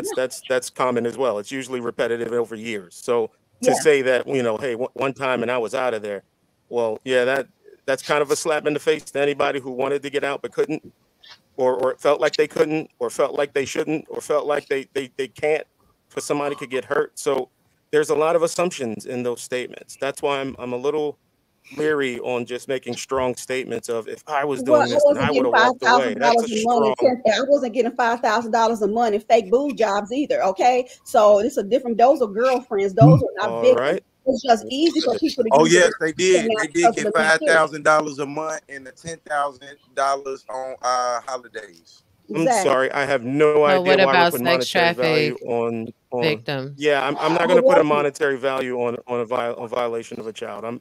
I just can't do that. I'm sorry. I can't walk with that. All of these women mad R. So Kelly at 17 for their 18th birthday. They sued him and got $250,000. What a coincidence! again, I'm not going to go over each one. So let's get down to brass tacks. How many victims are too many? When you don't have access to your account and don't even know your social security number, One. or handling business on your behalf, How many victims are enough for you to say this is it? I believe that this was One. not There a weren't victim victims thing. though. One I'm just asking a general question. How many victims? And sorry, information man, I don't mean to be stirring things up here, but I'm just asking questions. I'm trying to be as respectful as I can. But how many victims is enough? We all know it's one, but there's no proof. That's one. It's one. It's beyond one. We now- go before one. Hold up, brother. We Now- got to go before one because we got to get to the thinking and start identifying these people before we even get to one and get these people where they need to be inside those buildings, brother. That's all I want to say. Okay. Sorry. So I'll leave you with this. Girl, you turn me on, and I wonder if I could take you home. I must confess, the tight mini skirt you wear, I just can't help it, baby. I can't help but stare. Keith Sweat Following said those you may be lyrics? young, but you ready. And what's your Whoa, point? whoa. But Keith Sweat ain't on this one. Please stop. It don't Please stop matter. doing that. We're talking about specific. So wait a minute. Here's my point. Rick James said In those 17 same years lyrics, old. in those same lyrics, You can't change. little around cute it. Aaliyah's got it, right? Little cute Aaliyah's got it. Those are the lyrics in the same song. Do you know how old Aaliyah was when that song was written? It wasn't 14, it was 11. I don't So think that's you a can- joking matter or a laughing matter. So Okay. this is not a laughing matter, But right? you This can't is change not a your laughing mind. matter. Some people, y'all take Do it. you Not a laughing understand? matter. Why didn't Gladys Knight? Why didn't Let Gladys me stop this right now. Let me stop this right now. Let's get back. Let's get refocused here. Where are we going now? What no. I understand that you're trying to ask questions because you can only get to answers in logic through asking questions. That's how we learn. But let's bring it all back home now. Where are we going? What point are we trying to make right now? What's your main point, Identity Withheld? What's your point? My main point is, how many victims are enough? I say one. And I Okay. think the earliest of my recollection would be Aaliyah. Now, in my opinion, or not my opinion, correct me if I'm wrong, you can't get an annulment unless you get married. Is that correct? DeBose, can you clear that up? It's Because true. there was an annulment. Can you clear that up? Here, right, let me. Right. Can you get an annulment without marriage? And if there was Let me go over to. marriage, Let me go over there to. was marriage. There was marriage to a child. Right, That's the one victim. Yeah. Let me go over to my man Shannon Freeman, media. Shannon. Yes, sir. Me and you, we got. You're a brother who's family man, the whole 9 yard. Yes, sir. Can you answer that question? Exactly which question? I'm sorry. I just want to make sure I'm clear. Can you get a marriage annulled if you weren't already married in the first place? I know it's a pretty simple question. I don't think you can undo something if it was never done. And if you've done something, it can be undone. So, logic. I don't know if there was a real annulment. That's But my you whole can't thing. That's marry my a whole minor thing. without their parents' consent. So it's she wasn't a minor. She wasn't a minor by what they provided as proof. They had fake identifications. Now, why So wouldn't he they didn't call really in the marry a mother? minor. Not correct. Why didn't they call in Aaliyah's mother, our uncle, to testify to Because any of the Aaliyah's stuff? mother was in on it, and Barry Hankerson was in on it. They knew what was happening behind the scenes. He was bumping off Aaliyah's mama. So That was put out there as well. That was put out there. You can marry a minor with the parents' consent. But he didn't marry a minor with the parents' consent. She had fake But identification. it was okay, according to you, it was okay with the mother that she was sleeping with a grown man. So why wouldn't it be okay for her to simply marry the man if that's what he wanted to do? Why would he have to go for? Why would he arrange a fake marriage and actually have a real ceremony? Because morally, that's wrong. And that would have been wrong in the public eye with everybody knowing that she was 15 and he was 27. They couldn't say that. If you're going to get a striker plate to a car, once you get the paperwork for the striker plate, you're going to drive off. If I needed a fake marriage certificate, once I get the fake marriage certificate, then it's over with. I don't need the ceremony. But they didn't have a big wedding. That's why they went to the Justice of the Peace. Okay, let's. We're actually arguing that we're talking about a guy either marrying someone with fake ID. That doesn't change her age. That just changed the document. That wasn't but even it proven doesn't in court. change her But age. Right. So identity withheld. So the question is this: help them procure the identifications. That's already been solved. This is the question, though, because Michelle brought this question up, and we've been running into this question. We keep bumping to this question every time we go. Michelle is saying that in the courtroom transcripts that they never proved that he actually had this quote unquote marriage to Aaliyah, that there were certain things in the transcript that either got thrown out or that was found to not be true. Now, you said yourself, brother, the brother here, brother Debos, if I'm saying that correct, that there were some things, somebody said that they can adapt, they can take things out, right? I said that some of it been redacted. 25 Redacted. Okay. 25 pages was redacted. Okay, so check this out, brother. This is the logic that where I'm coming from. If they adapted or took 25 pages out, they didn't take that page out though. Okay. All right. So if they did take these pages out, then that's 25 pages that none of us know what the hell it is. That's 25 pages that could have answered some of our questions that we either argue with people. That's why right. Because if they took 25 pages out, then the question is again, what were on those 25 pages that the public never knew about? I agree with that man down. Do y'all no wait a minute now. Do y'all understand? Do you get where I'm going? You get my logic here. Understand that? Yeah, My I can too. understanding it was the inconsistencies and the almost impeached statements that was redacted from there. It's two people that testified on R. Kelly. Even after the guilty verdict, that his lawyer filed motions to follow the appeal to hold their testimony. Number 6 says she called herpes from R. Kelly in 2015. She wrote in the police report in 2013 that she had caught herpes from her boyfriend prior. They said they was gonna bring in the police officers who she gave that police report to. But when it came down to R. Kelly calling in his defense, if you notice, it was only 5 people there. But what they don't tell you is the judge said she's not about to have all these people come in here testifying on his behalf. Okay, let me do this. I really appreciate everybody that's up here. Who was about to say something? Because I got to bring Raw B in, and I got to bring in, go back to my man, Freeman, Media. Jade, go ahead, and then I'm going to go over to Raw B after you, Jade. Go right ahead. I have a question for the gentleman who said he was in court. Is it Dubreeze or is Deboski? I think it's Deboski for saying that correct. Okay, Deboski. Cause was Angelo there? Cause he had told me on Whitney DTV that they had, He was not there. Angelo had told me prior to the court date even coming that he was gonna slap me at the court date because I told him he was an unfit parent. He didn't show up.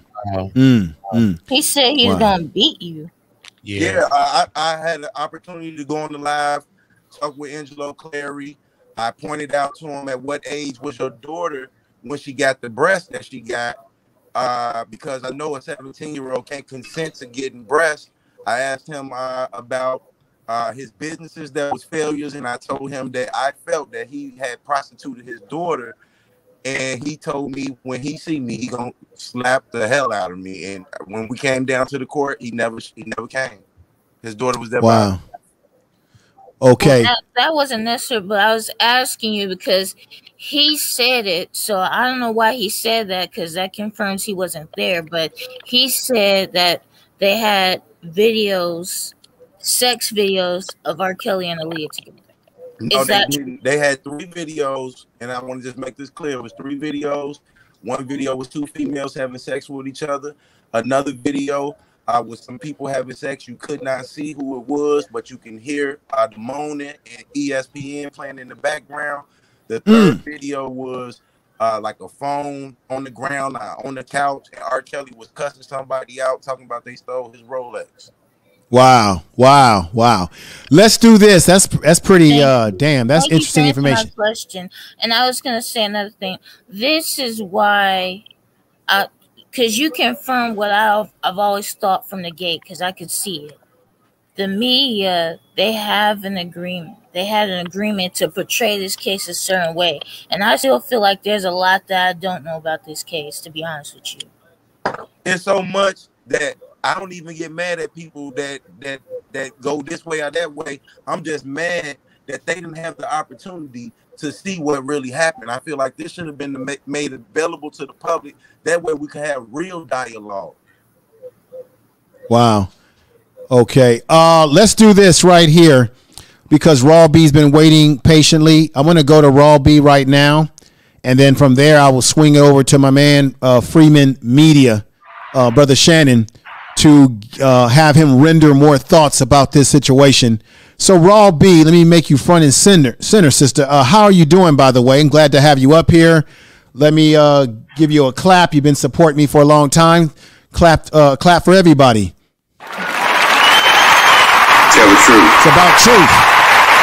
And I want to know what your thoughts are about this whole situation. You've heard what people have had to say. And I want you to talk truth to me. Tell the truth. Go right ahead. Okay. So I have a couple of points to make, so y'all bear with me. Okay. First of all of this conversation that the girls, they agreed because they got paid or whatever, that's coercion underneath the law. First of all, in the United States of America, minors are not allowed to enter into any contractual obligations. That's number one. Number two, would you say that to the 15 and the 16 and the 17-year-olds that are being brainwashed in Utah under the Latter-day Saints of the Mormon to become child brides? Because that is still going on to this very day. I just had to get that first part out the way. Now, let's get into R. Kelly. It's an interesting name that he chose for himself, the Pied Piper. Ooh, the Pied Piper. Now, in case you didn't know, excuse me, Charles Smith was a serial killer in 1964 and 65. He murdered teenage girls, and he called himself the Pied Piper of Tucson.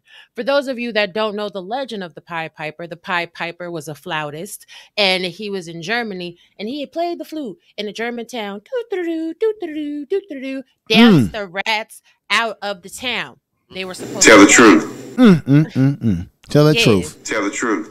They were supposed to pay him. When they didn't pay him, he went back, played that same flute, and in revenge, he seduced, and kidnapped 130 children from the town, and they were never seen again. So, what I'm struck with by R. Kelly is the mentality of someone to choose that type of name as their moniker, number one.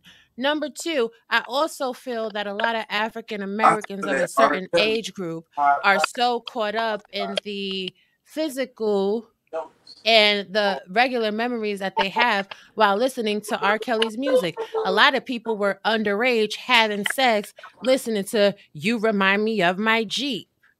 12 play. So if you have those type of ties and memories, of course you're going to look at R. Kelly like he's a superhero and he's being victimized because you were being inappropriate for your age group, number one. And number two, all of his music is tied into good times. So you want to keep that tied to the music and venerate him as a perfect figure so it doesn't taint the memories that you've associated along with the music. But we got to be real now. Anybody, and I'm sorry, not sorry, anybody saying that these women getting boob jobs or whatever is, you know what I'm saying, a booby trap prize, no pun intended, for their sexual assaults, for their sexual abuse, you got to re-examine yourself. You got to re-examine yourself. This is not okay because at the end of the day, they were still children and he was a grown man victimizing them. And Raw B, let me say this real quick. One of my mods, Gregory Harris, been following me for a long time. He made a good point in the chat room. He said the point is, why is a grown man in this situation in the first place? A rich, grown, famous black man. That's a very good question to ponder. Why is he in this? We know that they target us, but we can also do things to also open the door to being targeted as well. Why is a grown man once again in this mess in the first damn place is a very good question. Now, we know that he was molested as a child, and we do know that people that are molested can also become people that are victims themselves can also become perpetrators. And I broke that all down in my opening dialogue here or monologue. So that's a good question. Why is a grown black man of his age in this mess in the first place? When you strip away all the legal stuff and all the little, well, let's read the transcripts. When you take all that stuff away, we're still dealing with a man, a human, right? Why is a grown man in this mess in the first place? Come on, can brother Shannon? Can you explain that? Can you explain this, Raw B? Go ahead. Hold on. Go ahead, Raw B. I'm sorry. I just had to say that. I had to say that. No problem. And why are we saying that teenagers are not children? You're not adult. Really, your brain doesn't even fully develop as an adult until you're 25 years old. We got to stop looking at our black little girls like they're grown as hell when they are teenagers. It's They do it to themselves. I mean, I get what you're saying. They do it to themselves. But listen, man, listen to what I'm saying. Listen, hear me out, okay? Understand. They don't do it to themselves. Argument, but hold on. It's easy to make that argument, but these are the same 15, 16, 17-year-olds who go out here commit a lot of these crimes. They are out here charged, and they're charged as adults. Now they come in your house. Children. And hold on. If they come in your house and slit your throat, sorry to be so graphic, are they still children then? See, this is they're still children. Yes, they're still children. Hold on. When it comes down to R. Kelly, they still would be children. They still would be children. But I wish that all these people out here talking about these young black girls, frontal lobe didn't develop. I wish y'all cared about some of these 16, 15, 17-year-old kids out here in Chicago, carjacking, gang banging, catching murder cases. Right. And if she was white, and it was a 16, 17-year-old white child, you would be like, oh, that's a child. No, we wouldn't. I wouldn't have, because let me tell you, And it's on the Let me say this. If there's 16 and 17-year-olds running out in the street Right. acting a fool, it's on their mothers. They're still children. Raw B, let me say this, ladies and gentlemen. Let's stop the bullshit right now. Yeah. We know, goddamn, I did a show about how young black boys are targeted to police. There's a statistic out there that police officers who harm and take the life of black men, at some point in time, the statistics showed that they had a bad run-in with black kids at a younger age. So when they deal with black kids at a young age and they mishandle black kids, they are more likely to harm black men as we grow up. This was a survey that they gave police officers in New York and around the country, and it was a psychological test. And most of them who had problems with black kids, bad run-ins, usually end up shooting us as adults. We also know in the study that I looked at when I did this video is that our kids are aged. Our boys are aged and our black girls are aged. So when the system deals with us, they don't see us as a little kid. They see us as a grown-ass adult. There's a thing called cultural conditioning where we see white as superior, black as inferior. And as a manifestation of that cultural conditioning, we will underestimate, undervalue, and marginalize each other. Black people do it to ourselves, and white people, society does it to us. We look at our kids, and when it comes to R. Kelly, we'll say, well, these were grown women. No, the bottom line is some of these women he was messing around with were grown women. That's why the parents couldn't sue him and couldn't get the cops to bust in his house, because some of these were 23-year-olds, 26-year-olds that said they wanted to be with R. Kelly, right? This is the main question. No grown man, whether he's a superstar actor, singer, dancer, I don't give a damn. No grown man should be soliciting the pleasure and the attention from a underage minor. No man. I don't care who you are, what you are, where you come from. No man. Can we at least agree with that a grown man has no business with underage minors? Can we at least agree to that, folks? Woody Allen. I'm not Allen at all. Trust me, I'm a mother of sons. And I really Woody Allen. All right. I'm sorry. At what Right. point Let me do this. Let me do this. I gotta do this. I got two people that are in the green room. So the two people that's in the green room, I can't bring you up. I can't. Well, hang on. Identity of withhold. Hang on, brother. Don't go yet. Okay.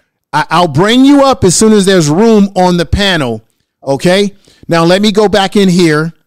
Identity, before you leave, if you plan to still leave, I need to hear what you want to add to the table now, because I got to get over to my man Freeman Media to hear his thoughts. Then we also have another individual. I think it's Queen or Q93. Got the 2 symbol on their avatar. I got to hear what they got to say too, and swing it back over to the rest of the folks here. Go right ahead. Can I say one thing before we go to him? No, what we're gonna do is we're gonna go to him first and come back to you, because he's getting ready to jump off the panel. If you don't mind. Yeah. Okay. I'm gonna open it up.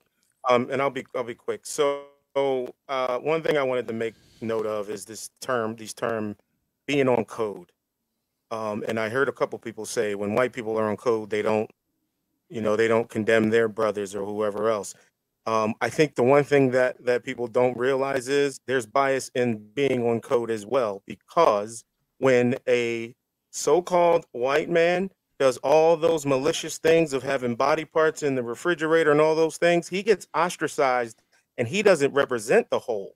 Unfortunately, as a black man in America, if I do a crime, rob a bank, I represent all of us. Now, is that fair? Right. No, not fair, but it is a reality. So when people say being on code, who are you speaking to directly? Because it means something different to a different set of people. So, right. And to close that out, I do not believe all black people are to be protected. I'm sorry. I don't believe that the murderers, just because he's black, we got to protect them, or the killer or the rape, or I'm sorry that we use that word. But please stay away from the R word. Yeah, the R word. I apologize. I almost let that go. But that's why I don't believe that just because you're black, I have to support you, because it's for the greater good. Is it really? Mm-hmm. Is one person bigger than the crew? Is one person bigger than, we have to take the fall because one bad apple? No, cut that one out, because if he's causing harm to the greater good, he has to go regardless of race. So I don't stand wholeheartedly just because it's black. I just think it's unfair to the people. Okay. Well, look, Identity Withheld, brother, thank you for coming up to the panel, rendering your thoughts. It was a very productive conversation. Even if people disagree with points that you made or agree with the points that you made, that this was the point of this stream today was not to get a bunch of people to agree with each other and sound like a glee club. It was to get all different opinions, whether popular or unpopular, so that we can make some sense of this. Because I'm going to say this right now. Art Kelly ain't the first black person to go into this, get hit with these kind of charges like this. He won't be the last, and there'll be more to come.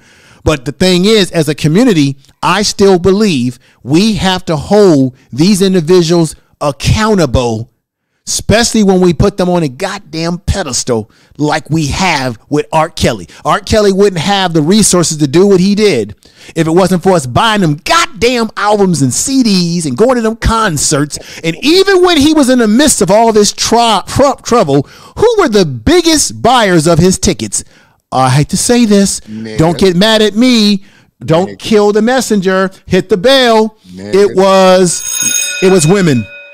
It was, and to be more specific, it was black women that were still supporting his concerts. Matter of fact, when I lived in Oakland, he came to Oakland and did a concert at the Paramount Theater in Oakland, downtown Oakland, California. And who showed up? The ladies. All right. With that said, Identity Withheld, thank you for coming on board and joining me. Everybody, let us know. Let everybody know where they can find you on the YouTube streets. Yep. Identity Withheld. Search YouTube. Identity Withheld. Look for the WP on the mouthpiece. I do a little bit of music. I actually do a live stream myself. Just started. I got a lot of visual cues from this brother right here, Information Man. So I'm stepping my game up on my channel there, Information Man. Thanks for the invite, and thank you, brother. Rocking with y'all. Oh, great rocking with you too. Let me say this too. We got Barbie Tina, who gave me the $9.99 super chat. I want to say thank you for the super chat. Thank you for the super chat. And let me play a little bit of my super chat music. Thank you for that super chat. I'm gonna bring somebody else up here. Time to run it off. I wake up. I wake up, flex, I'm down that check, no drip, this wet, tell them run it up. Thank you for the super chat. Information Man, please make sure to subscribe to the show. I wake up, flex, I'm down that check, no drip, this wet, tell them run it up. No sleep, no rest, might crash, might wreck, but first I tell them run it up. I got a 10 roll through my hands, I'm by my lonely. Turn to a savage, now my baby wants to hold me. I love my fans, don't need no friends, I got my homies. Thought I could trust you, I find out you tried to zone me. I'm number one up on that court, I'm Nick McGrady. The first one in, the last one out, can't call me lazy. Put in my hours, send the invoice and they pay me. I need 6 rings like MJ and Tom Brady. I wake up, flex, I'm down that check, no drip, this wet, tell them run it up. No sleep, no rest, all right. Might crash, might wreck, but first I tell them run it up. I wake up, flex, I'm down that. All right, everybody. Thank you. I thank everybody that's here in the chat room. Thank you for the super chat, Barbie Tina. But that celebration for super chat is for everybody that might have super chatted me today. Thank you, those of you that are in the chat room. We're going to continue discussion with the time that we have left, and let me go into the chat room and bring somebody on. We have some more people in the green room that I will bring on as soon as I have the ability to bring them on when we have room. So, brother Shannon, yes, sir. Freeman Media, yes, give us a little taste of your thoughts, and then I got to go over to other folks as well. But thank you for your patience, brother. You have the patience, brother. I don't know how you do it, but you're doing it. Very good job here. So I want to say thank you. What are your thoughts?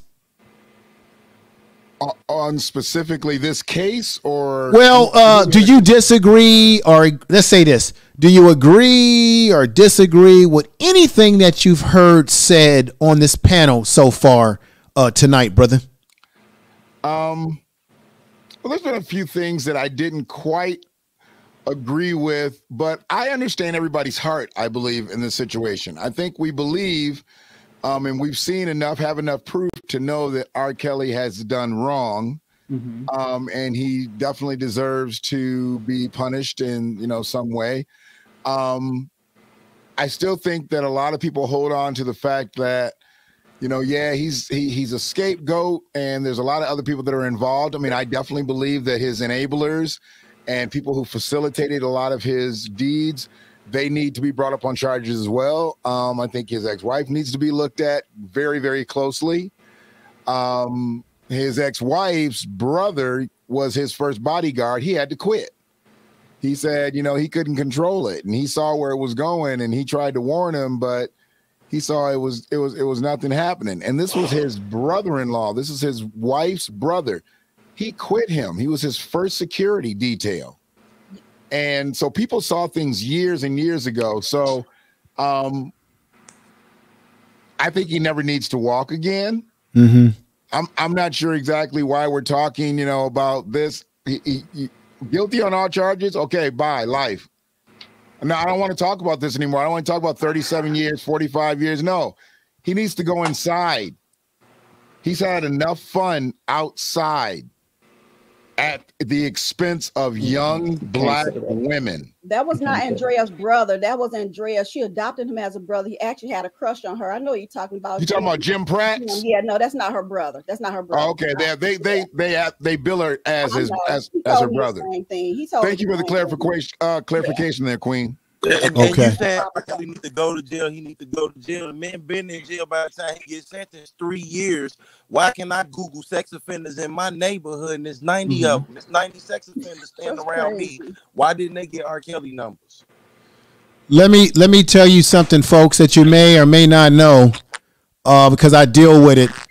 There are people that have done horrible things to children, and they're doing only 3 and 5 years, and they're getting out. Right. And even though you can provide therapy and treatment to people who have these kind of compulsions and desire to do things to minors, it's been my professional experience that you can't cure people. You can all you can do is contain them, provide treatments, but it's in the mindset. I've even seen guys who have castrate themselves and said, I want to be castrated chemically to the doctor. Sure. And even after that procedure took place, a professional medical procedure, or they cut themselves, guess what? The desire to still have the desire to want to be with underage people, it never left them. Why? Because it's something in the psychological mind, and that psychological mind is not ticking right. I remember one time I went to Napa State Hospital and went to a seminar by Dr. Hare, who's the foremost psychiatrist when it comes to looking at psychopaths. He showed us a slide of the brains of young kids.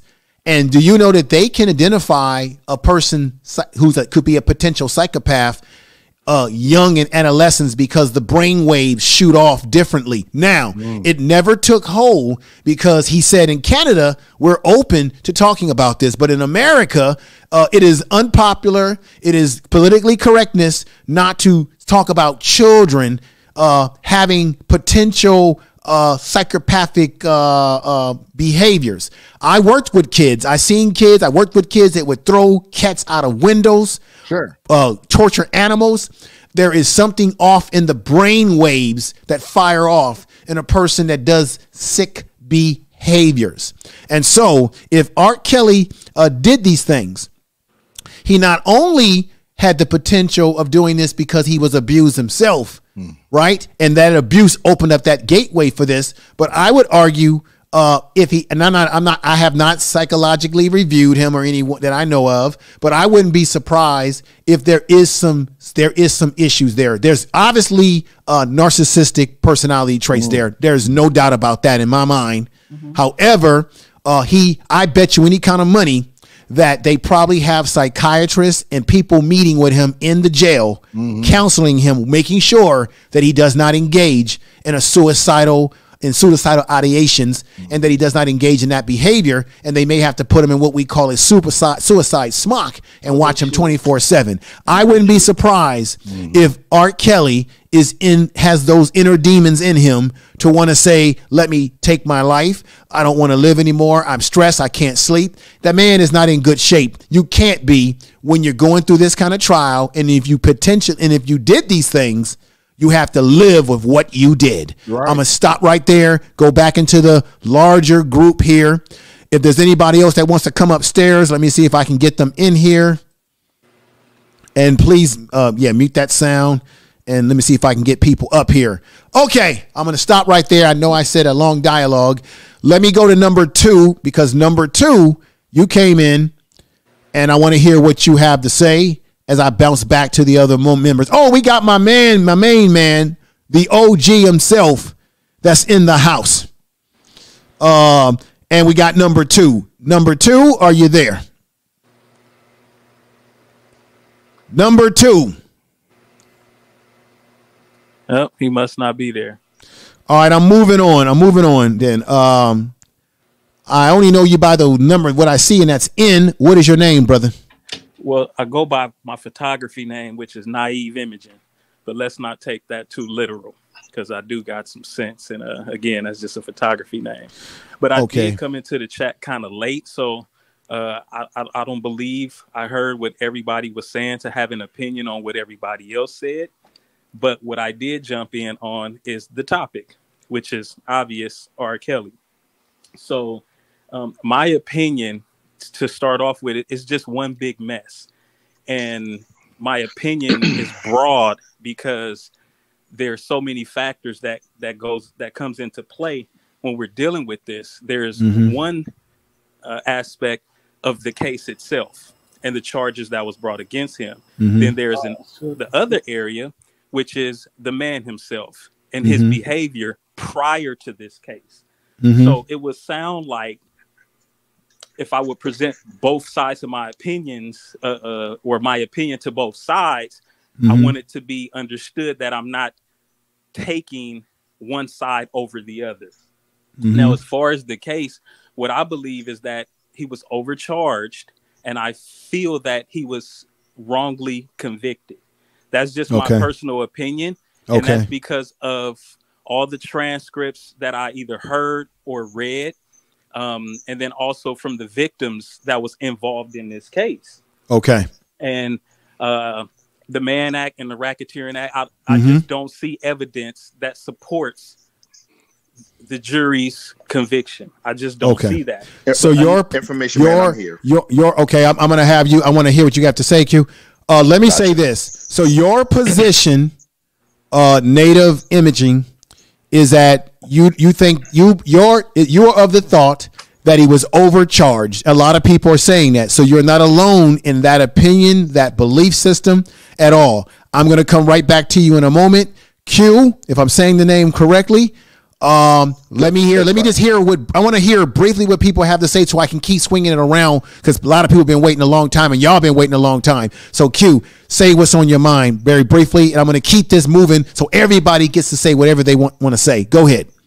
Well, before I get started, someone has to point out the fact that you are running this panel like a well-oiled machine, man, and I haven't seen it anywhere on YouTube done like this. So I have to give you a round of applause for that. If nobody else wants to point out, I will. Thank you, brother. So I've always said that R. Kelly, justice was not served, but karma did her thing. All right. I think that, based on my professional belief, he was railroaded. Right. There was a lot of things from his past. Someone on the panel mentioned Aaliyah. Aaliyah wasn't in the Bill of Information. She wasn't in the Bill of Indictment. And I think that the state brought it in as something that's called modus operandi. That's a French term for mode of operandi. Mode of operandi. Mode of operandi. MODE. Yes. Okay. Yeah, MODE. So, and it's a legal term. It's a Spanish term as well. But nevertheless, it's equivalent to information, man. If you stole something twice and you got caught, and it was that was pointed to you, and somebody knew you stole it. So if something gets stolen a third time, and even if you wasn't around, they're gonna think you did it. That's motive operandi. So the state's case mainly came down to one particular issue: whether or not people had the wherewithal to leave on their own, or whether they were held on against their will. Nothing else mattered. They had to paint that picture. And on appeal, it's going to come down to what is considered as reasonable doubt. Now, if someone gave a statement 6 years ago about R. Kelly, and then they gave a statement last month that helped convict him, then that will go into reasonable doubt if those statements are different. I can tell you right now, they're going to have a field day with this appeal. Yeah, they are. So wait a minute. So man, you're making good points. So you're saying that there's a chance that they can eat through some of this, these what was it, 14 counts, and they gave them all these counts. I'll put it to It you was like nine. this, It was only one count that they didn't give them. But go ahead, brother. Go ahead. I'm listening. We're all listening. I'll put it to you like this: the state, especially the federal government, has right at about a 98% conviction rate, but 60% of those cases are overturned. Okay, because there's no such thing as a perfect prosecution. That's why whenever you plead guilty, I'm not sure what it's called in other states, but in Louisiana, it's called the Boykins exam. Whenever you plead guilty, and then the bill of information is the other side of that Boykins exam.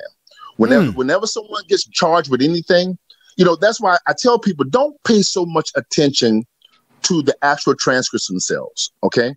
What you have to pay very close attention to, you pay attention to either the bill of information or the bill of indictment, and then you pay attention to the verdict afterwards. Now, once they go through the appeal, you have to match what's being appealed, what they're asserting that the state did not do, and compare that to the bill of information, as well as the verdict, from the jury. I'm gonna say this really, really, really quick. When it comes to reasonable doubt, there was a case in Louisiana that I worked on. There was a gentleman who threatened the Britannia Theater. He threatened to say, "I'm going to blow this goddamn place up." All right, and he was charged with communicating false threats of arson. All right, and that goes under the threat umbrella.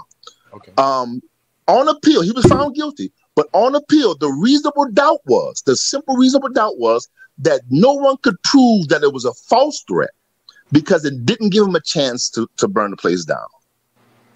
It's just that simple. And what was that case? The appeal process is if you go to Google and you look up Britannia Theater communicating false threats of arson, just Google that.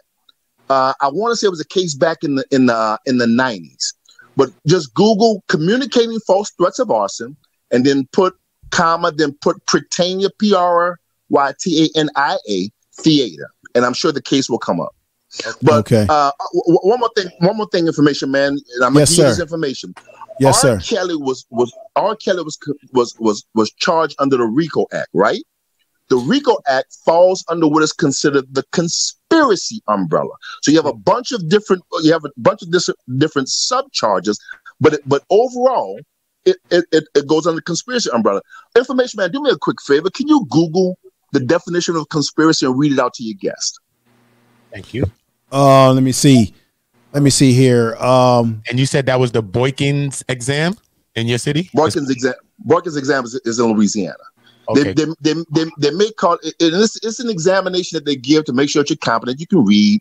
What's your grade? You've heard when the court is allowing somebody to plead, and they ask them, what level of education have you attained, and can you read and write? Did anybody threaten you? That's the Boykins examination in Louisiana. It may be called something. It may be called something somewhere else. Let me read this. I think a definition for conspiracy, if that's what you're asking me for, is a secret plan by a group to do something It says here under the definition of conspiracy, a secret plan by a group to do something unlawful or harmful, and then it breaks it down as the actions of plotting or conspiracy. They were cleared in conspiracy to prevent the course of justice. Let me see here. Now, I want to explain. Definition is the act of conspiring together. How to use conspiracy in a sentence. This is a, let me see right here. Conspiracy. This is a better definition. Definition of conspiracy, the act of conspiring together. They were accused of conspiring to commit, for example, murder, which is really a legal term. And then a agreement among conspirators uncovered a conspiracy against the government. These are just examples. A group of conspirators. So let me give an example in a nutshell, and I really want people to pay attention to this. So if I tell you, information man, hey man, let's go and rob the quick stop. Okay, you don't have to say yes. You don't have to agree. Now, if I go and rob the quick stop and you don't go, is that conspiracy? No. Well, if I don't participate in it, then it's not conspiracy. I'm not a part of it. But hold on, you don't have to say anything. But if you don't go, then it's not conspiracy. But all you have to do is show up. That's the agreement. So if you show up, it's like the old saying, wrong place and wrong time. If you show up at the wrong place and wrong time, you can be lumped into it. Well, brother, that's been the story of black people in America. Right. It shows agreement. Now, here's what's so unique about R. Kelly's case. He's under the RICO statute, which is under the conspiracy umbrella. Yes. Very rarely you'll find someone who has been convicted and go through a court process without their co-defendants. From my understanding, nobody has filed for motion of severance. I'm not sure. And no, I'm not sure if anybody filed for a speedy trial that would separate those trials, but it's very rare that you would have someone that's charged under the conspiracy umbrella and you do not have the co-defendants there in court with them. It's very rare. So I'm gonna say that, man. Hey, man, and once again, I enjoyed your show, but I'm gonna continue to listen to the rest of it. Hey, anytime, brother. You can come up anytime. It's been a long time since I've done panels like this because, you know, I don't really. You probably see me before. I used to be on the Sunday Rumble with O'Shea and used to get into stuff with people over there, and I just don't. I don't like panels where everybody is screaming at each other. It's unconstructive conversation, and it doesn't lead to any conclusions or solutions for people. And this is why this kind of panel is like God sent, because everybody, even if they disagree with each other, everybody is still to a certain level or degree is being respectful of one another, and that's fantastic. Go ahead, brother. Well, I'm a former attorney in Louisiana. I gave up practicing almost a decade ago. Oh, okay. Mainly because of what I've seen in the system, and my specialty was appellate courts. So okay, brother. Why. Wow, legal stuff here. But I'm gonna go ahead and continue listening, man. You enjoy the rest of your show. Peace. All right, thank you, brother, for coming upstairs. All right, folks. Wow, that was pretty good stuff there. It's something very interesting that he said too. Yeah, that I would like to touch on if I could, real quick. Yeah, go right ahead and touch on that, and we're gonna keep it moving. This is how we're gonna do this. I want you to touch on what you were about to say, my brother, and then I got to get my man OG in here to say his thoughts. I got to come back to One Community. He's been quiet for a minute. Got to get over to Raw B because she's been quiet for a minute, and then we got someone else that's on here with us, a real Aaron Collins, and I got to get back to my man Freeman Media. So let's make our statements to the point and concise as possible. So go right ahead, my brother. So I believe, if I'm not misunderstanding, that he says something about the women not being able to leave, or something to the effect that they were being held hostage, something to that effect. And he got convicted because of that. But if you recall, if any of you guys recall, according to the transcripts or the testimony, all the victims said that they were able to leave. They had telephones and they did go and come as they as they wanted to. And there was one young lady who said that she couldn't leave. And that was the one young lady that the jury did not believe. And they didn't find him guilty on that one particular lady. So I'm saying that to say, again, he was overcharged, because if that's what they were focusing on, as the caller who just hung up stated, then there's the answer right there. Okay. But the other thing, 30 seconds and I'm done real quick. The other yes, thing sir. is, it was about somebody proposed a question, the reason why R. Kelly is in this position. And my personal opinion is this Me Too movement has a big impact on what's going on, especially against Black men. Because here it is, we live in a society where somebody can say, I'm a victim, and it's believable. And I feel that's wrong, because a lot of them come forward without any factual evidence. Hold on, brother. Hey, hold on. Hey, I gotta actually retort that. When you look at sexual assault, like reports, false reports are so like that margin of like false reports is so small that it's like even undercategorized and underclassed. So you can't really bring that point forward at all. Well, I can bring it forward as far as my personal opinion, my personal experiences, and people who I know who have been wrongly accused because of this Me Too movement. So what I'm stating is not just an opinion, it's an actual fact, because I have people, including myself, who have fell victim to just somebody making an accusation. Fact, brother. That's all I got to say. I mean, if you look at the stats, man, like I'm not talking about stats, respectfully. I'm talking about personal experiences and people who I know and people who have been convicted just on somebody saying he did this. And that's absolutely unfair. But to take it a step further, New York is trying to pass a law that's called rape by seduction. Meaning, if you take this woman out, you wine and dine her, you spend all this money on her, and then things go left, she can say he raped, and she consents. She can say, oh, he raped me because he wined me and dined me. He seduced me with his money, with his charm. The world we live in is unbelievable, and it's ridiculous, and it's all because of this Me Too movement. And that's the reason why R. Kelly is in this position, because the majority, if not all these women, came to court and said, he did this, he did that, and he did that. But everybody keeps saying something about this tape from 30 years ago, or they saying something about Aaliyah. We got to pick a side. Either we going to convict this man because of what he's charged with, or like the caller just said, karma got a way of finding you. So we gotta, we can't play this emotional game, because I'm gonna tell you one thing, everybody in this chat right now, we all have skeletons in our closet. I don't care who you are. We've all done something wrong. For us to sit up here and say what this man deserves, that's God's job. Let me say this though, brother. Let me say this though. Yeah, we all have skeletons in our closet, my brother. But I can tell you one thing for sure. I ain't never been involved in no underage minor stuff. And I knew you was going to say that. Yeah, and exactly I'm going to say that, because all of us have done things that we're not proud of, right? All of us, right? But the one thing I can clearly say is that as far when it comes to that type of stuff, nah, I don't go there. Nah. Okay. And that's Can I say something, please? Yeah, Raw B. Make your point, brother, because I need to move it over. But before you make that, but wait a minute though, brother. Before you make judgment like that, you can't equal the judgment that you're making as it relates to it being equal to doing things to minors. That's right. Like for example.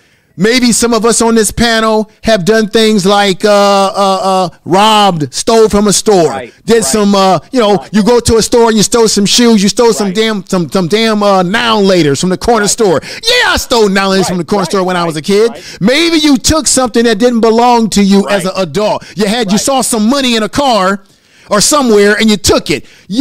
But you can't acquaint that. I'm not trying to call you out, brother. I'm just trying to make some sense of this. No, you can't acquaint that to you can't acquaint me taking some money from somewhere that didn't belong to me to a man messing around with underage minors. That's two different things. You know why? Because when you mess around with minors, you have done psychological damage for years to come. Yeah, to that person. I agree.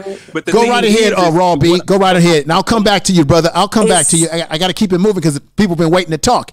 Go right ahead, Raw B. And I got to get over to community, one community. I got to get back to Shannon. I got to get back to everybody. I got to get back to OG. He's waiting. He's even got a little mock scale he wants to show us. He got some stuff that he prepared for us. Go right ahead, Raw B.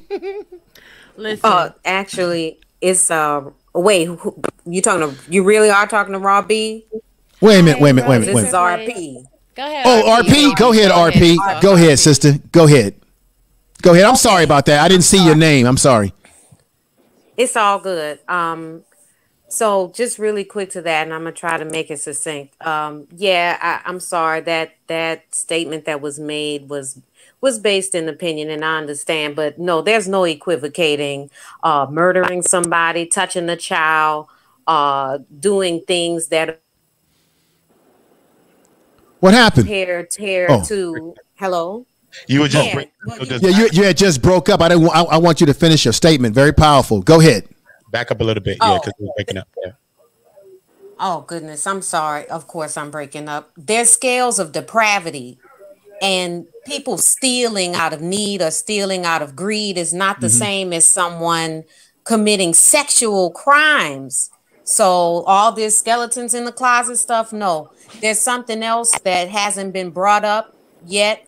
This man, whatever he did, had protection by the record label. Nobody has talked about that.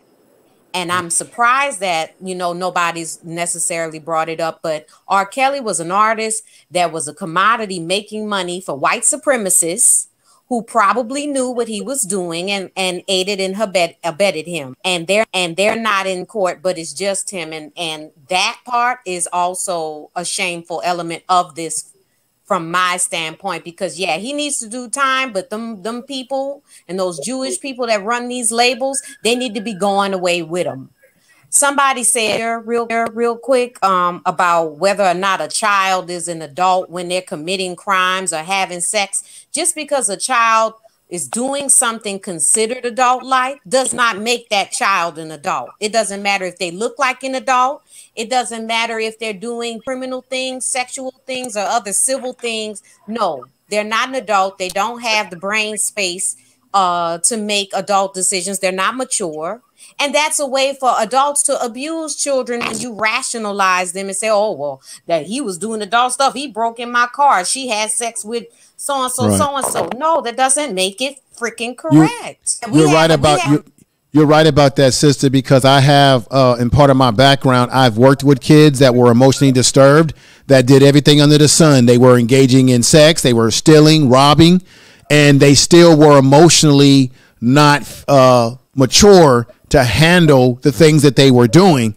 And then I've had the privilege to see these kids to grow up and see how they did change for the better when some of them were able to improve through therapies and through having people that actually love them. Most of the time when kids, now maybe I'm wrong or right, but it's been my from what I've seen, that when our youth engage in things like sex, drugs, and what have you, there's something void at home. There's something that they're crying out for. There's something that they're looking for. And we know that even if your parents, you have two parents at home that take care of you, your peers have more power over you. Your peer group has so much sway over you, even than they do your kids, even in your parents, I mean. And all of us can testify to that because our parents have told us stuff all the time. Don't do this, don't do that, don't wear that. As soon as we go out the house, what do? We go ahead and we do everything our parents, some of us, not all of us, tell us not to do because we're listening to our peer groups, who we get a lot of our cues from. So, sister, you make a very good point. Raw B, you want to add anything? Because I gotta get to OG. I gotta get back to one community. I gotta get to these folks. Go ahead, Raw B. Please go to one community first and then come back to me. All right, one community. Go ahead, RP. RP, go ahead. I want to thank you. I want to say this because I actually want to give everybody brevity to continue. But the reason he called in is because I was a transplant after Hurricane Katrina from New Orleans and Chicago. Mm-hmm. And I was going around in certain music circles. And what was revealed to me is the big underlying subculture of sex cults and swinger clubs that nobody's speaking to. These people don't check ID at these parties. They getting down with whoever, however, wherever. All they do is tell addresses, times, and come through. I was recruited by people that I was supposed to be performing with to join these daggone clubs and stuff, doing a little bit of everything. They share their little stuff on social media. So I think, unfortunately, R. Kelly is very much guilty, and he was a part of that lifestyle. And they call it the lifestyle. And he brought in young girls and reinforced them enough to want to go back and forth, leave and come back. Money will do that. Gifts will do that. I think he's dead wrong. I think he's guilty. Right. Didn't Cat Williams give us a warning about this in one of his comedy routines, that he saw some weird stuff? Yeah, he had to get away from. But see, we see because he's a comedian, we like ha ha ha key we laughing, but he was telling us some real stuff. I would like this is the thing, like a gesture, like a political gesture. Raw B, were you gonna say something? Yeah, people never want to embrace the truth. Can you please share the screen that I just shared? What screen you want me to share? Your screen? Oh, right there, the Raw B. Okay, let me put this up here right now. If I can get it in here. Okay, there we are. Can you enlarge that, because I can't see it? Yep. Let me see if I can zoom in a little. Yeah, enlarge it from your vantage point, Raw B. Yeah. Is that better? Yeah. Yeah, that's way better. Now tell us what we're looking at. This is from the superseding R. Kelly indictment, United States versus R. Kelly. Now, in point 7 of the superseding indictment, it talks about women and girls. So for all the people that are saying that he didn't get charged with anything to do with minors, apparently you have not read the PDF, nor have you looked at the document. Okay? Ooh. Tell the truth. Wow. Now, I'm just going to tell the truth.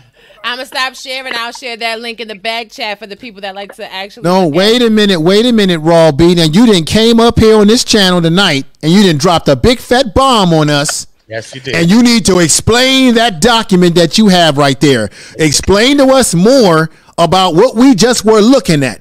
Okay, well, I'll just share it again. You know, I like to drop because bombs. you just changed the whole narrative, because some folks up here tonight were saying, read the transcripts.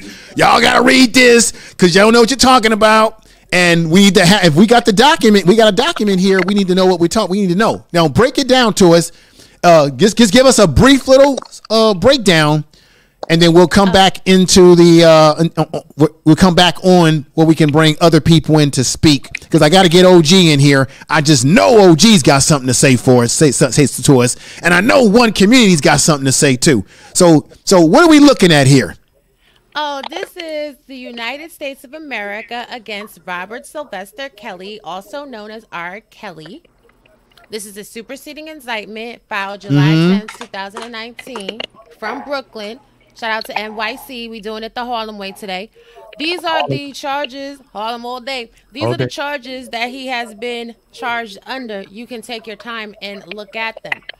But basically, the United States, the federal government, the federales who take their time to build a case against you, have decided that the purpose of his enterprise was to promote R. Kelly's music and his brand, to recruit women and girls to engage in illegal sexual activity.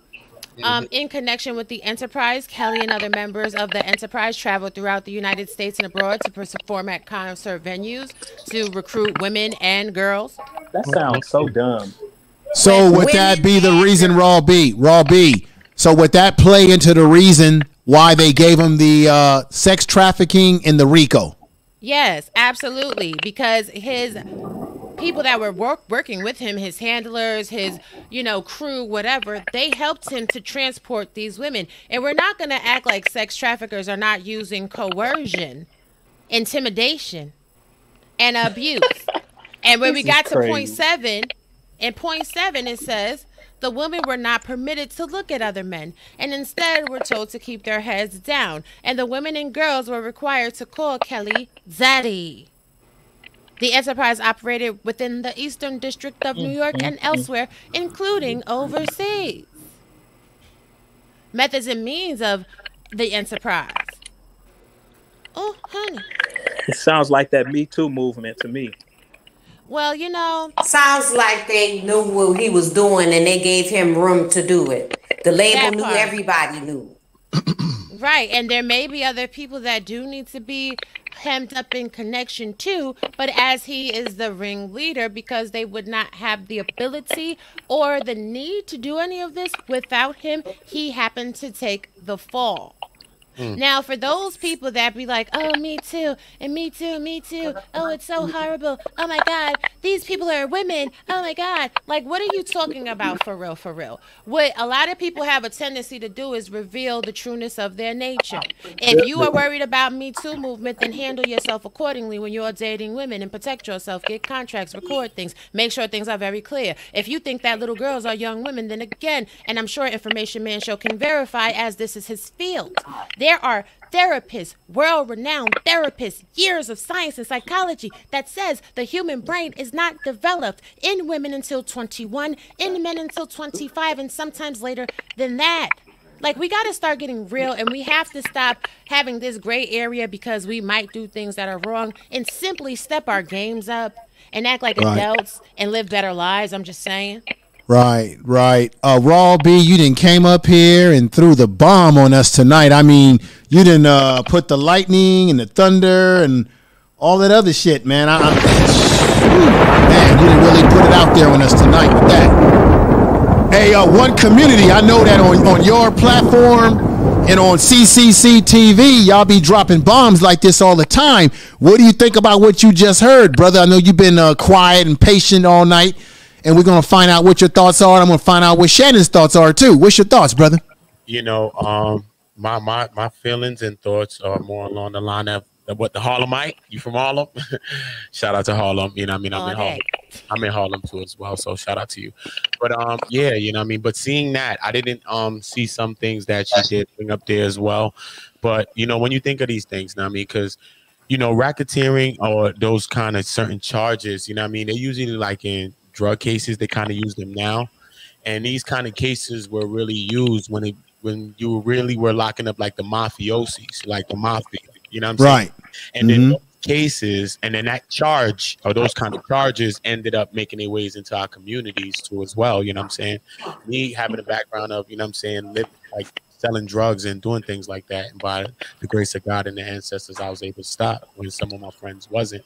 You know what I mean? I seen how the RICOs and different statutes like that was used against us or used against, people like us, you know what I mean, on lower levels when it was made for bigger things. But when we're dealing with something like this, you know, you got a big operation a lot of times, not just to say that this is a sex operation, but R. Kelly himself is a big operation. You know what I'm saying? It got many people that work with them. There's many people that work with celebrities and for celebrities as well. So, you know, just like the sister said as well, you know, the handlers and many people like that, we have to think about those things as well. I would love to go through more of the transcripts as well. She said she would drop it in the back chat. Okay, cool. Yeah, if you could, if Raw B, if you can drop, if you don't mind dropping some of those documents so that people can take a look. Oh, thank you, my sister. Let me do this before I go to OG.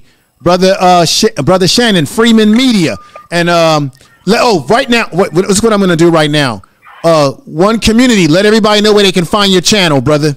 You can find me at One Community, KEMMUNITY. Over the community. You know, it's a black research channel that I wanted to build. Kemet meaning the black land. You know what I mean? So it's not just about us being stuck on Kemet. It's just about, I think we needed a black place, a black land, a place that we can lift our voices. Do debates. I think no matter our religion, our way of life, and many things that end up coming in between us as people, we all have commonalities, and the commonalities is what's going on outside that window, your window, Infoman window, and everything. We have a situation that's going on that transcends even color. We have a lot of commonalities. Right now, it comes down to the Super broke. And even if you think you are in the middle class, as the chips may lay, you know what I'm saying? Unless you're gonna pander your way to the elites, 9 times out of 10, whatever's gonna happen to us is gonna happen to you. So we need to band together. We need to lift our voices on situation. I got to salute Info Man. You know what I mean? On just how he ran this panel, he's running this panel. Just this conversation. I gotta salute all of y'all, everybody that came on, stepped down, everybody that's on here now, regardless if anyone has different. Most definitely. Everybody in the chat. I can't forget those people in the chat. Yes. Great leaders in the chat.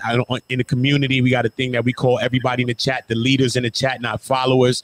We got to start. Right. Leaders. I like that. Leaders. Yes. Follower and like subscribe and all these things are put here for a reason. Follower is another form of classism, like race, creed, and all those things coming to separate us. It's great leaders in the chat, and it's great leaders on this panel. And sometimes great leaders allow leaders to lead so that we could win victories. And that's what we're going to have to do. So salute to everybody. And I want to swing it around, man. Salute to y'all. Okay. Man. Let me do this. Raw B. Let everybody know where they can find your channel. Raw B. You can find me on Raw Be Privileged on YouTube. You can also find me on the Butterfly Progressive at gmail.com. I will drop those links in the chat for you guys. And, you know, I'll just be doing my little birthdays or whatever. Okay. All right. All right. Let me swing over to my man. Wait. I'm going to go ahead and call off so that somebody else can come up. But thank you so much. Email's in the back chat, Queen. My email's in the back chat. Community@gmail.com. Y'all email me too, man. I love y'all, man. Appreciate y'all. Oh, I appreciate you too, brother.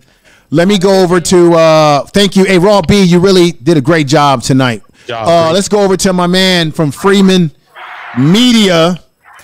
Let everybody know where they can find you on YouTube and what have you, social medias, and give us your thoughts so far as to things that you have heard tonight. Go ahead, brother. Well, thank you, Information Man, and thank you all the people that were on the panel tonight, all the queens, all the kings. I'm glad we were able to have a discussion, an educated discussion, and behave as adults, as I know that we can. We get on some of these panels sometimes and we get outside ourselves and we don't quite pull it all back together, but we never got there tonight. So I am proud of us as freedmen. I am proud of us. And one of the things that I'm going to stick with is that, you know, I heard early in the chat when we talked about it, you know, how many victims is too many, and it's one. You know, it's one. I don't believe that Aaliyah was his first victim. I know it's his first public victim that we talk about, but I believe there were victims well before Aaliyah. And some of those people we'll never probably hear from because there'll be no need, because he's probably never going to live another day outside. Overcharged, possibly. Okay, possibly overcharged. I never really got the racketeering. I hadn't heard of that when you only got one man sitting out there. I mean, generally when it's racketeering, you know, there's a lot of people involved. I mean, they put a RICO charge on one man. Usually RICO is a net. Usually RICO is a net that they cast for many individuals. Right. Yeah. So then the question is, my brother, that goes back to my thumbnail. What about his enablers? What about people around him who contribute? And but we know that they cut deals. Let's be honest. We know that some of these people were able to cut deals, and that's why they were able to get R. Kelly, because these people they were talking like parrots and saying, yeah, he did this, he did that. But they didn't say anything about him when he was doing it, because why? They were living off the honey pot. They were living good off the hog mog, as they say. Tell the truth. That's facts. Facts. Yep. Let me do this. Wow. Because I know that OG going to say something explosive and powerful tonight. So let me go over to the truth and save a great man for last, which is OG, because he gonna take us out with some wisdom here. This is OG. Okay. I haven't forgotten about you. Wait a minute. Let me do this. Let's do this. Let's go this. What do you want to add? What do you want to add, brother? All right. one thing I want to clear my name, because you and the young lady kind of went hard on me when I said something about skeletons in the closet. I don't want it to be mistaken on any level that I'm saying what this man is accused or what he did is equivalent to somebody stealing a pack of Annihilators or stealing out of Macy's or things of that nature. The point I was trying to make is that we have a lot of people have a strong feeling of what this man deserves. And what I'm saying is we all have done something wrong, and we can't act like that we're saints and then we're the judge of somebody who's done something significantly wrong and be his judge and jury. That's God's job. And what the real point I was trying to make is that no sin is greater than another. And regardless of what it is, if it's murder, rape, child abuse, whatever, they all sins. They all go against God, the creator. Let him handle that. But don't be so strong about it, trying to convict this man when we done something wrong, even though it's not on the level of what he did. That's what I'm saying. But the bigger thing that affects me is that let's take R. Kelly's name out of the equation. Well, we want to be convicted of something that we didn't do or something that they didn't prove or actually have evidence of. And they just went strictly off hearsay. We know what this man did. We know that. But they charged him with, and they didn't prove it. They overcharged him, just like a few of the callers said. I think one of the guys said he was a appellate lawyer or something like that. So the guy was overcharged. What I'm trying to get to is just fairness. All right. So either we're going to say this man is guilty for all the things that he's done in his past. I'm pretty sure that everybody on this panel can agree to that. But for this case specifically, they didn't prove it and they overcharged him. And I hate to see anybody go to jail for something that they didn't do. As far as karma, if we want to say that's what he got, then it is what it is, because we know about Aaliyah and we know about that videotape. Those two things are undeniable. Okay, let me ask you this. Let me ask you this question. Raw B showed us a document where in the document she says that it not only was adult females, but it also was girls. So let me ask you this. Why wouldn't they charge him with statutory rape or child abuse? That's the point I'm trying to make. They overcharged him. I'm not saying he's innocent. So let's get that clear. I'm not saying he's innocent. The way they trumped up the charges, like he said, racketeering, it's usually a net. It's usually 5, 10, 15, 20 people involved. That's what I'm saying. And then the Mann Act is taking these girls over state lines. None of them was underage when they went over state lines. None of them. That's what the testimony, that's what these girls got on the stand and said. Who should be charged is the mom. She said she drove her daughter to R. Kelly to a concert. And then whatever happened after that, it happened. And so that's the reason why, that is the reason why on my thumbnail and on this theme of this video today, why I opened it up, because the enablers and family members should also be held accountable for their involvement. So to get this correct, my indictment is not only on Kelly, but my indictment is on all people involved, because while he's getting ready to go down for life, I think they're going to throw that book at him. It's obvious to me.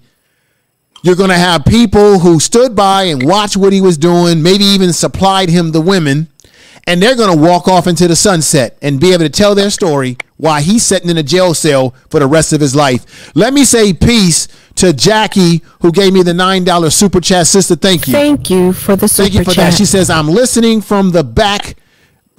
Great conversation. Thank you, sister, for the super chat. And thank you, everybody. Go right ahead, brother. Here's the kicker before I go. So, okay.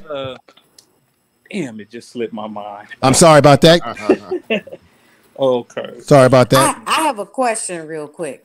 This is the question, and I want to follow it. I'm sorry. I got it. I'm sorry. Can I go real quick? Go ahead, brother. So the thing is, you said something about the indictment. Now let's remember this: the indictment is not evidence. Okay, the indictment is another thing that just pretty much hearsay. They said this, and this is what we're gonna charge them with. So respectfully, that the document that the young lady put up, that's cool. But remember, that's just an accusation. It's not evidence. Well, it has to be proven in a court of law. Exactly.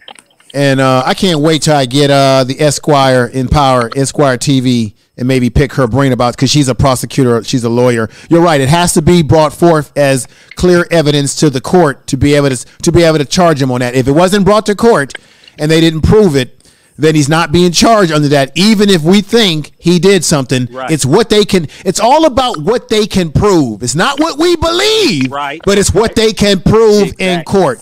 That's the facts. Very Let me do. interesting conversation tonight. Thank you, man. brother. I appreciate you for letting me in. Yes, Very sir. Respectful across the board, even though there was difference of opinions.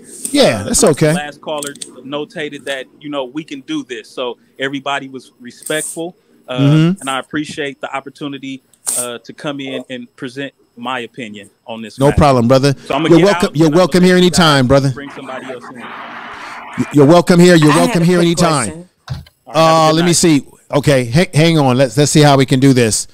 Okay, this is how we're gonna do this. RP, ask your question, and then I gotta go over to the truth, and then I wanna bring in the OG so he can send us home, because I know he gonna come in with wisdom. This is a brother who very wise man. OJ, my man Speed 06 to him. I'm gonna bring him in very soon. Okay, RP, ask your question, sister.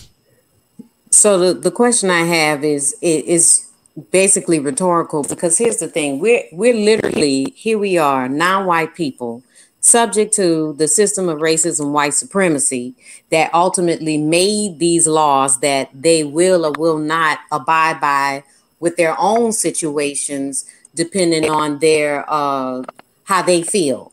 You know what I'm saying? Their dispositions. So is the question really about what's legal? This really is really about our morality right now.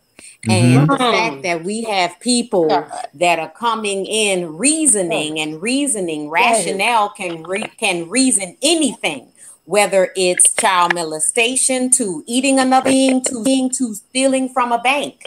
So I'm having an issue with, and what I'm gonna leave, but what it looks like. So I don't know if y'all know about Neely Fuller Jr., but he said something very important. He said the system's making us into monsters and monstrosities. And I'm on page 11 of his book right now, The Compensatory Code. Yes. And it said in the system, we have been designed to become powerless and pitiful, primitive and or ignorant, stupid and silly. It's stupid and silly to sit here and literally try to negate what white people came up with about what's justice or not. We need to decide what justice is. We know right from wrong. It's wrong for someone to take advantage of any human being at any age for sexual purposes, sexual exploitation.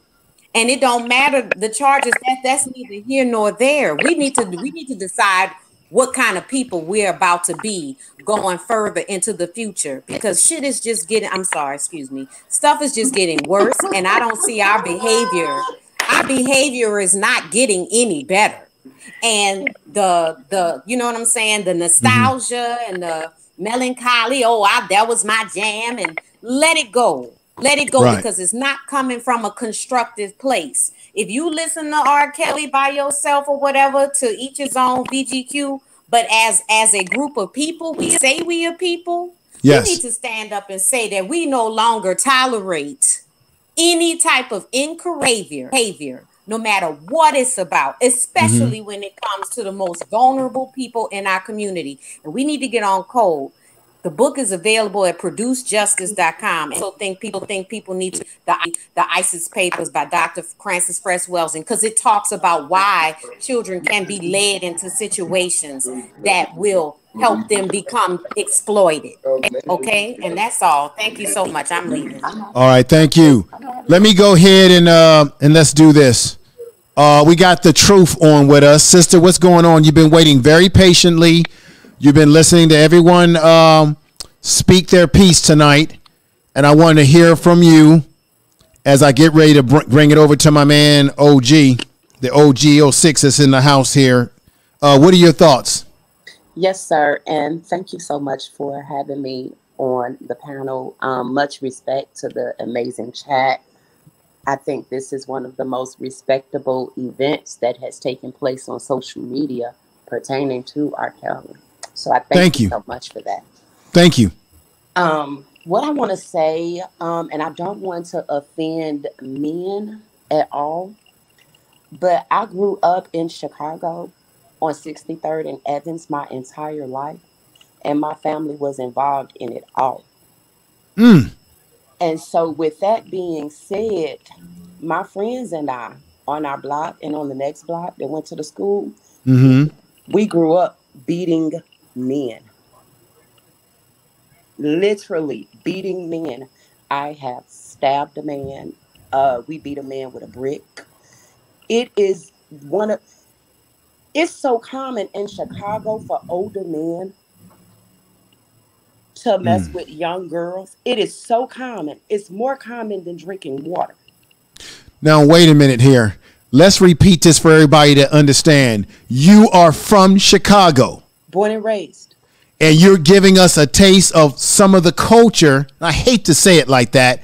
Some of the behaviors that you have witnessed growing up in Chicago as it relates to how men are, let me say, some men are dealing with females. How long have you lived in Chicago? You're born and raised there. How long now? I'm 46 years old. And and this is what you have experienced or witnessed in your years living in Chicago. Now, this is not an indictment on all men, right, sister? It's on those men that you have witnessed. Right? We witnessed it in our schools. We witnessed it. At one point, the mailman was trying to go with one of the girls. And so that's why I explained to you, we grew up beating men. When I tell you it's nothing for me to beat a man, I don't care how strong he is. I don't care how tall, how big he is. I know how to keep a man off me. That's how common it is. Wow. That's how common. Let me shout out real quick. I have to do this because this is a respectable sister here who has a great channel, and that is Be The Difference Clothing is in the house. Everybody check her out. She's very inspirational. She has a motivational channel. She writes books. She sells great products. Fantastic sister, and that is Sister Be The Difference Clothing. Peace to you. This is a clap to you. Now, I didn't mean to cut you off. I just had to give her some respect. I want to come right back to you. We're dealing with a sister. We're dealing with a sister who goes by the name on here of Truth. And I'm about truth, and y'all know that. Yes, you are. We're dealing with a sister who goes by the name of Truth on here. That's you. Yes. And I'm about truth on this channel. And you are giving us from an from an experience on the ground of living in Chicago, being raised and going to school there. And she said that in Chicago, it has been commonplace for grown-ass men, if I'm correct, grown-ass men to prey on young girls in Chicago, Chi-Town. Continue with what you were saying. This is very, very explosive. On the South, everybody on the South side of Chicago knew that R. Kelly was dealing with little girls. I've been saying that. Damn. I said that early on in the show that it was a known fact in Chicago. Go ahead, sister. There was a little girl I remember personally who was 12 years old. I remember her. I remember her being in the hood. I remember her coming on our block. She couldn't go home. She was telling everybody that she was scared to go home because she had just had sex with R. Kelly. All right, wait a minute. Repeat that again. There was a young lady on our block. She can't see. I was born and raised in Woodline. And you have surrounding communities around Woodline. You have Inglewood, you have Auburn and Gresham, and a few other communities. And this girl came from Auburn and Gresham. Okay. Woodline is on 63rd and Cottage Grove. This girl came from somewhere like 75th and Halsted or something like that. And she would not go home. She had been over there for some days, spending the night with people, and everybody was talking about her. And she would not go home. And she was telling us that she had just had sex with R. Kelly and she was 12 years old and she was scared to go home. So somebody from the hood knew her. You know, everybody knows everybody. Everybody knows, honey, I know your mama. I can tell you everything about whatever you got going on. That's how close we were. So somebody knew her family, and somebody bypassed her and went to her family and told them, look. Wow. What happened? I think we lost her. Oh, there she's back. She's back. Lost the connection. Okay, must be her camera, something like that. What? Everybody that's on the panel that's still here, brother. What are your thoughts about what this sister is telling us tonight? I mean, she's from Chicago. Keeps calling me. Okay, it's okay. You must be on your. You must be on your cell phone. It's okay. You're on your cell phone. As I was saying, somebody went to her family and told her family, and her family came over there and got her. Her family took her straight to the police station on 59th and Racine. Right. And the police pushed her away. The police pushed her and her family away, and everybody knew about it. And so from that point, everybody started looking at R. Kelly with the side eye, but we still loved him in spite of. We still loved him. R. Kelly was like a god in Chicago. So how many times did you chase R. Kelly down, you and your friends? Tell them that. And so forth and so forth. And okay, wait a minute. What's going on here? Let's do this lady coming on here talking about Chicago, all pedophile men. I'm from Chicago. Don't give us that jacket. On 63rd and Stony Island. Let me say this. Hang on, sister. So they said hang on. If R. Kelly came anywhere in the neighborhood, anywhere from 63rd to 67 to 69th Street, from Stony Island all the way to Western. If anybody see R. Kelly, shoot him on the spot. All right, let me stop it. Let me stop that right there. I gotta mute that because I don't want this panel to go sideways. Now, Deboski, you came in and you said that I don't know if you don't believe. I don't know if you're saying you don't believe what the sister is saying. Now, when she said when she even get started, she just told everybody on this panel that in Chicago, R. Kelly, what he's been accused of is a going on thing that we accept as people when it's not an ongoing thing. Her friend Javante Cunningham went on Surviving R. Kelly and said that she didn't have a relationship with R. Kelly, but she witnessed him having sex with Aaliyah.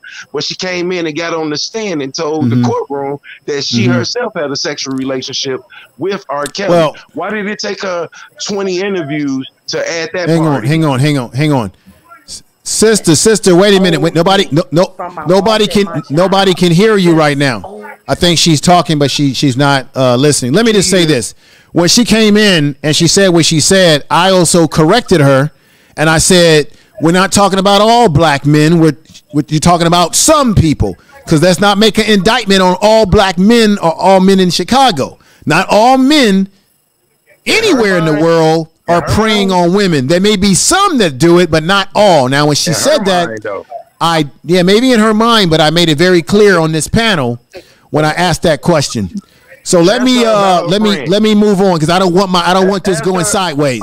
I don't want it to go sideways because she's still ask her about her friend Javante Cunningham, who whoa. Here, stay on the panel, brother. You can ask her yourself, because I got to get to the OG. So let me see if I can get her attention, because she's talking and nobody can hear her, and I don't think she doesn't realize that she's not being heard. Okay, let me see if I can get her attention.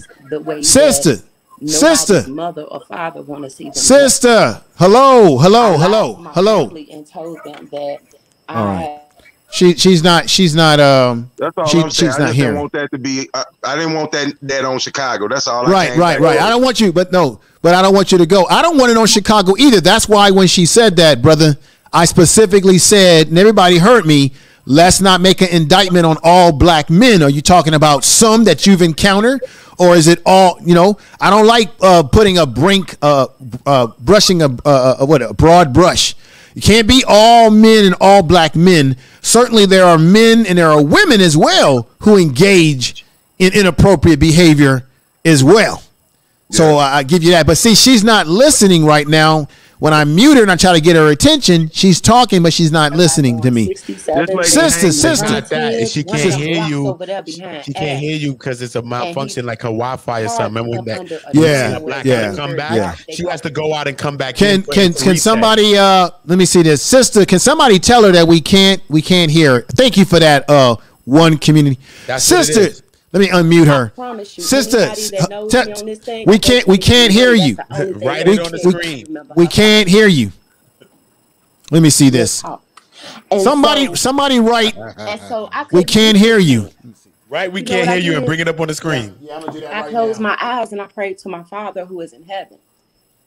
That's what happened when her let's listen to her. Let's listen to her. What it is we can hear her, but she can't hear us. Let's listen to her so you can see what also sounds people that low, need to get help look like. But now she also sounds low.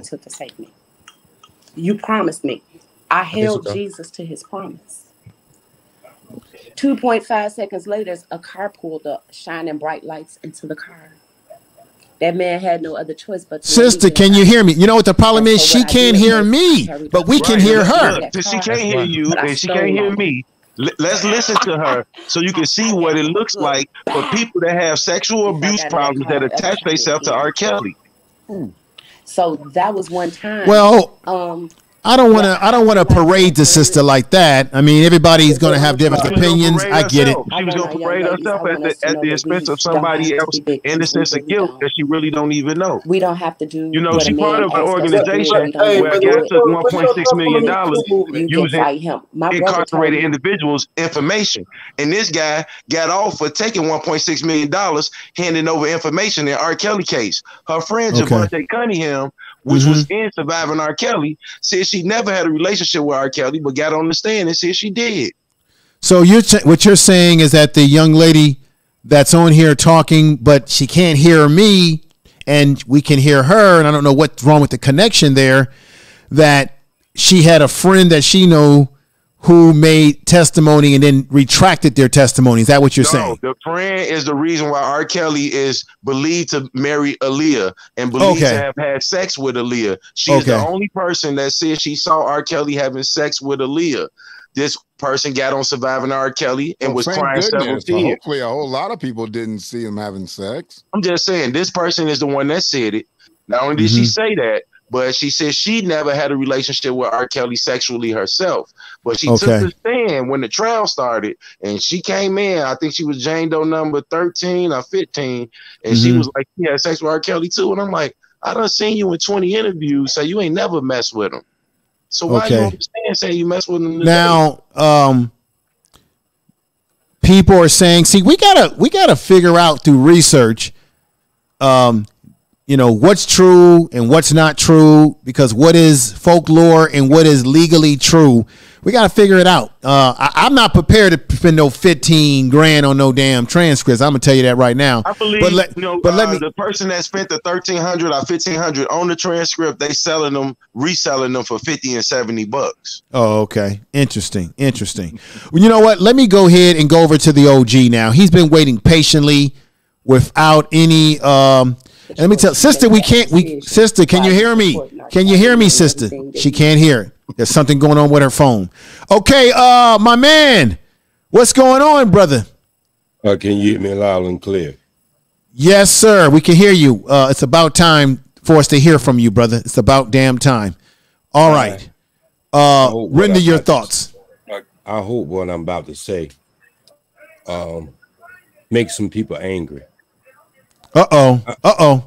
And I mean, make them real angry. Due to the fact I'm saying that is, you know, I came up when we had discussions like this. I came up with people like Dick Gregory. Dick Gregory always say you have the right to your opinion, but you don't have the right to your own facts. Right. Tell the truth. I think this YouTube is really becoming the crack of our generation. There's no disrespect to you, information man, because I know you go in and you get as much information as you can. But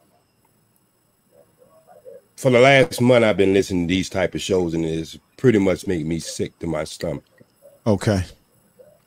And the reason why I say it makes me stick to the one, because this is much bigger than R. Kelly. This is much bigger than Bill Cosby. Mm-hmm. This stuff that we're talking about right now. Let me just share my screen right quick.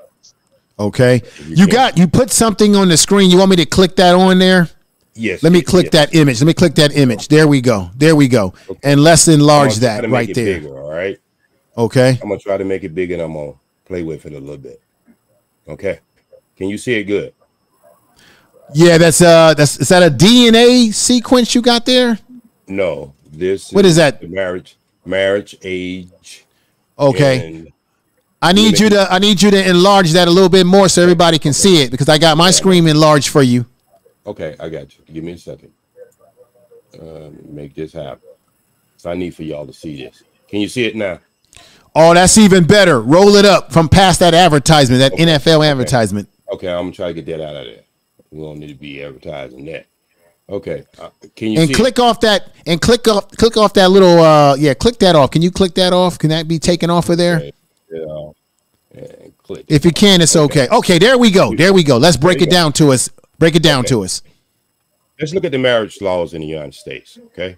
Okay. They're gonna keep putting this stuff up. All right. Okay. All right? We're just gonna go down to the serious part of this. Now listen to this. In most states, marriage laws are 12 to 17 years old. California, Mississippi, Massachusetts. Okay, we go slide on down. Alaska. Then I'm gonna give you the state by state. And these are some states that don't even have a minimal law. Look at this. States with no minimal age. Damn. As of July. All right. Slide on down on that. Wow. I'm gonna get into show you with parent consent. When these children get married, that y'all keep calling children, grown-ups, children, whatever. See, y'all keep acting as something that's universal. There's only one thing universal, and that's a universal God. You see all this right here? Mm-hmm. 16. Wait a minute. Tell us what we're looking at. We see Georgia 16 and 18. We're looking at ages that girls and guys can get married in the United States with parent consent. And I'm gonna get into this parent consent thing too, because I think this has a lot to do with what we've been talking about all day. Okay. All right. Mm-hmm. Mm-hmm. Now I just showed you the states that don't have any minimal law at all. Now let's go back there so you won't feel like I'm, using some trickery, because everybody can Google this. Look at what it says. States with no minimal age as of July the 1st, 2019. Look at all them states. California, Idaho, Maine, Massachusetts, Michigan, where you at, Brother Shannon? Michigan, Mississippi, New Mexico, Oklahoma, Rhode Island, Washington, right? Washington meaning the great Northwest. And we got West Virginia, and we got Wyoming. All right, let me go back. Now, y'all can go and check this out. See, this is why I love Dick Gregory. Dick Gregory never came out on any station or any radio station without evidence in his damn hand. And this is why I'm so tired of damn YouTube, because everybody think they can get up here and have an opinion. All right? You right. You can have an opinion, but when you get on media and you promoting this all over the world, then it goes a little more than you just having a damn opinion. You have an opinion with no evidence. So that means that we all can draw cases, conclusion. I would love for that brother who did the appellate come and tear that piece of paper she put up there to make it seem like that he was charged with that. Now, I, as anybody else, could be charged with a lot of stuff, but that don't mean when the DA takes it in the courtroom that that's exactly what I'm gonna be charged for. He might go in and say, look, we don't have enough evidence. And let me just tell you something else, you little smart ass people. When you hear the word RICO law, you already know the case is weak, because that's why that damn law was drawn up. Okay. Because they couldn't catch people. They couldn't have the right kind of evidence. So the RICO law made it weak for a prosecutor to bring a case into the courtroom. All right. I'm no defender of anybody, because anybody who knows me know I got 25 people in my house. One day we're going to have to do a show on this information, man. Okay. I got 25 people in my house now. Some of them taking anywhere from 6 meds to 14. Some been molested. Some been prostitutes. Some just had mental challenges all their life. I got all types of people in my house. So you the ones who out there hooping and hollering and talking about, we got to do this. Okay, go into the voters box and change these goddamn laws in America. You see it right there in your face. It has nothing to do with 1 man, 2 man, or 3 man. Go and change these damn laws. But you can get on the YouTube and express your opinion. And some of your opinions are very biased because you go with the way that the wind is blowing in the thermostat. And that's one thing I can say the late, great Dick Gregory never did. Anything that he came, he always had it in black and white in his hand. We go about a lot of he say, she say, and all the kind of this bullshit that we doing on this black YouTube all over there, and people just sitting back smoking a cigar and saying, yeah, we got him.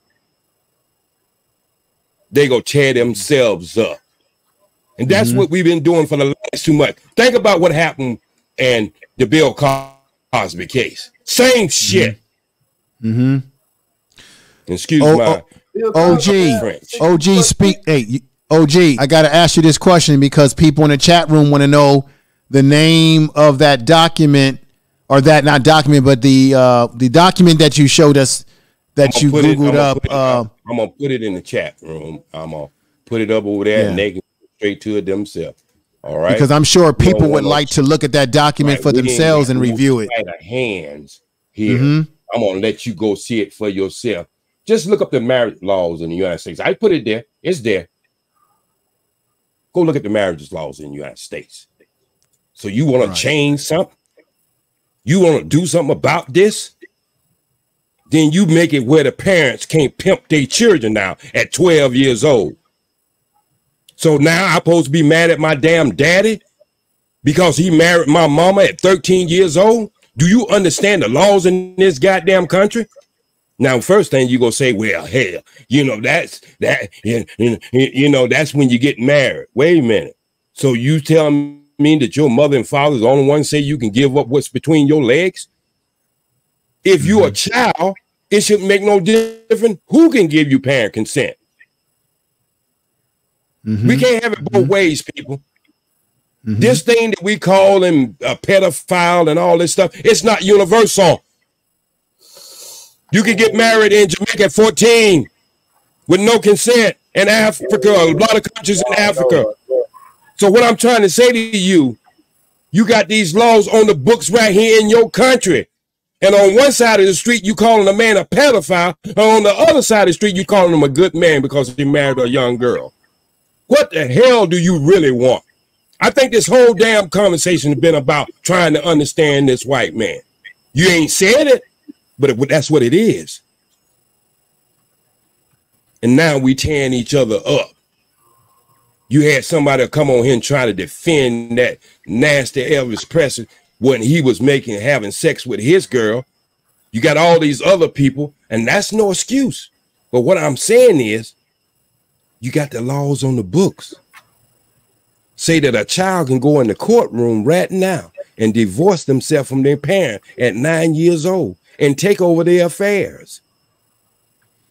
Well, OG, let me ask you a question. Let me ask you a question, brother, and I have a lot of respect for you. You know that. My basic question I asked tonight is that a grown-ass man, what is a grown-ass man doing in today's time? Does a grown man have any business engaging with underage girls, even if the laws in the state say that you can marry them at 12 and 18 years old? But we know that in the case of Kelly, and he wasn't trying to marry up these women.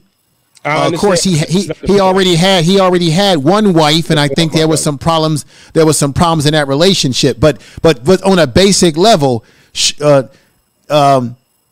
how did a man of his background? How did he get himself? We know that black men are targets, that they got one law for us and one law for white people. We know that Elvis Presley and all these others have been doing all type of shit and they've gotten away with it, but they hold us accountable, right? But that's not even my point, brother. No, I'm not saying that that's your point. I'm not saying that that's your point. But what I'm saying is we do. Go ahead. This is my whole premises. Okay. That I get so damn tired of these self-accusing people get on these internet and bring their bias in and really try to balance that out as being actual facts. See, one thing I learned in the nation, if you go out there and you go say something about somebody, you better have some witness. We don't even listen to hearsay unless you got two witnesses. That's just the way we roll. And see, this is how this stuff we get into a term or it's because we don't understand the laws. And what I'm trying to give you the mindset. These people have got us so fooled that they can make us believe that it's okay for a 12-year-old to get married. And he have it's been called the act against humanity if he have sex with a 12-year-old. We can't have it both ways, brother. This is what I'm saying. The mindset. Y'all not listening to what I'm trying to say. I'm saying that the mindset. A 12-year-old is a 12-year-old. You can't tell me that a child can get mad at their mother and father and walk in the courtroom and say, I want a divorce. They got a name for it. Right. Y'all know the name for it. That was the whole reason why my premise tonight was the fact that no grown-ass man should be engaging with underage girls in this manner. And the people around you who sort of enable you, they should be held accountable as well. Now, that was the premise of my program today. Facts, we got to figure out what is you considering underage with these two different laws. That's what I'm saying. Let me just say this. Let me say this. I'm going to be honest with you, OG.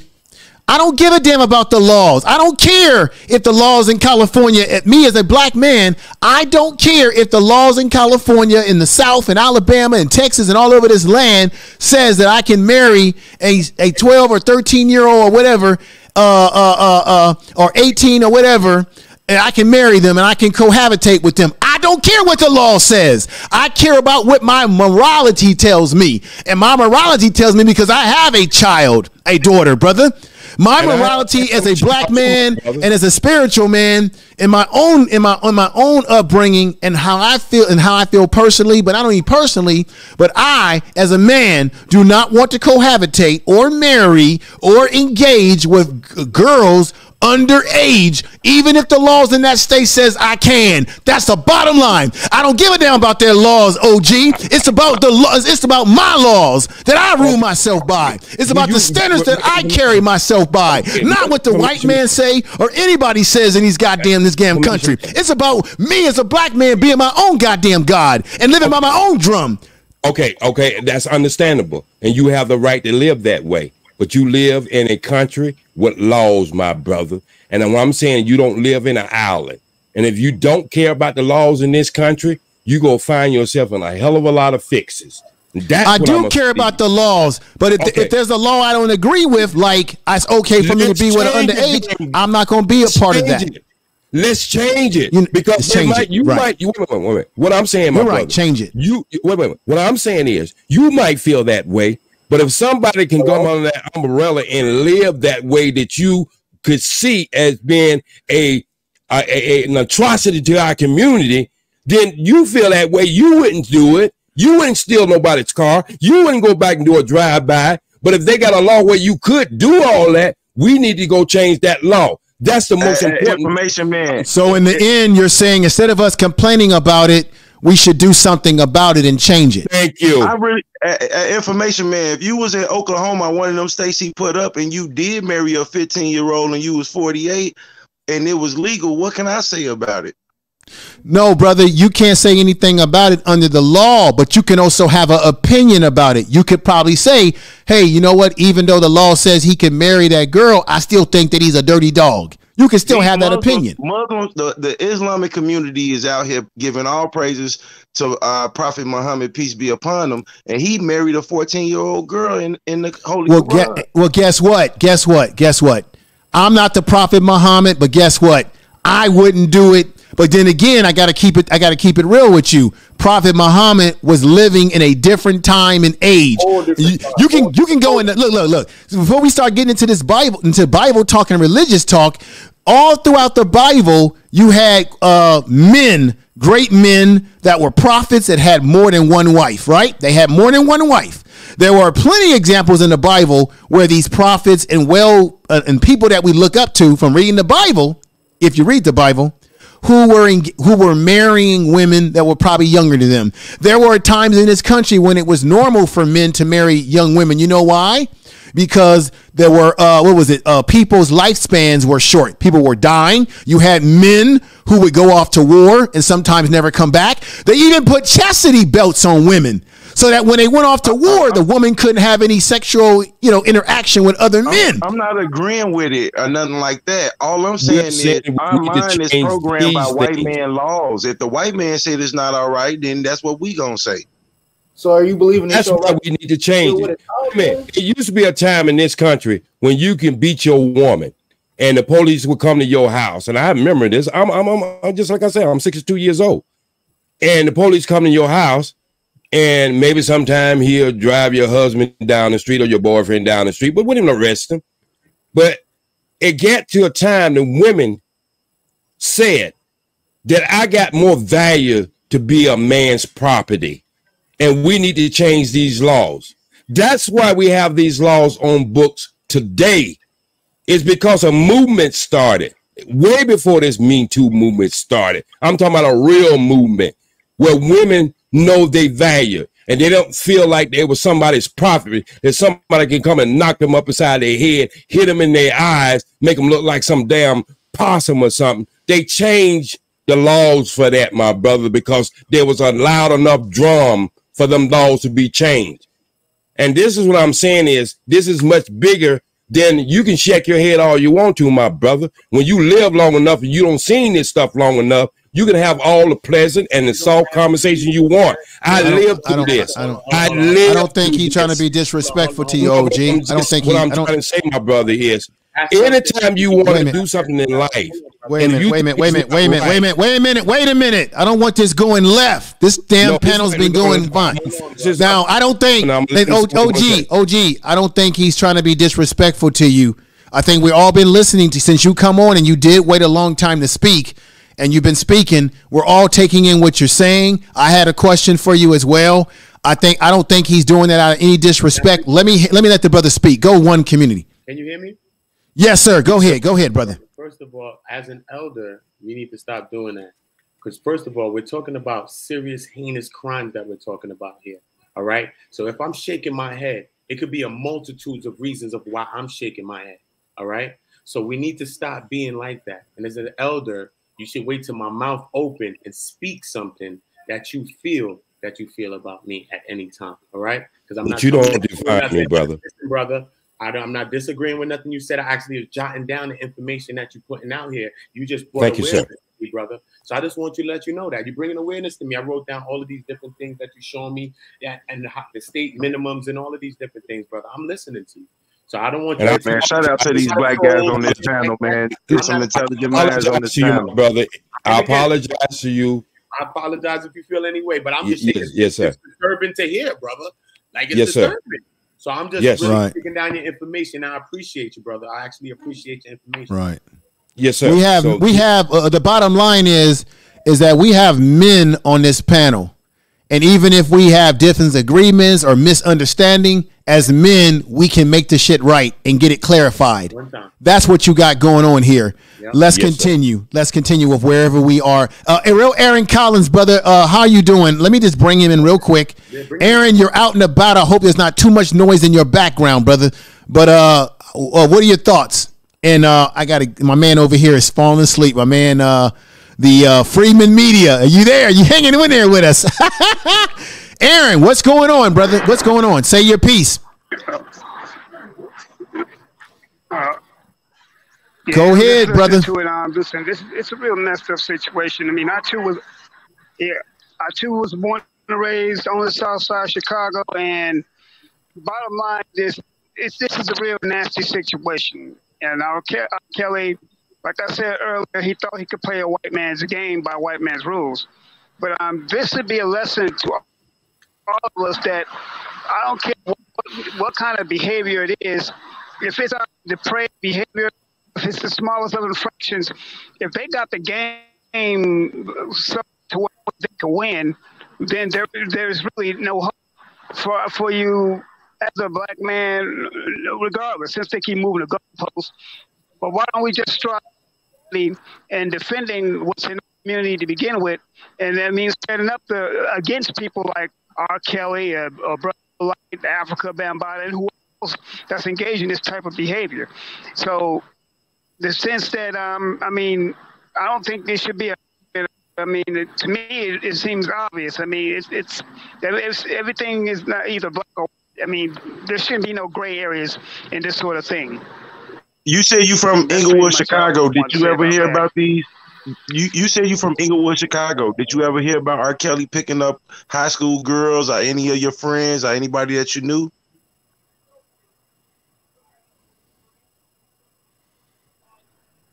I don't think he heard you. Aaron Collins. Aaron Collins, brother, he's asking you, you're from Chicago. Did you ever hear about R. Kelly picking up girls in Chicago, underage or otherwise? No. No. No? My family picked up underage girls. No, Aaron, we're talking about R. Kelly. Did you ever hear of any stories of R. Kelly picking up girls underage or otherwise in Chicago, where you're from, brother? I think he has a He can't hear me. It's because when people are on those phones. Kelly doing it. I'm not saying he didn't, but I haven't heard it. Okay. That's what we were trying to say. Say information, man. I promise you, I was looking for guilt on R. Kelly, and I didn't find it. Okay. I even asked people, did they know of him picking up some people from Kenwood High School, all that stuff. And nobody ever could tell me that. I met one lady that slept with R. Kelly.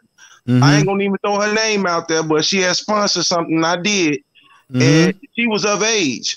You know, we keep saying R. Kelly slept with minors, but we're gonna ignore Kitty Jones, who say she was in a relationship with R. Kelly. We're gonna ignore Drill Kelly, who got 3 kids by this man. We're gonna ignore Hallie Calhoun, who was of age and he took out on dates. R. Kelly just didn't mess with minors. So with that being said, let's look at this from all angles instead of like just looking at somebody that prey on little black girls. That wouldn't be the truth. I don't think R. Kelly had a preference. I don't think if you're a sexual predator that you have a preference. I don't think you have a preference. Still minors though either way. So your point is somewhat no. I'm saying I haven't seen a minor. I watched Surviving R. Kelly, and them women was older than the woman I'm dating. So basically, let's just do this. We do know for a fact that he did have a harem of females that were what we would call of age, meaning they were in their 20s. We do know that's a fact because there were family members. There were family members that were trying to get their kids out of the house, but the police wouldn't help them because they were grown ass women who made a choice to go back to R. Kelly. And I have to be honest, anybody that does that, and then they're abused by this man allegedly, you know, or were abused by them, you have to ask, why are you going back to someone that you said abused you? But then again, we know that our people do suffer. We know that, right? We do know, but we do know that, right? But we do know that as a people, some of us suffer from Stockholm syndrome, where we identify with our abuser. Come on now, information, man. Come on now. Come on now. Come on now. Now, we can say we identify with abusive behavior, but a Stockholm syndrome ain't nothing but the media pushed out on some. They still got Stockholm syndrome. This man been locked up over 2 years. No, this is what I'm saying. This is what I'm saying, brother. You misunderstanding what I'm saying. When you side with the captives, when you side can Community One, can you explain what I'm trying to say, brother? Here you go. Take center stage. You know what I'm saying? When after abuse, you know what I mean, some people react to abuse different ways. You know, some people tend to side with their abusers, like Patty Hearst, the billionaire heiress. She was abducted by the people. And after that, she ended up robbing banks with the people. Like, why would she be robbing banks when she was a millionaire heiress? You see what I'm saying? So people sometimes side with the captive, fall in love with the person that's abusing them, or sometimes try to protect them. You know what I mean? Probably don't want nothing to happen to the person that's abusing them. So yeah. The first time I heard Stockholm syndrome was when them people was asking for their kid back from R. Kelly.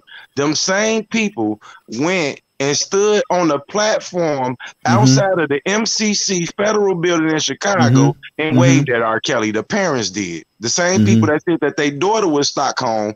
Right. Why would you go from Atlanta to Chicago to stand on the platform and wave at this man in the window? Right. I'm using the term Stockholm syndrome in a general sense, brother, in a general sense. But we do know this is a fact. Would you agree with me or not agree with me that there were several of these females who were going back to R. Kelly, even when their mothers and daddies were trying to get them out of his house? They kept going back.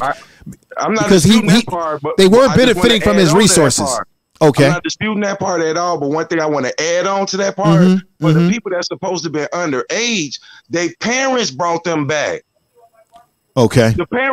Alice Clary dropped her daughter off to R. Kelly at 3 in the morning and just pulled off on some, she having an argument with her. So Right. a man get out the car and drove off. Right. Would you agree with me or disagree with me that one of the incentive for these parents giving their child, their daughter, whoever, to R. Kelly is that they're in the back of their mind, there was a grandiose fantasy that their child was going to be a star, a singing R&B star. I would like to believe that, but I really don't deal in stuff like that. The reason why I'm saying that, brother, is because you actually did have parents who came out and said, no, look, hold on. I heard, please. No, it's not what I heard. It's what I actually saw them say out of their mouth. I'm not disputing none of that. I'm saying focal point. I went to the trial to see if R. Kelly was guilty. Yes. I didn't give a damn what anybody said, because I felt if I drive from Chicago to New York, Brooklyn, I drove 12 hours. I'm like, I'm going to see with my own eyes. Okay. And So after you saw with your own eyes, let's get right to the point, brother. When you saw with your own eyes, and I know that you said that there was some things that seemed to be chumped up. They were chumping up stuff on him. I ain't even tripping on none of that. Okay. I'm tripping on R. Kelly is a criminal RICO enterprise, was sitting at the table by himself. Okay, you sitting by himself? I did not see bodyguards, runners, managers, not one person even testify that he asked them to commit criminal acts. Okay, so what you're saying is that you don't understand how they can give him a RICO act when that should be something involving that should be something involving a group. No, you said that there was all right, so there were no brother. Let me finish my point, brother. Okay.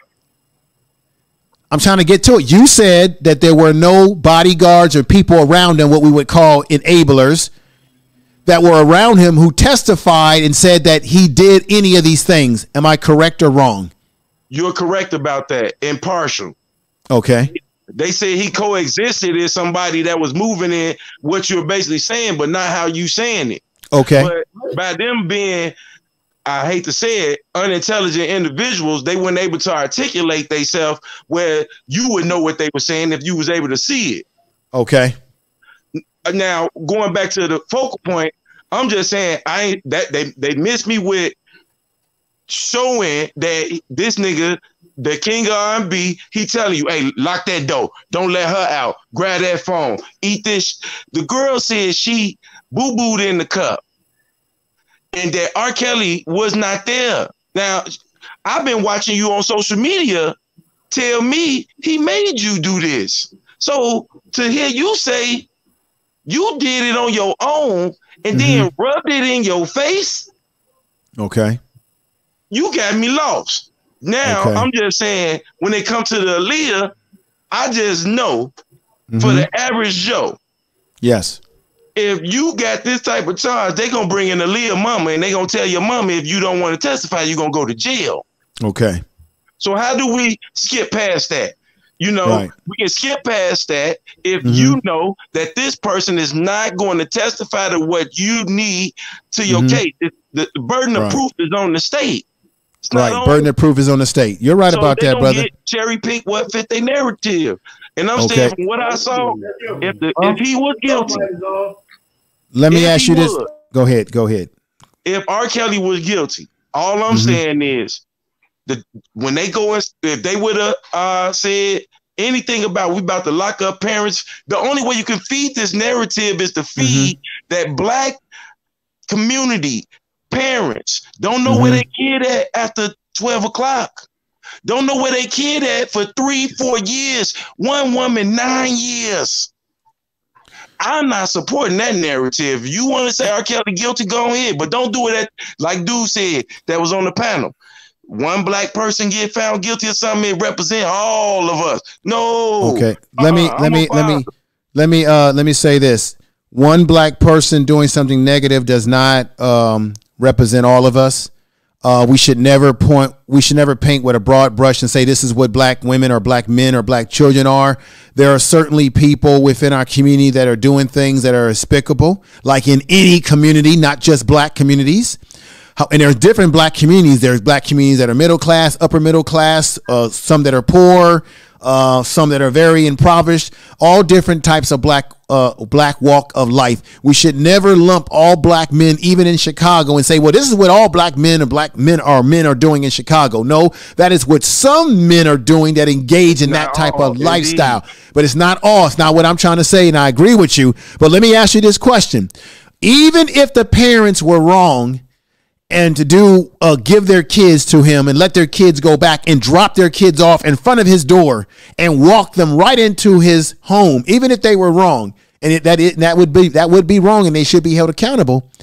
The magic question that Malcolm Reload put up here is that Information Man asked him if he thinks that R. Kelly should have been found guilty or not guilty. I may be putting you on a spot here, but do you think Information Man, you just said what I just wanted to say.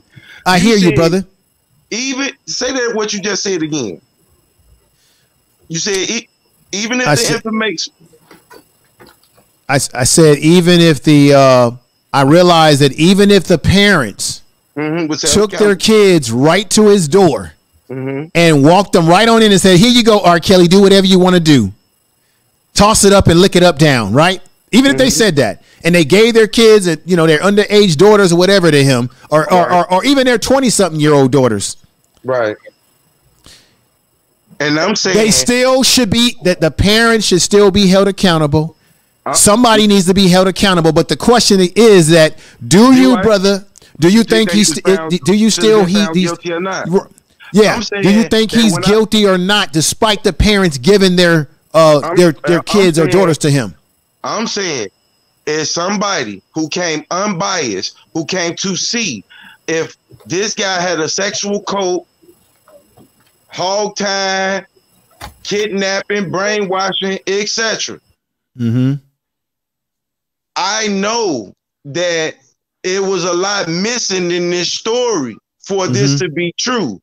So the reason why I say where are these parents is because if you go in Walmart and your kid died heat exhausted in the car, you gonna be charged with child neglect. I'm not. You want me to say he's guilty? I can't say he's guilty when. So you believe he's not guilty? I believe that these charges was over exaggerated, but all right, let's do this, brother. Let's do this. Let's do this. I'm gonna flip. Hear me out. I'm gonna flip this. Let's take away the charges of what the court did. Let's just get out of the courts right now. This is what I want to know. Take away what they charged him. Guilty of, from what I saw. I'm gonna keep it real. I don't do the wishy won't. I don't do that. Life is too short. Let your words be held accountable for. I believe R. Kelly is guilty of a simple domestic against Kylie Calhoun for whatever little shoving match that they had that led to her chain breaking and cutting her when the chain broke. I also believe that R. Kelly may be guilty of putting some money away when the storm was coming. I do not believe that R. Kelly is a sexual predator, because if he was, why did the people that they accused him of messing with sexually underage lied about their age? Why is R. Kelly not convicted of being a pedophile? He's convicted of a RICO and Mann Act. Let me ask you this question, brother. Should a grown-ass man, whether it's R. Kelly or any man, be engaging with either underage or even taking advantage or doing womanizing behavior when it comes to women? Should that be, let me just ask it this way, should that be something that we as men, since we like to run around on YouTube and say I'm red pill and that men are in control, should we as men allow men to run ruckshop in the community? Absolutely not. But we Thank as you. men, Thank you. But we as men shouldn't be so quick to cast a motherfucker to the flame just because of certain type of allegations. I had a friend. However, we will have that bias to, you know, to another man because we are men. However, we still I had a friend. You're not. They're just completely just. All right. Well, look. The bottom line, as men, we know each other's shit. We know what he do. Listen. As men, no, brother. Listen, I've been listening to you for a while now, brother, and I've been very fair with you. Okay. As men, we know the type of bullshit that we do as men. So if I, for example, I got a daughter. If I have a daughter and you have a daughter, if we as men have daughters, we know for a fact that men deal with their daughters and treat their daughters different than they do their sons, because we know how sneaky and how conniving, not all, but that some men can be, or boys, you know, other boys, teenagers can be, and men who are trying to get into the nicks and crannies, if you know what I mean, of our daughters. We know that men do that. That's why you have a lot of black fathers in particular who are very protective of their daughters, because we know how we get down and operate. Would you agree with that or not agree with that? And you can elaborate. I had a friend who was charged with messing with a minor. He didn't know the girl was underage. Everybody threw him to the flames. True story. He one day was on a visit with his lawyer and was like, how did she get a hotel room if she underage? And the lawyer was like, she got a hotel room. Where'd she get the hotel room at? You need to remember the hotel room number. So we was praying, hoping, man, you don't remember the number? He telling us to go up there, look at different angles. He figured which room he was in, told them. They went and got the Xerox ID. It was her cousin ID that she had used. So I could have cast him to the flames. The whole thing with sleeping with somebody underage is to knowingly sleep with somebody under the age of 18. What about people that get in situations that a person lied? Two people took the stand in this case and said they lied. Okay. Let me do this, brother. Because I'm going to get ready to end this very soon. I'm almost like, man, it's a lot of information to take in tonight. I want to, but no. OG, do you have any powerful statements that you want to leave the people? I want to leave because I know I came in, and a lot of people don't know I worked in the business for 35 years. Well, tell us, OG, tell us your background so people can understand your perspective better. I started off in Charlotte, North Carolina, working at a radio station, WGIV, in the mailroom at age 16. I've been working in entertainment and sports. I'm 62 years old. I retired from the movie industry in 1997. All right. I've been running a house for the last I say with the last 6 months. And I'm on. A lot of people get on here and hoop and holler, but unless you got your feet into the ground, and some people say I came on and want to say I came on. I don't read chat rooms, but this is what I do. See this file cabinet right here. You know. Let me see. I think your visual isn't okay. I see something now. Yeah, you see the visuals are a little blurry, my brother, but I think I can make it. I think we can make out some of it. Okay. Yeah, it's kind of difficult to make out everything in there. Okay. Okay. So go ahead and just speak. Just go ahead and speak. I do this as a living. I don't just get on YouTube. Just like I said, I got people, all different races, everywhere in this house. I have all kinds of conditions. And so I don't know. You heard that. I'm sorry, because I know how you like your audio to go. But what I'm trying to say is I don't live in this world for 62 years. I see a lot of things that a lot of people don't have. I've been around some of the greats, Dick Gregory.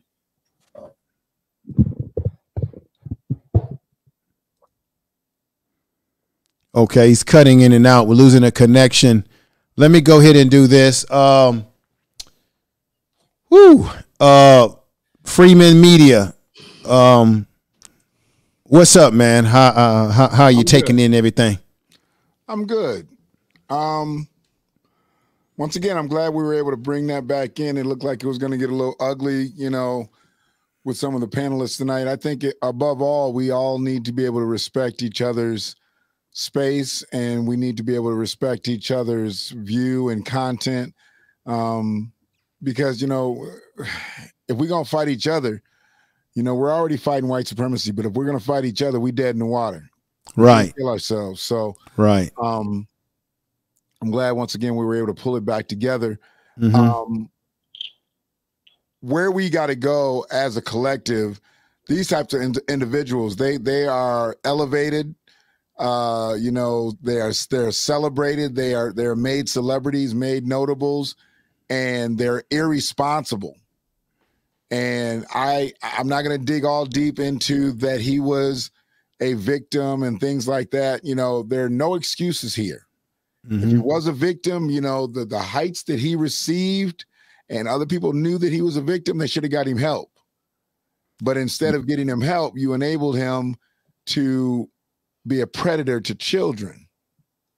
So I don't want to hear about that, because there's plenty of people that could have attempted to get him some help. And if he had thwarted those attempts to get help, then he should have gone to jail long ago. What I've learned, brother Freeman Media TV, what I've learned, brother, is that in order for therapy or order for anything to work, you have to first be willing. I know it's a cliche. You have to be first to be willing to say you have a problem. And if R. Kelly at any point in time in his life did not come to that realization that he had a problem, then he would not be able to open up the doors to be able to get help. See, I can give you the key to how you can improve yourself and improve the way you think and how you carry yourself. If I give you the key and you don't take that key and open up the door, then you go nowhere. You stay stagnant. So if you are a entertainer and everybody is saying, Kelly, you're the best, you're the best, you're the best, everyone's giving you praises all the time, you begin to become toxified by all the praises. And if you got people always saying yes to you because their life depends on the money that you make, then how do you ever really how do you really come to that conclusion of improving yourself if you got all these people around you that are telling you how great you are and they are assisting you in your task? And when you are an entertainer worldwide like he was, he had everybody kissing his butt. And I'm gonna be honest here. How do we know that there weren't people behind the scenes that weren't kissing his ass and saying, Kelly, you're wrong, and he may not have been listening to them, or maybe they could not reach him because he had been too far gone? That's just me speculating. I'm not saying it's facts, just a speculation. Well, I definitely believe that he had some opposers because he changed staff so much. He did have a lot of turnover in his staff, and I do believe that he had individuals who spoke against his reckless behavior.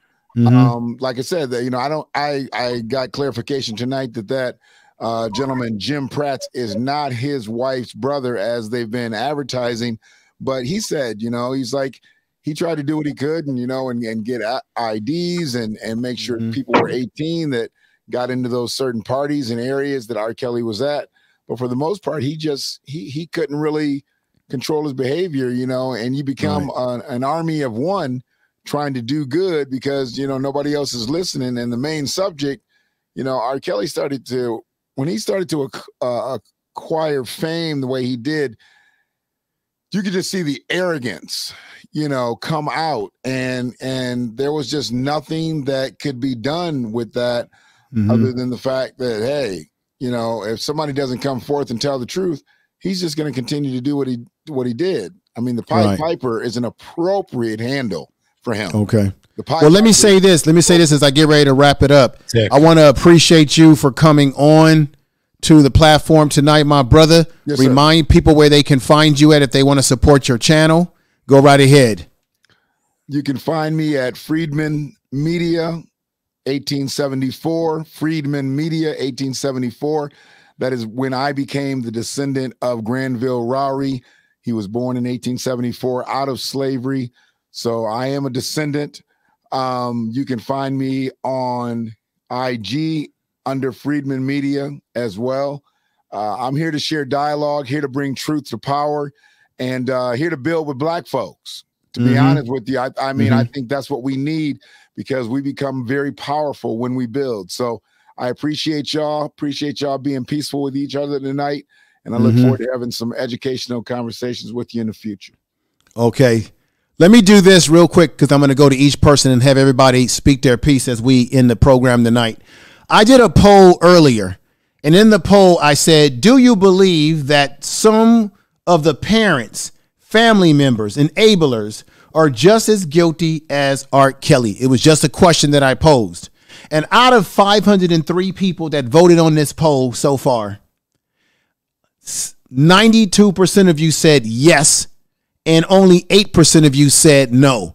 Now, that's just people giving their perspective, whether they know everything. But let me just say this. We all have grown up with R. Kelly. Let's just keep it real. We have listened to his music. We have played his music. Some of us have probably, had some fun with women while listening to his music. Some of us listening to his music and watching his videos probably said, man, I would like to do that with a woman. I like to get down in the kitchen. I like to, make the Jeep bump as well. You know what I'm saying? Let's just keep it real. His music has been a part of our Black culture. And I think because he has been a part of our Black culture, for good or for bad, it does make it difficult for us to kind of say, you know what, let's throw the baby out with the bathwater.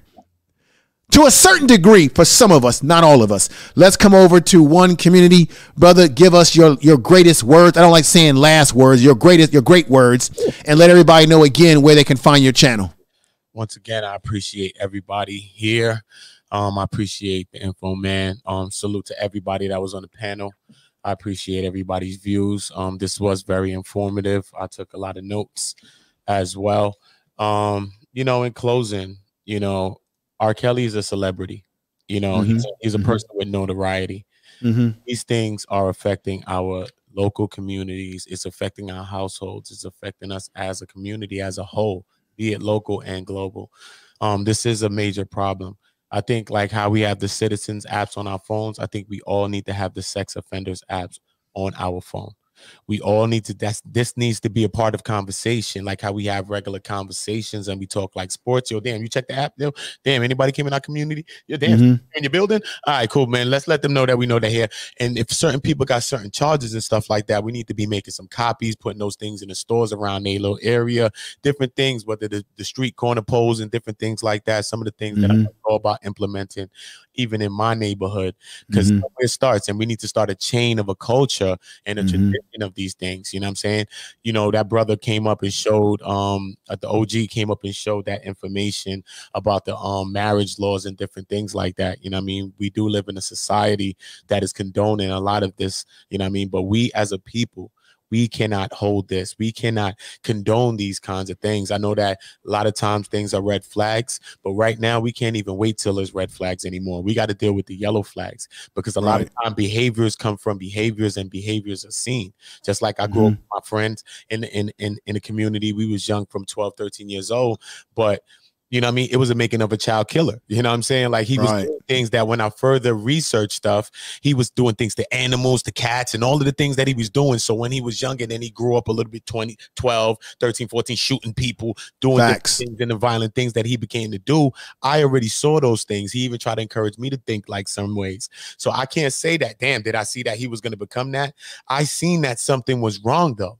But a lot of times we always want to say that we didn't see something that's wrong. So we gotta deal with things on the yellow flag. Soon as somebody say some shit, because people sometimes be looking for like a buddy in a situation, like damn, so you know what I mean? And they be looking for the buddy situation, and that be the yellow flag. Like this is when we got to start giving those things up, because you're not our people if you breaking down our people. I don't care if you look like us. You're not our people. Our people who are on the side of right, who are getting these things, man. That is who our people are. Because even people that look just like us are hurting us. And y'all could come and see me on Community, One Community, KEMMUNITY. Come on over, but join the panel just like this. Info Man usually is on there passing through me and CC's channel. This is what we do. Open debates. I mean, dialogues, no debates. Just really good conversation, and speak your mind, lift your voices. You can do a podcast there, all kinds of things, man. This is what we got to do. Help each other to lift our voices. So I want to salute to the Info Man, everybody on this panel, and everybody in the chat, all the great leaders in the chat. You are not a follower of me, of anybody. We are leaders in this chat, because sometimes we can't even follow ourselves, because next thing you know, you find yourself in a one-night stand. You say, damn, you know what I mean? So let us follow what we believe in. Let us believe in each other. Let us believe in our situation and our commonalities, because we have to change our situation. And believe me, we actually can change more than we think we can. Us banding together will do a lot, man. It really will, man. So salute to y'all. I appreciate y'all having me. I appreciate the Information Man show, and I appreciate all of y'all, man. That's my applause to y'all. Thank you. Thank you. Hey, that's great. I appreciate you too. My brother, honors. Appreciate y'all. Thank you. Let me do this. Let me go over to Miles Johnson. Miles Johnson, if I'm saying your name right, brother. Let me hear your word, your great words as we end the program tonight. This was just a really insightful talk for me, honestly. My opinion's kind of grouped up with like many other people. I believe he's guilty. I've personally known people who were I guess I'm not really sure how to really say it right. Just people who were just creeps, not really in good standing at all, social standing with women and stuff like that. So definitely with this case, I can't say it rings personally, but definitely though it does ring just sentiments of just people I've known. So I've always kind of looked at it with somewhat of a more biased look at things. I know like many opinions I've kind of heard, just not even from this panel, but just from many other people. There still is a lot of I'm not really sure how to say it, but there still isn't a whole lot of, I guess, progressiveness in terms of men, especially men of color. We still do hold a lot of regressive views on, and just in terms of just women and just conduct with just people in general. I'm not really sure what else to say. I've also heard a lot like from the panel, also in the comments and stuff. People try to equate this situation with like, I guess, like pro-black movements and things like that, talking about, you know, like how this equates to black men being falsely accused of crimes, you know, like I guess like I said, like Scottsboro 5, Central Park 5, Scottsboro Boys, a fictional example, Tom Robinson from To Kill a Mockingbird. Yeah. For me personally, I just don't see it like that. I mean, he has like 20 plus victims or something like that. That's that's too much of a that's too big of a number, and that's too much of a weight for me to sit there and cast off all those examples. You know, maybe if you give them some type of leeway, maybe one or two, but that's just too many people, too many stories, just too many day by day incidents. And but I mean, I'm glad I'm here talking to y'all. I'm just listening more than anything, and I just appreciate this whole panel today. Hey, I want to say that I appreciate you coming over. You're welcome here again. I will probably in the future, you know, depending on the streams, there will be streams where I will do these sort of Q&As depending on the subject matter, you know, because it is important to not only stream and talk about different issues, but to give the community here on YouTube, let everybody have a voice to speak. This is the only way that I'm ever going to do panels. I'm not going to do panels with people screaming, calling each other the N-word. You this, you a be this. I'm never doing those kind of panels. I'm not doing it. And I won't allow anybody to come up here and, you know, and be disrespectful that way. Now, we are going to have our disagreements. It may become a little emotional at times, but when we can will it right back into sense, that's the kind of panel that we want, because this is why this is important, gentlemen. Because you never know who's watching this. There could be a teenager watching this, a 20-year-old, or a younger person, and we want to give them the right impressions that we as black men and black women and as black people, that we can come together, dissect a situation, a subject. We can agree to disagree. We can walk away without hating each other, and we can have civil conversation even if we disagree. Our youth are looking at us as leaders, and they don't care about what you say. They care about what you do by your actions. So this is why this is important for us as black people on social media, to watch out how you behave, because there are people watching. Now, in the past, when I've been on other panels, whether it be debate panels, I've gone off on people. I've lost it. I've melted down. But guess what? I'm not proud of it. Let's go here and do this. Real Aaron Collins, chime in and give us your great words, because I'm gonna get ready to conclude and do a crescendo tonight. Go ahead and give us some words for the conclusion tonight, as we get to conclusion. Go ahead. See, he's out and about, ladies and gentlemen, and I think his Wi-Fi or some kind of connection is just not coming through. Oh, wait a minute, he's muted. Let me unmute him. Why is he muted? All right, Aaron, unmute yourself. Aaron, unmute. There you go. All right. It's everybody with phones tonight that's having problems. These damn phones. Can you hear me?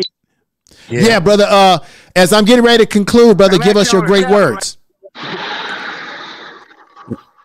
Brother, give us your great words. Info man, can you hear me? This is definitely a stream for the ages right here. And thank you. It's good we can come together and talk about these things. It is a very high charged topic, very emotional, but we can come together like we did. You know, we come in and discuss it, and basically, like you just said a few minutes ago, Info Man, no one's calling each other names. We're all adults here. Well, of course, we're not going to always agree with everything verbatim, but if we could just come together and talk about what's going on. This is a very serious situation. And I mean, as a race, as black people, yeah, we do need to do better. But at the same time, we're not completely, I'm going to say we're not where we need to be, but we're not what we quite used to be, but we still have a long way to go. And this is something that definitely does need to be checked in our community. And as black men start becoming more and more involved in our communities, I think we can nip this in the bud. I really do. I mean, it doesn't have to take 20 and 30 years. Hell, if we all came together, got on code overnight, I think this could happen overnight. So I'll say this to you, brother. Being too optimistic or something, but I'll say this to you, Aaron. If we're gonna get on social media, if we're gonna talk about that men should be leaders, if we're gonna call ourselves alpha men, that we are the leaders, that we should be in control, and we want our women to cater to us, then in order to get that, you gotta be the man, and that starts with us being the ones who police. I don't like that word police. We got to be the ones that we got to be the soldiers of our community. Yeah. That even includes getting rid of those black men in our community who are undesirable to our community and to our women and our children. Yes. That's what's being, that's what it is to be a man. It ain't how much money you got, what kind of fancy car you drive, because nowadays on YouTube, everybody's talking about high value. But guess what? If high value is about how much money you have and clothes you have and TVs and cars, right? You could lose that money tomorrow. You could lose your job and lose all your worldly wealth just like that. Does that mean that you're no longer high value now? That's what they want to see. Exactly. So I see think a high value man every day I look in the mirror, I see a high value man. Right. I think high value is really about family, the community, and you as a man raising a family. And even if you don't have biological kids, you might have cousins, nieces, and nephews that you are guiding. It's about building something. As men, we're on this earth to build something, to build things, and to solve problems. That's our function. Women are nurturers. We can't expect women to act like men and be men when every time we complain and say, well, the boys are growing up very effeminate and unmasculine, as long as black women are raising them by themselves. And you can say, well, are they making bad decisions on the men that they pick up? As long as women are raising young men, you can't expect those young men to be a mirror of you as a man. We have to stabilize community. And then when you do all of that, now you can beat your chest and say, I'm a man. I'm alpha. Hear me roar. Okay, let's go back to Jay. Let's give Jay Speed. Let him add his conclusion for tonight. Go right ahead, brother. Well, as I was saying, is I stopped being about 20 years ago. Stopped being a reactionary, and most guys my age retired. I was out there on front line with the Nation of Islam. I'm just showing you just a little things, you know, when I'm saying, when I'm speaking of, you can get the visual back. So I put it on my phone. Okay. Now up in this cabinet right here that you're looking at right now, this is what I was talking about earlier. All these meds you see, and each one of these cabinets got them. You see, got 20 something, 26. How many people I got in there now? About 23? 28. Got 28 people in my house, man. I put the work in. I think we as black people got to stop being reactionaries. Like when I brought up them forums about, you know, getting married and all this, you know, courtship. I mean, if for a person to get married, you got to have some courtship. So that means that grown ass men could be courting a 12-year-old girl. Yeah. We got to get loose. We got to get rid of that kind of stupid stuff. That's why I never even gave no opinion on this R. Kelly case. I don't know nothing about it. I get it. I don't know nothing about it. As grown ass men, we should be courting grown women. You got it. So if we can't get them laws off the book, this stuff go keep showing its ugly head. Because people go use that as a reason. Yeah. So let's get rid of all the reasons for all this dysfunction in our neighborhoods. See, I got my 9 more months for him before I go to Africa. This is my way of giving back. I'm set for life, man. You know, and if I wasn't set for life, I go in the direction of the real high value man. That's when I can look in the mirror and know that I'm living God-like. That's a real high value man. Real. No, I'm not perfect. I ain't trying to act like I'm perfect, but I'm giving back. I'm giving back. All these people here, I got them all different races, different colors, but most of the people here are black. They've been thrown away on the side of the street. I get cussed out over this black YouTube. Why are you trying to be Kate save a hoe? Why are you trying to be Kate save a crackhead? This is the kind of feedback I get on black YouTube. Right. And then guess what, OG? If long as we have that attitude and just let things be the way they are, ain't nothing gonna get better. Nope. That's why I'm saying we got to stop reacting. We got to go in there and get our feet dirty. I can, if I'm a 62-year-old man who can get my feet dirty and still be out here doing something versus speaking something. Now I love to speak too, but I like to work better. I don't get paid one dime for this. But the people I do help, you ought to see sometime when I talk to their family and say, I ain't never met nobody like you. I'm from the South. I think different, but I know we can be better. We should be thinking of the world the way we want it versus the way it is. And that's the only way we can make them kind of moves. We got to make some changes, people. Right. Well, brothers, let me say good day. Thank you. Oh, thank you. Thank you for letting me on your show, brother. Thanks for meeting your brother. And I do apologize for the, I'm very passionate about what I do. And sometimes, communityliving@gmail.com, brother. Shoot me an email, man. It's nothing to apologize for. We're all passionate. We're passionate people. We want to be heard. I understand. You know what I mean? We from the same thing. So I get it. You know what I mean? I want our people to be better, man. I know you do. I know we can be better. We will be. We will be with great people like you, Info Man, us on these panels, and all of us, you know what I mean? So it's great to see great men and great women, you know what I mean, us coming together like this, man. This is a testimony of a really, really good show. I really, really appreciated being on a part of something like this. You know what I mean? This is what we need to do. This is a testimony of what we need to be doing, not only online, but in our communities, on the street, everywhere, man. Just this love and how we could just keep this going like this, man. I appreciate y'all. I appreciate the Info Man. He about to get into the crescendo. He about to break. Well, I'm gonna be honest with you. I'm gonna be honest with y'all. Peace, love, and always strive for the truth. Oh, thank you, brother. Thank you. Let me give you a clap as you go out there. There we go. Thank you. I'll be honest with y'all.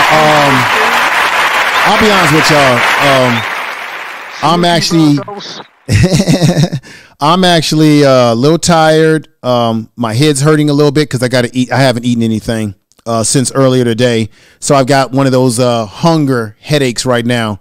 But hey, I really appreciate everybody being here. Let me come back over here and just say peace to one community. I got my man Freeman. Wake up there, brother. Brother Freeman. He's sleeping. He falling asleep. My brother, my brother, I know you falling asleep. Hey, look. I'm about to end it. I'm about to end the show. And so I'm going to give my departing statements to the good people in the chat room. I want to say peace to one community. I want to say peace to Identity Withheld, the Queen, Greg Harris, J-Lo Rich, A Lady 747, J.A. Bound 45. We got Maximum is in the house. Jade Matthews came in. Joy came in. R.Y. was here tonight. We got such a wonderful journey was in the house. DeBosco, that brother who came in who said that he was in the courtroom to witness some of the things that happened. I want to say peace to him. He came strong with a lot of strong points tonight. I want to say peace to Malcolm Reloaded.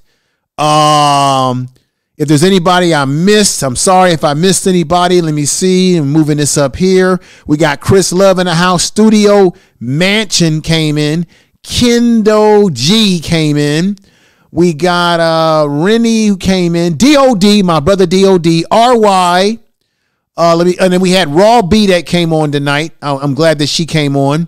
We had Sister Murray was on with us tonight. RP was on with us tonight. Sister Michelle came in. She came in with saying a few things that a lot of people weren't, there was some things that she said that some people disagree with, some people agreed with. But the most important thing she said, look at the transcripts. Look at what they said in law. We got Marlo's music channel in the house. Thank you for being here. He says, welcome to the stream, everyone. Remember to thumbs up the stream. Everybody that's been watching, please share this in your social media. Share this video in your social media. Share it in your community tab if you're a content creator. And if you have not subscribed to the show, go ahead and subscribe. You are listening to Information Man. Please make sure to subscribe to his channel. Tell the truth. And I really would appreciate that. Golden Melanin, appreciate you.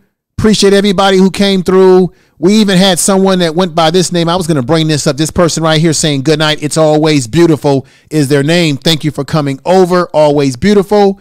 And I don't know if I missed anybody, but if I did, I apologize. For those of you who came over, the mods did a great job in the chat room. You kept everything upbeat in the chat room. You kept everything moving. Great dialogue on the panel. Great dialogue in the chat room.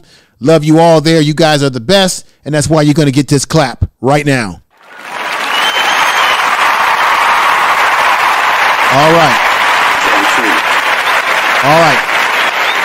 All right. I'm going to take over the screen right now and give my closing and let everybody know. I want to say thank you again for all of your support on the program tonight. This live stream became bigger and more important and more interesting and more, how can I say, compelling than I could have ever thought that it was going to end up being when I, prior to going live today. I didn't know it was going to be powerful as it had become. I want to say peace also to the Oracle. She was on the panel today. I want to give her respect. I feel like I'm forgetting someone else. Max, we got Johnson that was on. Novel Imaging was on. There was so many people who came up today to join us that I might be forgetting somebody. But either way, I really appreciate all of you and your support. I'll see you in the YouTube streets tomorrow. I'm taking a break. I'm going to just watch what's going on. I won't be going live on this channel tomorrow. Be on the lookout for the second channel, The Information Man Speaks Podcast. If you have not subscribed to that channel, you can find that channel on this channel page. Scroll down and you see two logos that are alike. The darker logo is for this channel. The more colorful logo is the podcast channel, where I do upload and do pre-produced videos and live stream over there quite a bit. And I get into quick little 1 hour live streams and sometimes premiere videos. Go over there and subscribe to that channel as well. Support that content over there. And I will be coming up with another concept down the line. I am thinking about creating a vlog channel where I take my cameras out into the community and just go out there into the world and document all the things that I'm experiencing in the world around me. But that's a channel that will not be created for some time, but it's something that I'm thinking about doing down the line. I'll be talking to you more about that later. But I just want to thank everybody once more for being here. The chat room is incredible. Let me shout out this brother right here, One Kim Community. He says, I appreciate all of you and your great words and thoughts. One Community, good night and good morning. And yeah, that brother is the truth right there. I really respect him. He has got a great channel. Check it out. There's a lot of content creators that are over here.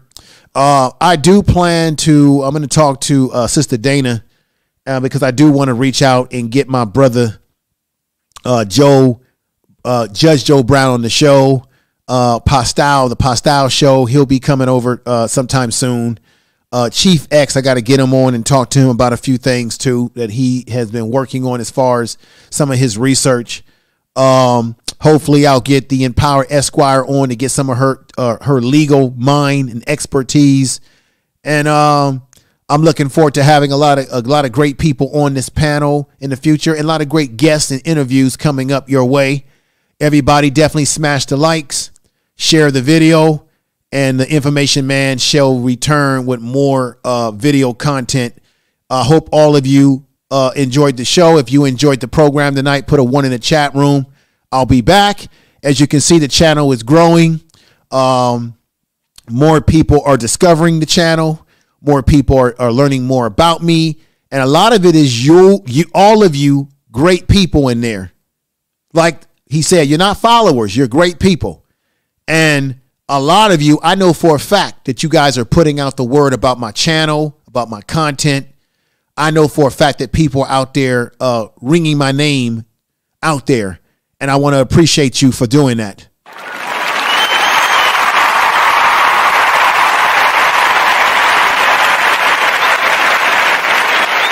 So with that said, ladies and gentlemen, I do hate to go, but a brother's got to eat something. It's about 9:32 p.m. in the West Coast. I've got to eat something. I got to lay on my butt and relax and enjoy myself right now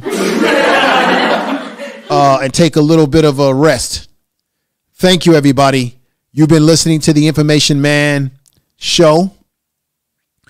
Let me put this back on here. This has been a great experience for me once again. So everybody, make sure you double check my channel to make sure that you're always subscribed, because YouTube does a little dirty trick called unsubscribing people. I bet some of you have already been unsubscribed and you had to resubscribe once you discovered this. With that said, take care. Love you all. Peace.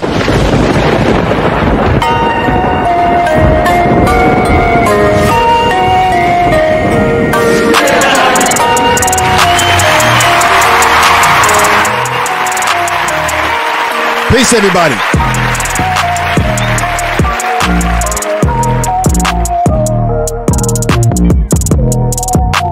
You are listening to Information Man. Please make sure to subscribe to his channel. Tell the truth. Information is power.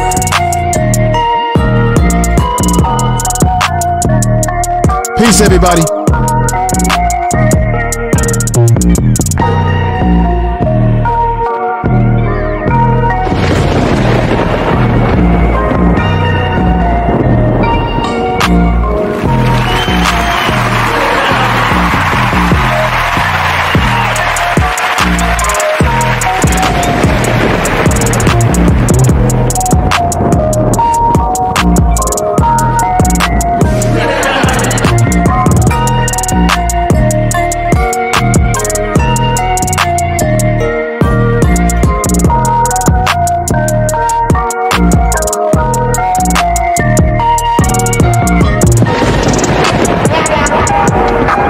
Information Man Show.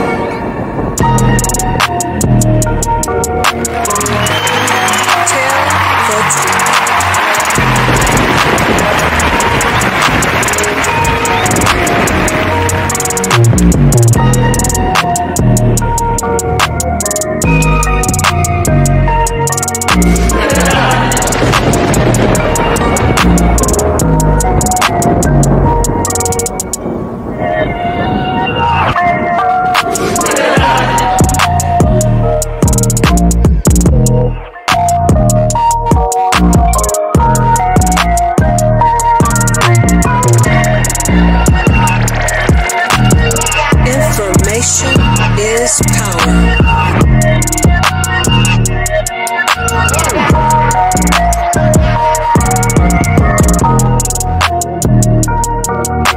The Information Man Speaks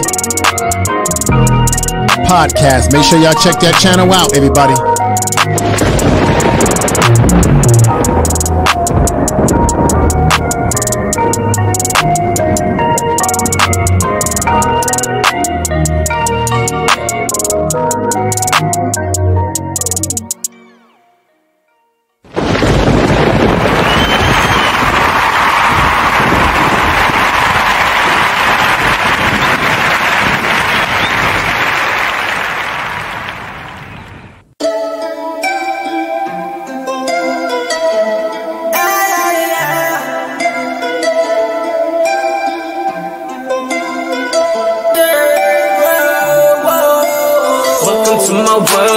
많이 나도 반겨말아 걸어 내게 맡겨줘도 모든 것이 바보야 내가 뜨거운 눈을 감아 엎어버린 사이코 같은 패턴에 돌아면 넌 또한 사이코 네가 잠이 좋게 너와 함께 하고 싶어 미쳐버린 내가 과연 너를 이해되나 싶어 맘만 내면 이러는 게 병인가로 싶어 하지만 다시 밤이 찾아오면 나 I got that fire I got that juice 밤이 되고 나면 fire 괜찮은 mood I'm building on my empire with that loose feeling like I'm Alexander 다 빛이 내리대며 밤이 되나 vampire 밤이 되고 난 vampire okay 내리쳐진 비토벤의 월화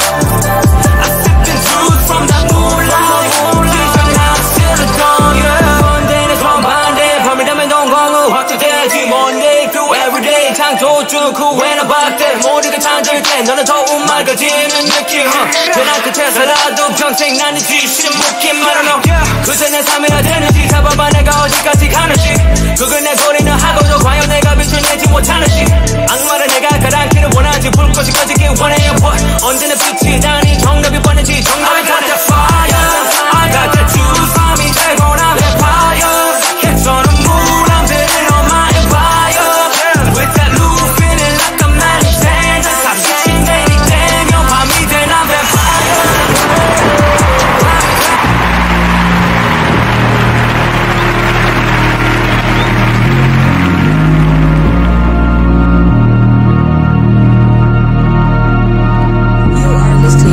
Information Man. Please make sure to subscribe to his channel.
Don't slip on the trail. Tempo, tempo. Can you keep up with my tempo? Tempo. Yeah, blowing up C4. I just hit the Mike Jackson on my tiptoes.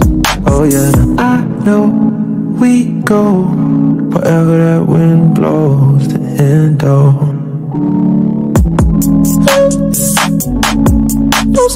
Information is power.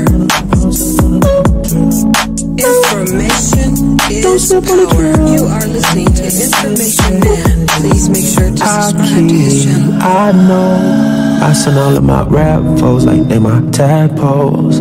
Yeah. I just had to go crack now on my Depot. Yeah, that Draco doesn't like free throws. I do not miss no shots, I got the cheat code. That's why I never lose. They can't predict my moves. I'm way too smooth, I just caught a groove. This right here, that jaw's on fire, then I'm ooh.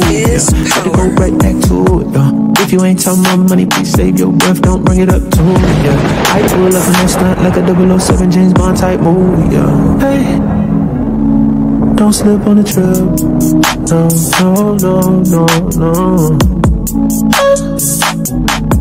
Don't slip on the trip.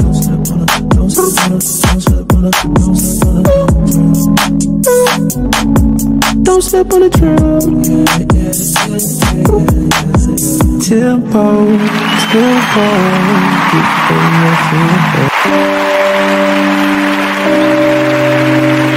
Keep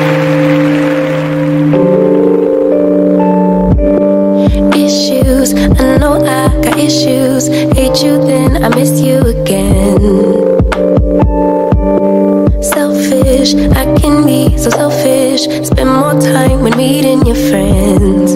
Please forgive my attitude. I want my cake and eat it too, but a little grace would be enough for me to prove that, baby, you're the remedy. You're my mirror, I can finally see, bringing out the best in me. Yeah, I don't want no problems, but I know I got a lot of work to do.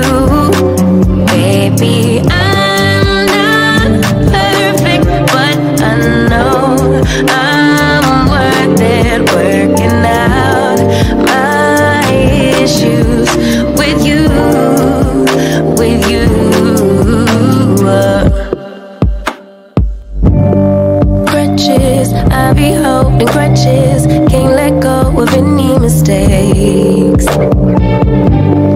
Distant, sometimes I get distant, stay away as long as it takes. Forgive my attitude, I need my cake and eat it too, but a little time will be enough for me to prove that, baby, you're the remedy. You're my mirror, I can finally see, bringing out the best in me. Yeah, I don't want no problems, but I know I got a lot of work to do. Baby, I'm not perfect, but I know I'm worth it, working out my issues with you, with you.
Hey, DOD, thank you for that. Marlo's Music Channel, thank you for your support. Real Aaron Collins, thank you for your kind words. Natural, I see you in the chat room. RY, very kind words. Chris CC's been rocking with me heavy. It was very nice to see you come up on the panel and speak, sister. You have a very lovely disposition to you. Very good energy. Very good energy. Everybody has great energy. Just great. Brother Youssef came up. Wished you would have stayed on a little bit longer, Brother Youssef, but you came up and made your mark, brother. Thank you for coming through. We got Kevs Williams, who just came in, and Over 50 and Fabulous. Thank you.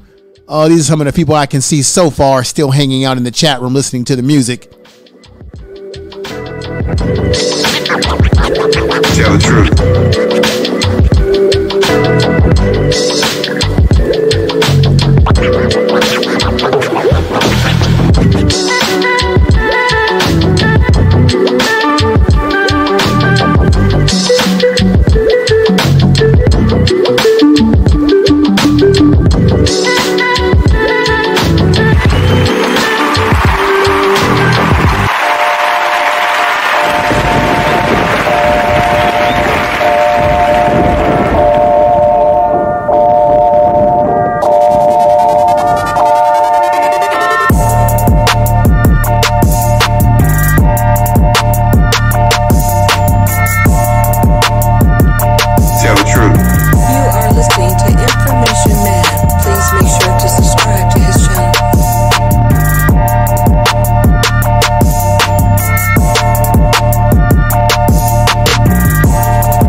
Please make sure to subscribe to his channel. Tell the truth.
Information is power.